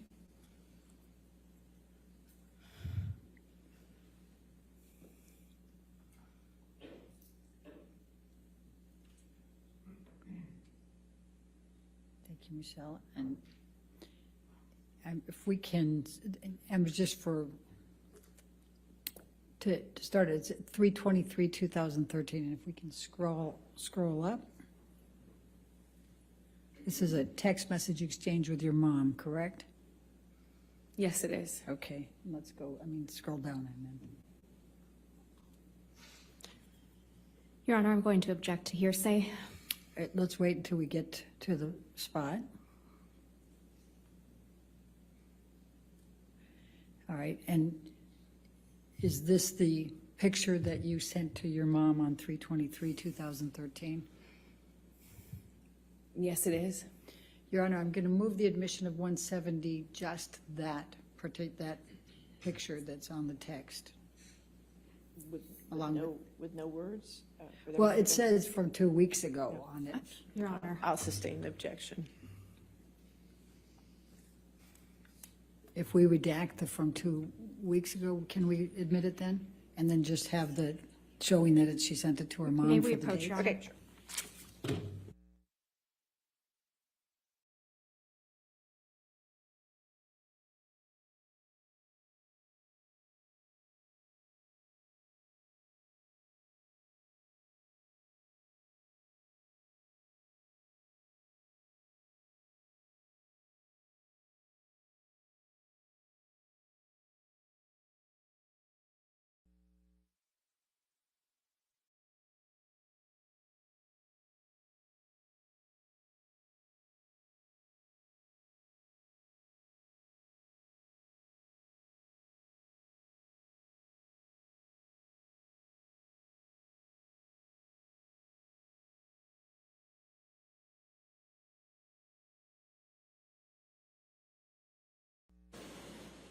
All right, 170 will be in evidence with redactions.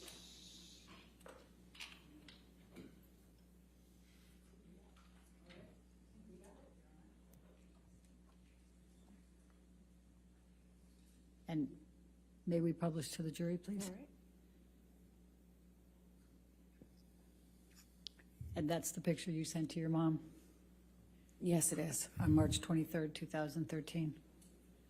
Yes, it was from a previous fight, Okay. the bruise. All right. Now, did you have any other altercations in March 2013 with Mr. Depp? Yes, we had a couple of these fights in Orange that were around this time, one of which I started to tell you about the painting. You know, and I know I've interrupted you now twice on that, but I realize the jury doesn't. Can you tell them what you mean by orange, at Orange? Sorry, Orange was my apartment that I kept in Los Angeles at the time. And it was an apartment. What type of an apartment? I rented the top of a duplex. So it was a house with the landlord living on the bottom floor. I rented the top floor. Okay, thank you. Now, please continue with the painting. I'm sorry.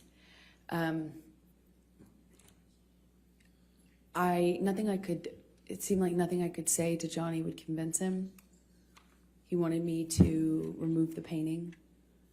And he wanted me to admit to this affair that I wasn't having. And I didn't want to admit to it because it's not true. So I held out, and he just drank more and did more cocaine. And I woke up the next morning, I think it was on the 22nd or the 23rd. I woke up in the morning and the breakfast table was like cocaine and booze.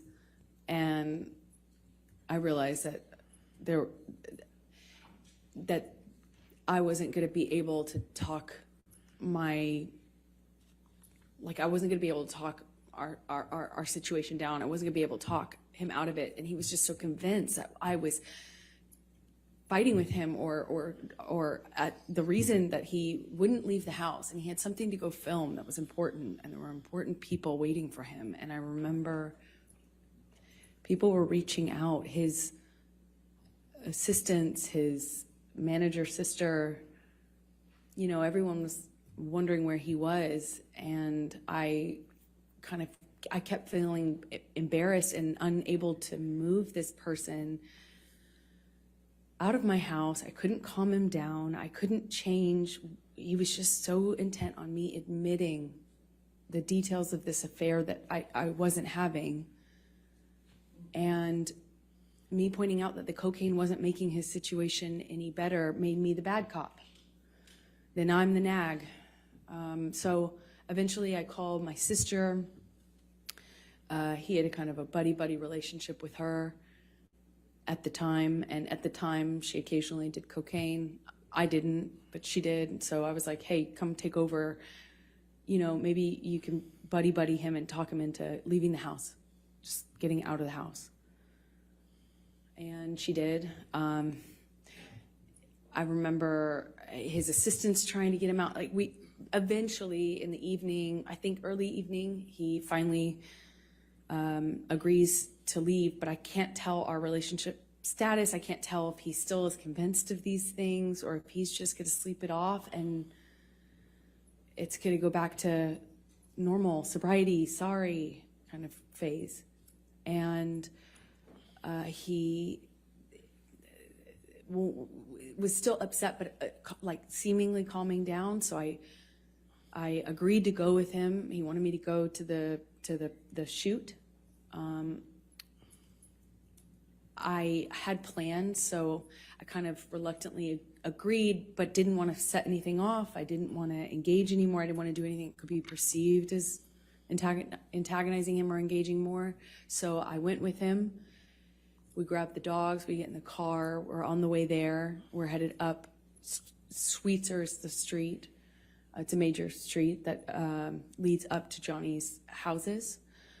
He effectively owns the end of the street. It's like a cul-de-sac. So we're nowhere near his home, but we were driving up this street, and he has the window down, he's smoking.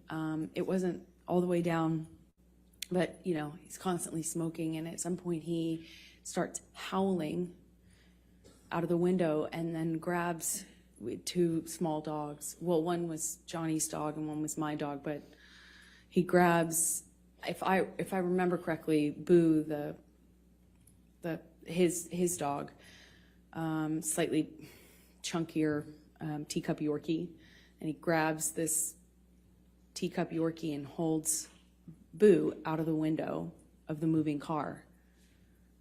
And he's howling like an animal while holding the dog out of the window. And everyone in the car, I'll never forget it, everyone just froze. No one did anything. And I too was like torn as to what I should do, because I didn't want to do anything to cause him to react, drop the dog. You know, it was just this eerie moment where he's howling and holding this animal outside of the car window. And more than that weird memory is more than that weird memory, I have a memory of everyone just kind of not really reacting to him. Like no one really kind of did anything. I eventually kind of pulled his arms gently back into the vehicle and kind of got the dog back on the seat, and we continued driving, but no one reacted. It just kind of avoided dealing with it. We get to the place, the house where he was filming this thing that he was late for, I suppose, for the day. And we walk in. Meanwhile, I've been bombarded by text messages and calls and conversations with everyone seemingly so stressed about... Objection, hearsay. All right. Just don't tell us what somebody else said, just what you observed. I understood everyone was stressed. They seemed stressed to me about the tardiness. Where is he? Let's get him there, so we get him there. And no one reacts when we get in. I mean, we walk into this house where everyone was waiting for him, and everyone smiles and says, hey, boss. Objection, hearsay. Okay. Sorry. Okay. Let's, Michelle, can we pull up 167A?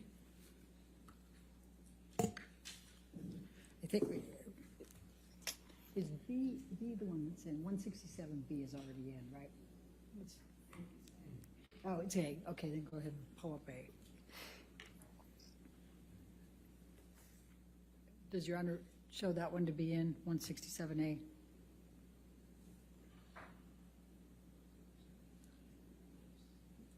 Defendants, sorry. Well, this might be your 167A, but it's in evidence as a plaintiff's number, and I'm not sure which plaintiff's number it is.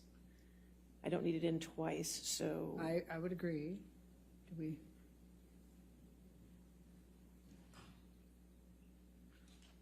Your Honor, I don't think it's this version of the photograph that's been admitted, so it's a different version. it's a Same different- photograph, but a little different, is that what we're? It's not the same photograph. Okay, not the same right, well, photograph, then we'll go with it. Then what Okay. number is it? Do you recognize this photo? Yes, I do. Please tell the jury what it is. It's a picture I took of my breakfast table that morning. Your Honor, I'm going to move the admission of Defendant's Exhibit 167A. 167A, any objection? Your Honor, may we approach? Sure.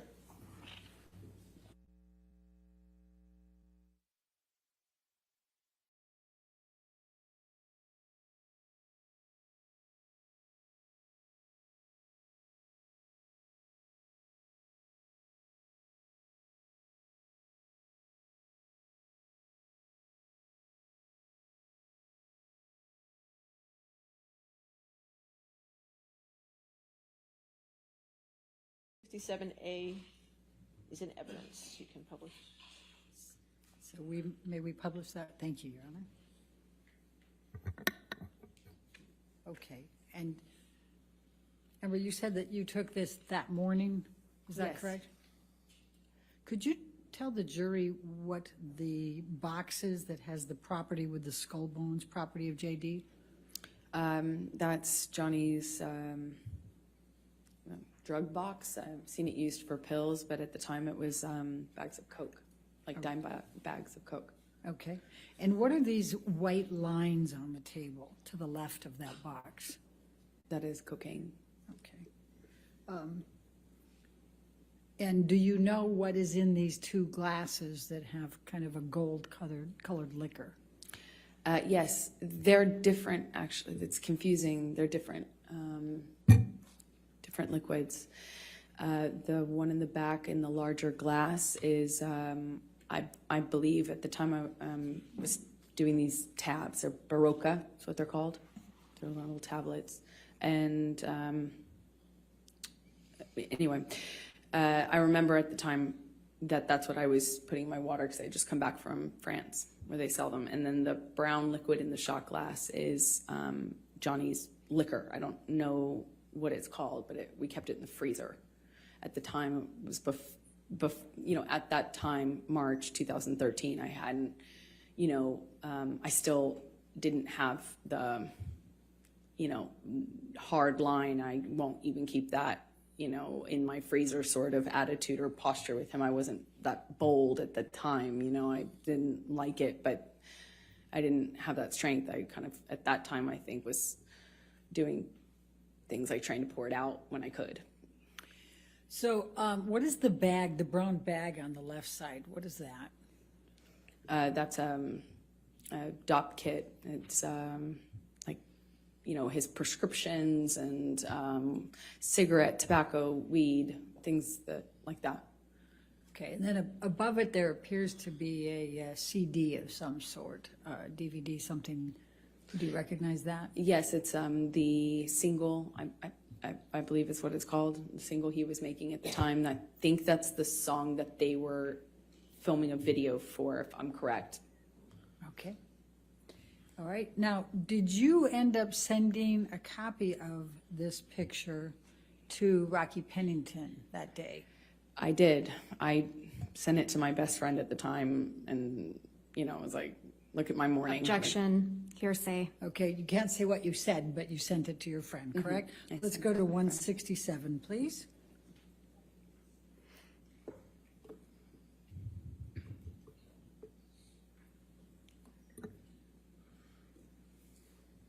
And is that the email in which you sent this picture to Rocky Pennington on 3/22? Yes. 2013? Your Honor, I'd like to move the admission of the picture with the redaction of the message on it, with the top with identifier redactions, and we take out the rest of it. All right, any objection? No objection. All right, so we'll do those redactions, 167 in evidence with redactions.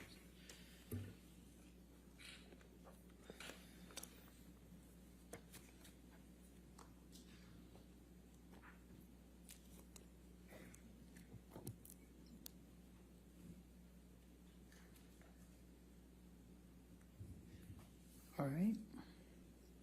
And may we publish, please?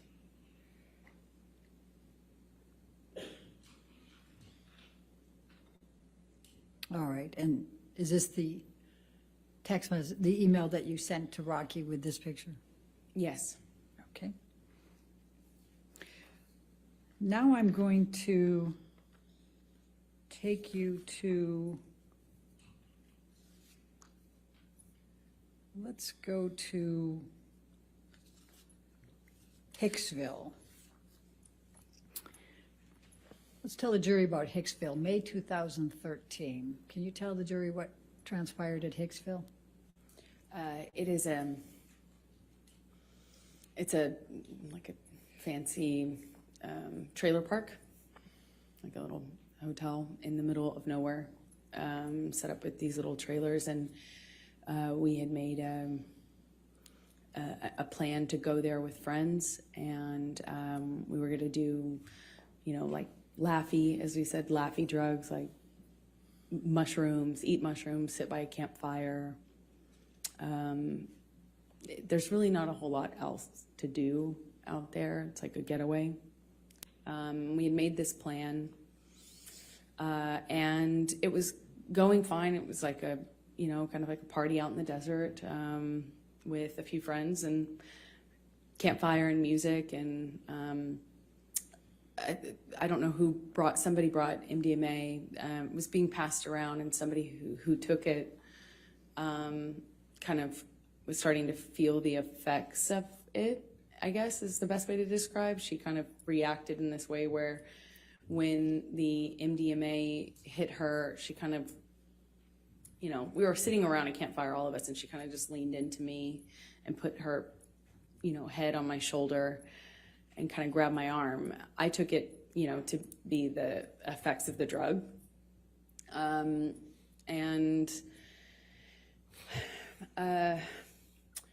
think I had eaten a mushroom cap, but was not feeling anything at the time. I don't remember feeling anything because the night just kind of changed pretty dramatically before I really felt anything of the effects of that. But that was the environment we were in, and as soon as she kind of did this thing where she leaned into me, Johnny gets really activated. He gets really upset, and he starts, well, at first she thought he was kidding too. She thought he was kind of making a joke. I think we all did. Everyone kind of responded at first, you know, like it was a joke, but he was like, hey man, what are you doing? You know, what do you think you're doing? And she kind of giggled and kind of leaned into me more. And I knew in my body just instantly that it wasn't a joke, but she didn't. So she's kind of still attached to my arm when he says it again to her louder. He says, hey man, you think you're touching my fucking girl? You think you're touching my fucking girl? That's my fucking girl. And he gets louder and louder. And she kind of did this thing, half understanding what was going on. I think she kind of started to cry at this point, but she kind of threw up her hands, and Johnny grabbed her wrist and kind of twisted it and pulled her into him and said, do you know how many pounds of pressure it takes to break a human wrist? Huh? And he kind of held her, and she just looked frozen. And she's crying, and she was just denying understanding what was going on. I stepped in. I kind of take Johnny's arm around, kind of take Johnny's hand, and kind of we start communicating. I don't remember if he immediately was accusing me or if it was sometime after. I wish I remembered, but we agreed that we'd go and talk about it in the trailer. So we walked to the trailer, and when we're in the trailer, Johnny, by the time we get into the trailer, Johnny tells me that I had been instigating the, like, you know, in asking for this, and that I had invited it, and that I hadn't been honest with him about my relationship with this woman. And I didn't really know her that well. I mean, I actually don't know her at all, but I had met her. And I remember in the trailer, he's accusing me of lying about it, and that I had something with her. I'm trying to diffuse that. I'm trying to calm him down. And he just turned all that, it seemed like he turned all that rage onto the trailer itself. And he just started smashing things. He picked up something on the table and threw it right into the glass cabinet.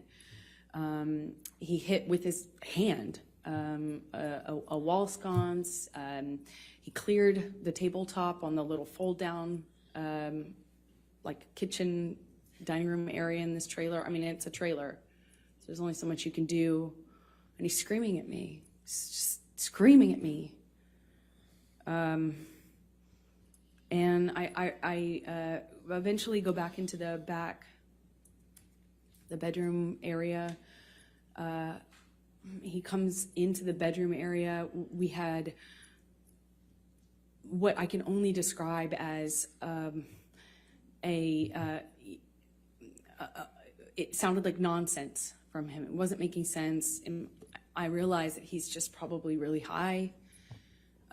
Because it wasn't making sense anymore. It wasn't like a direct accusation. He wasn't hearing me when I was saying I wasn't involved, wasn't cheating on him. I wasn't secretly trying to engage this woman.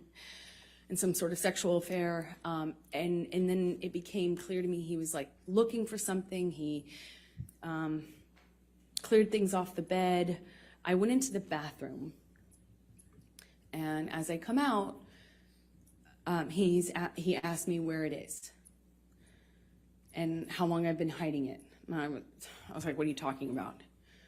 And he says, you know what I'm fucking talking about. You know what I'm fucking talking about. Be honest with me. Where are you hiding it? And he kind of like makes to look into the bathroom.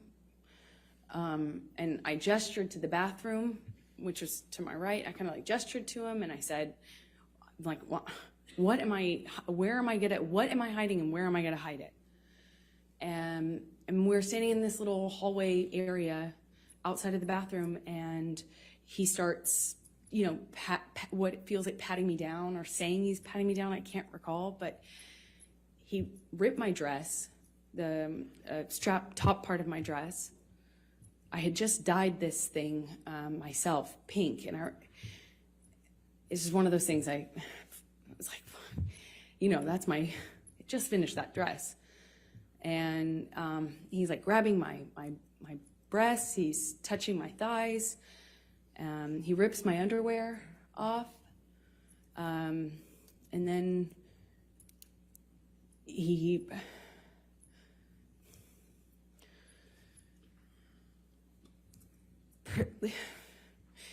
proceeds to do a cavity search.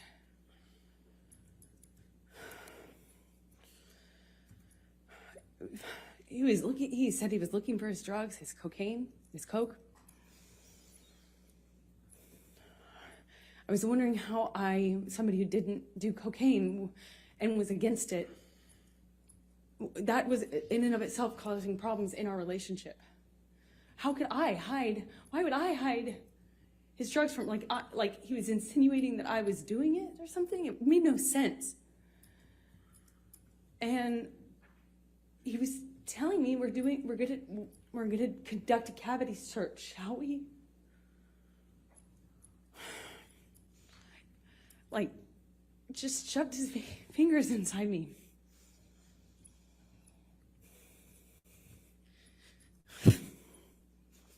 I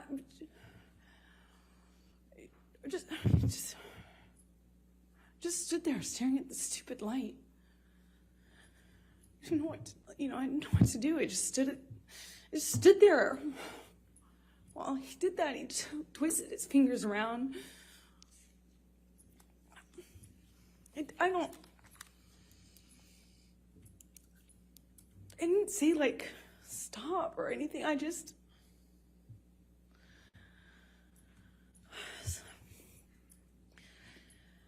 So the next morning, what transpired?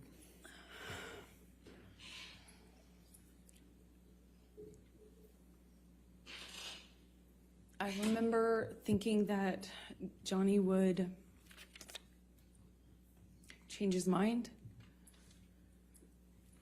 And it would be,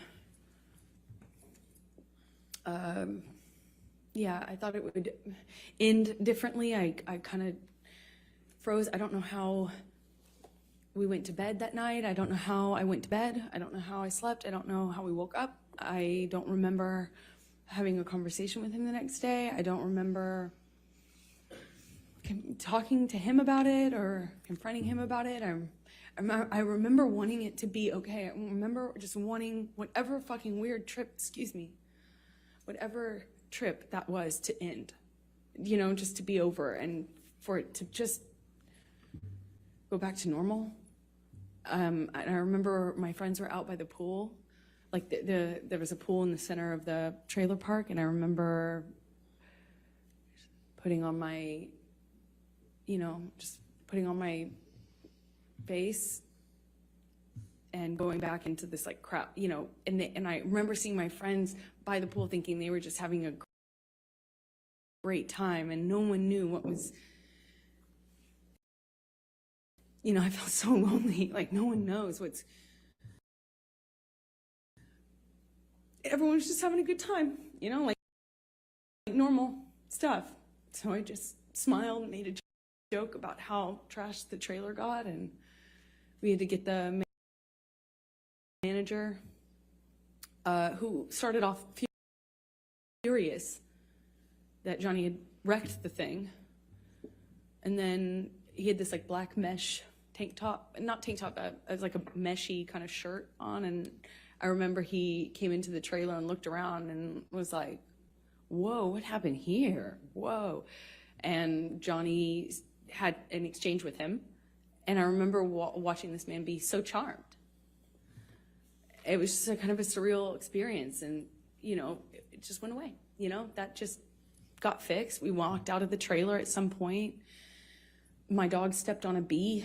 We went to the vet and went on with our, you know, vacation. We actually went to another location after that, and then eventually went home and went about our life. I'm going to ask you to take a look. Michelle, can you bring up Defendant's Exhibit 176?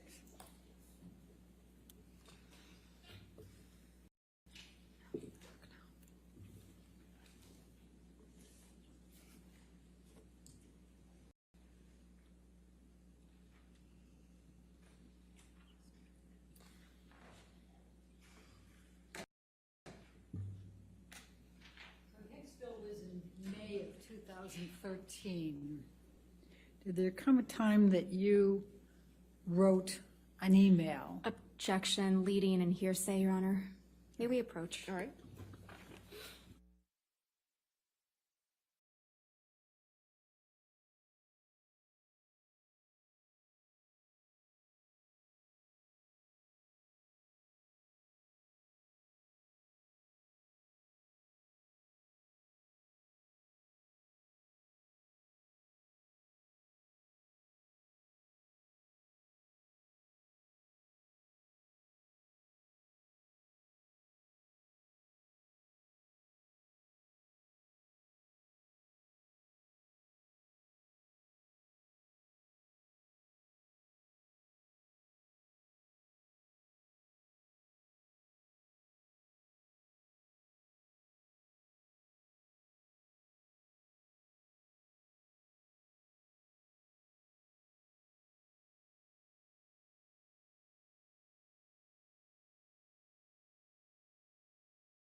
In June 2013, how were you feeling about your relationship with Mr. Depp? May we have the exhibit taken away from? Sure. Thank you. By June, I was so torn. I was so in love with this person because when it was good, it was so good. You've never felt love like that. At least that's how it felt. So much.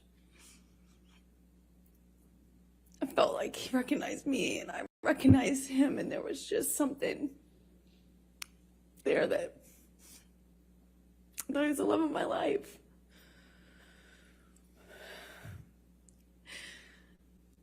And he was. He was. But he was also this other thing. He was also this other thing. And that other thing was awful. Awful thing that would come out and take over. And it was, you couldn't see the Johnny I loved underneath it. It was this other thing. And no one told him. No one was honest with him. No one, you know, he'd pass out in his own vomit. He'd lose control of his body, his, you know, he'd lose control, and everyone would clean up after him. I cleaned up after him. I mean, this man lost control of his bowels, and I cleaned up after him. His security cleaned up after him, changed his pants in front of me. He would pass out in his own sick.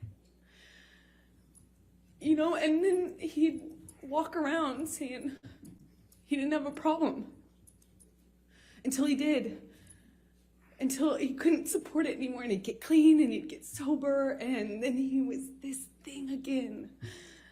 This thing that made me feel so loved, that made me feel like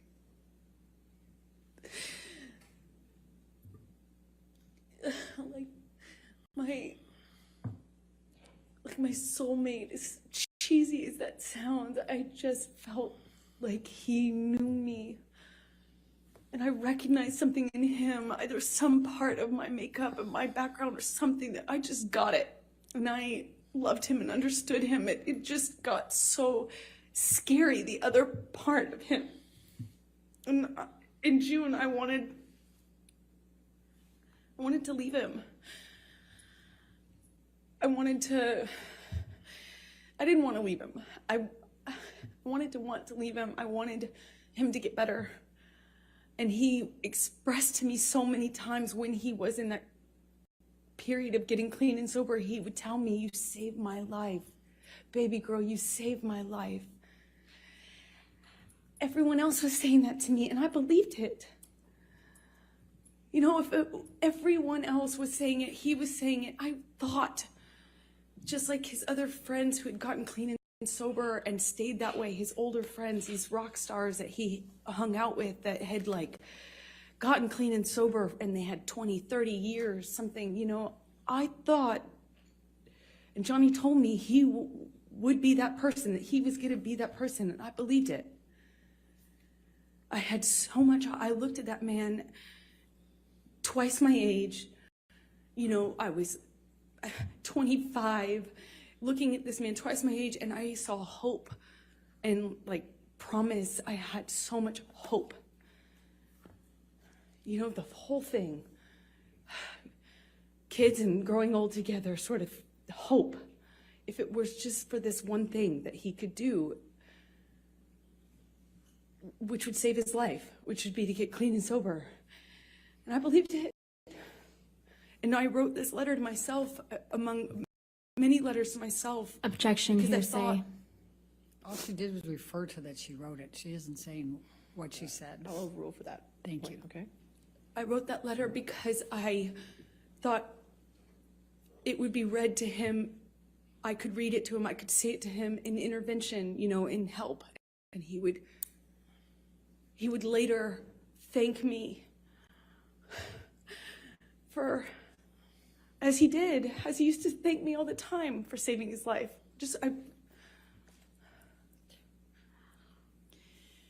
Did there come a time later in June that you finally met Johnny's kids?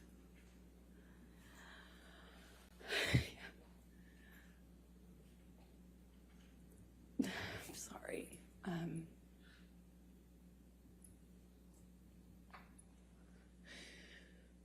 Yeah, I finally met them in the summer of 2013. I had been with Johnny for over a year, maybe like a year and a half at this point, is my best guess. And I was dying to meet them, you know, dying to get to know these kids. I felt like I knew them already. I had his daughters, and Jack's, both of his kids' art on my fridge, and I had never even met them. You know, Johnny had brought them over one day and kindly given them to me, and I had them up on my fridge because I felt like I knew them, just how much he talked about them. And I finally got to meet them at the Lone Ranger premiere at Disneyland, summer 2013. So then I'm going to jump to, and it's not much of a jump, to June 26, 2013. There was a plane ride to Russia with Johnny. Do you recall that? Yes. Well, tell the jury about that particular event. Well, that was the first and last time I ever decided it would be a decent idea to do drugs with Johnny. I did MDMA with him on the plane, which was as stupid as it may sound. I just had never, I was very against, obviously the cocaine had been a problem. I was very much against him using cocaine. I was against the drinking, supportive of the sobriety, but I'm 26 maybe, ish. And I wanted, I had never heard of anyone making MDMA like what I had done MDMA before. I thought it's a lovey drug. It's it's like a kind of, I never knew anyone to get violent on it. And, I thought, well, this is a relatively contained environment. Maybe this will be different. Maybe I can be a good cop and be part of the, I don't have to be the lesbian counselor all the time, as you would say. I can maybe be the fun girlfriend. And I learned the hard way that was not happening. So what happened? Well, we took MDMA. I took a capsule. It's like a powder in a capsule. I took a capsule, and Johnny took several. I didn't count, but it's very different when you see someone take one versus a handful of something. But nothing seemed to set any alarm bells off, and things were going fine until the flight attendant got involved. The flight attendant came by, was engaging with us. I don't think that they're really,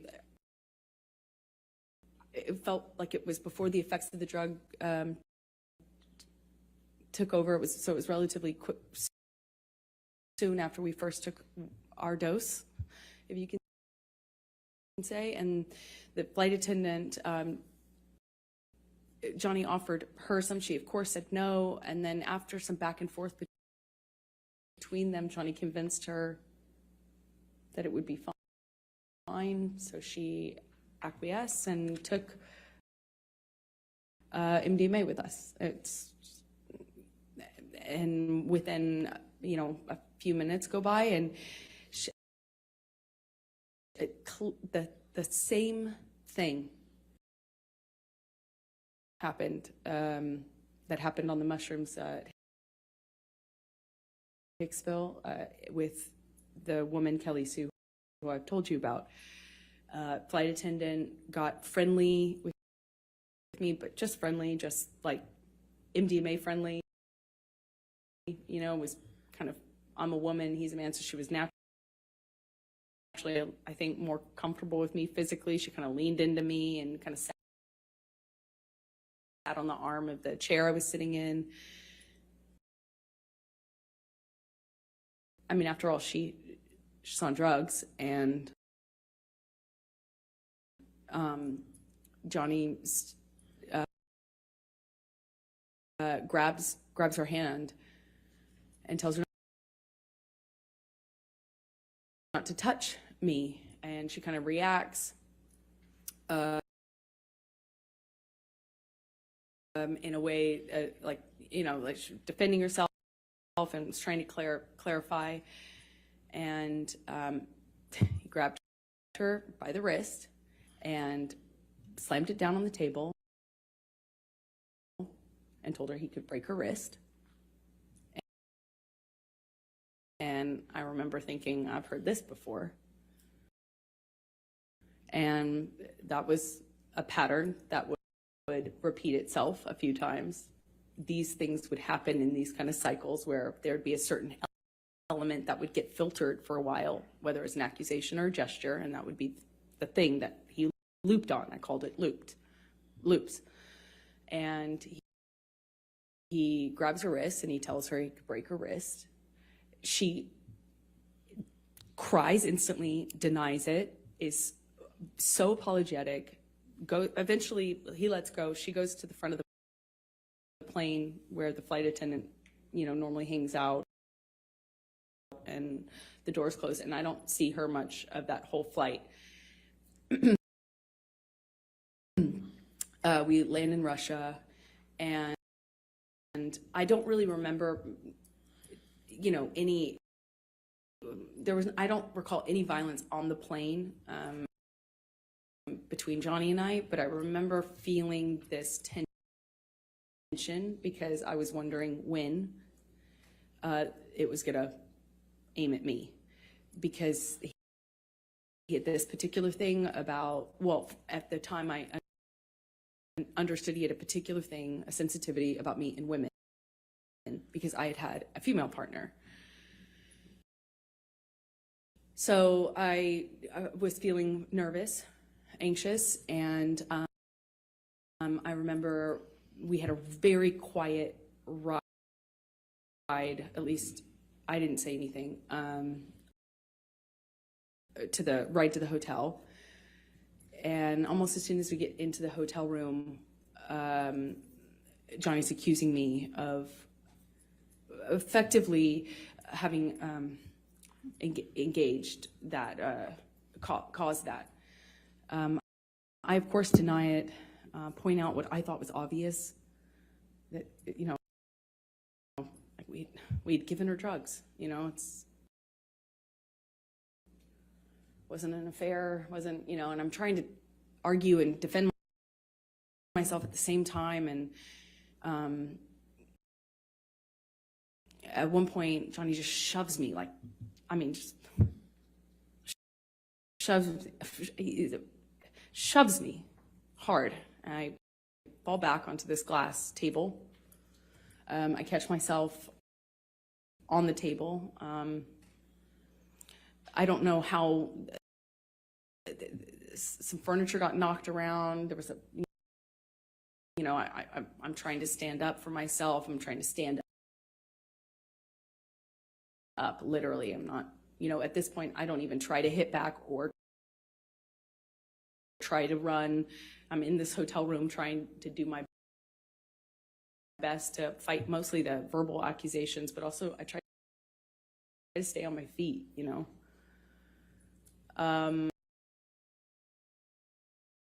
At some point, Johnny whacks me in the face, and I don't remember feeling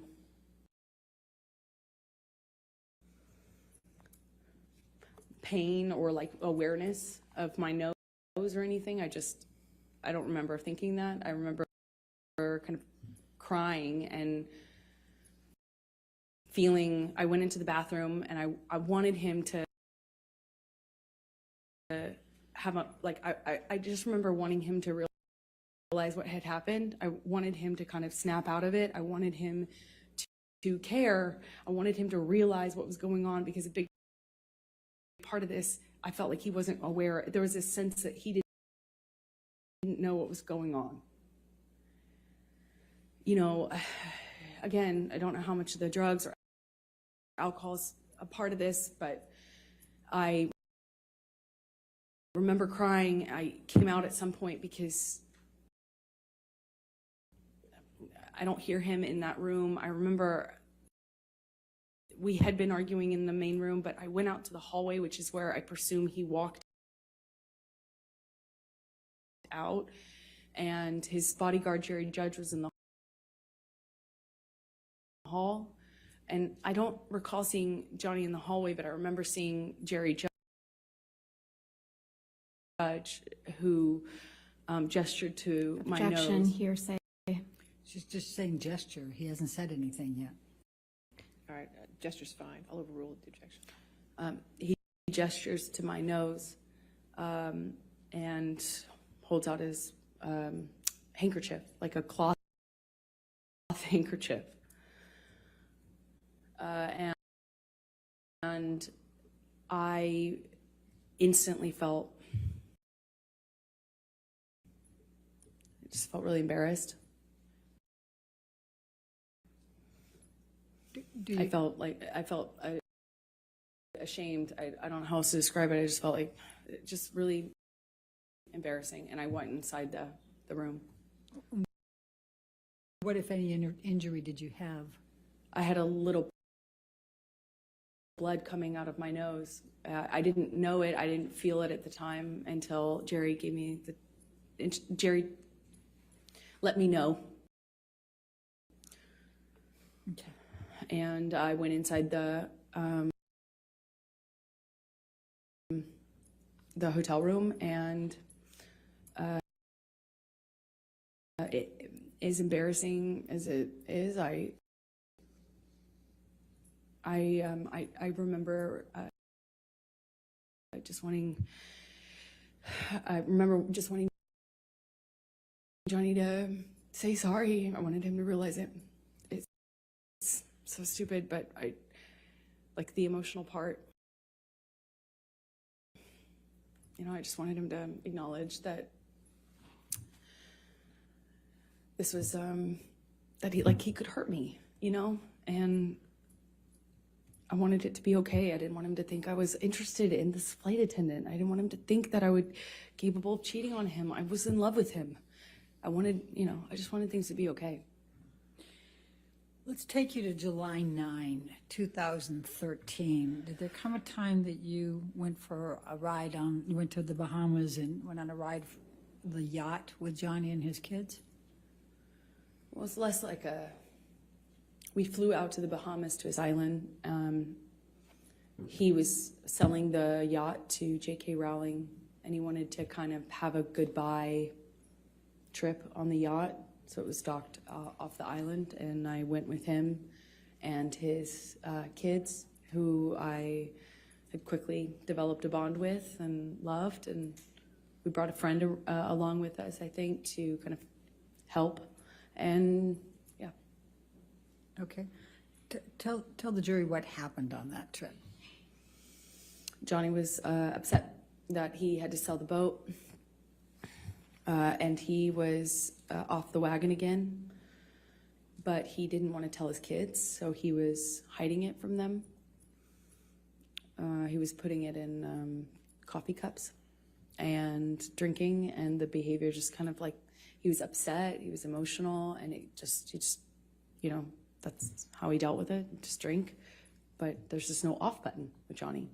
So he just kept drinking, and the behavior kept getting more obviously drunk. And Lily Rose, his daughter at the time, was young, just like maybe 14. And she started to get panicky and started to ask me questions about his drinking. Objection, hearsay. Without saying what Lily Rose was saying, please continue on. Sustain the objection. Thank you. So she was asking me questions about the drinking. And was very upset. Sustain the objection. Yeah, you can't say what Lily Rose said. Oh, But yeah. you can tell gestures, Sorry. you can tell, and you can say what you and Mr. Depp said, okay? Sorry. So she was upset, and Johnny we were with the kids, and he kind of threw himself off the boat in a half playful way, like a dead fish kind of way. I don't know how to describe it, almost like a belly flop. But we were on a skip, like a smaller boat parked next to the yacht, and he's jumping. Well, he jumped off the front of it, but kind of in a face, chest forward way. Like it looked a little scary, like not something somebody would do if they're completely okay. You know, it was started off all of us kind of taking turns jumping off the edge of the yacht into the water, and then he at one point kind of throws himself over, and it looked a little scary, the way his body fell into the water. And Lily Rose started to cry and expressed to me that she Objection, was hearsay. upset. Sustained. You can't say what she said. You can tell expressions or observations, but you can't say what Lily Rose said. So Lily Rose is crying, and then the crying becomes like a panic, like almost like a panic attack, like rapid breathing, crying, lots of questions. And I'm holding her, kind of comforting her, and Johnny comes in, and within a few seconds, I realized that he, you know, kind of shifted his attention on me, and then he seemed very angry. He asked Lily Rose to leave. Lily Rose leaves, looks at me, leaves crying, and Johnny, I don't remember the words he used, but starts accusing me of kind of like telling on him and calling him, a drunk in front of his kids. I hadn't done that. I was actually trying to protect Johnny. It didn't feel like my place at all to share that with his daughter or anyone at the time, other than adults who might help with it, but not his kids. So I was trying to tell him, I was just trying to comfort her. I was trying to protect you. He basically was accusing me of doing this thing and of making them aware of his that he was drinking again. And he slams me up against the side wall of the bedroom of the we were in the bedroom this whole time, but up against the wall of the cabin, and slams me up by my neck and holds me there for a second and tells me that he could fucking kill me. And that was an embarrassment. I was embarrassing. It was embarrassment. This whole thing was a joke. It was all embarrassment. I made him feel sick. And I'll never forget. I'm very, very, very much in love with this whole family now. And he's saying I'm embarrassing to him. And that somehow stuck in me more than the I could fucking kill you. It just sounded like hyperbole. It sounded like something he was just saying, but the names that he was calling me, well, kind of just pushing me up against the wall by my neck, it hurt my feelings. It hurt. When I saw Lily Rose again, we get, I won't say what she told me, but the next thing we do is we call for a helicopter to come and take us off of the boat or off of the island. So we leave the boat, go to the landing of a part of the island, or maybe it was a different island we had to get to leave, and we take off. I'm holding Lily Rose literally holding her under my arm while she's crying, and we're lifting off. And Jack ended up not coming with us at the last minute. He stayed behind. And we were taking off, and I remember being really torn about leaving. I felt bad about leaving, even though that had happened. I still felt awful leaving. I felt awful leaving him. I also felt like I had done something wrong. He was mad at me. I wasn't sure, what I had done, but I remember not being. I'm getting all these text messages from him calling me all these names, and it barely coherent, barely. And I'm holding his daughter crying.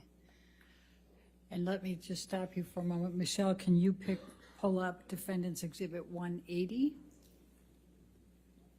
Do you believe that's already in It is already into evidence, Your Honor, so if we may publish it to the jury. And Amber, I'm going to ask you to take a look at 180. And this is text messages from Mr. Depp to you. Do you recall these? Yes, I do. And are these the text messages? Yes, that's what he was sending me while I was taking care of his daughter.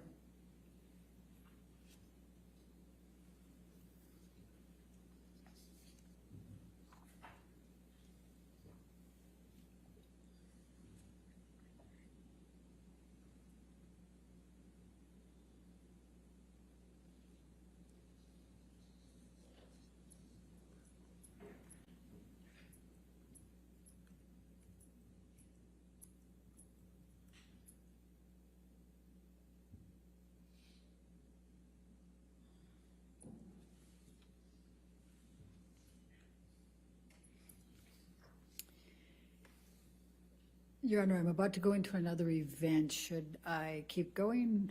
I mean, that's fine if you think this is a good point to is break for public. the day. I think it's probably good. All right, ladies and gentlemen, we'll go ahead and conclude for today. Again, do not read anything about this case, do not do any outside research, and don't discuss it with anybody, okay? Have a good evening. We'll see you in the morning, okay? Thank you.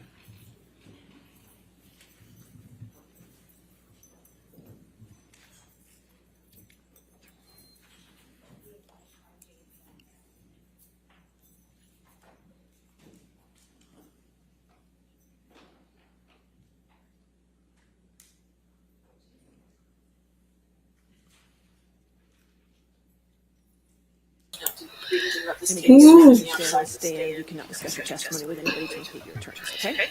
All right, anything further? All right, we'll see you in the morning. Thank you, Your Honor.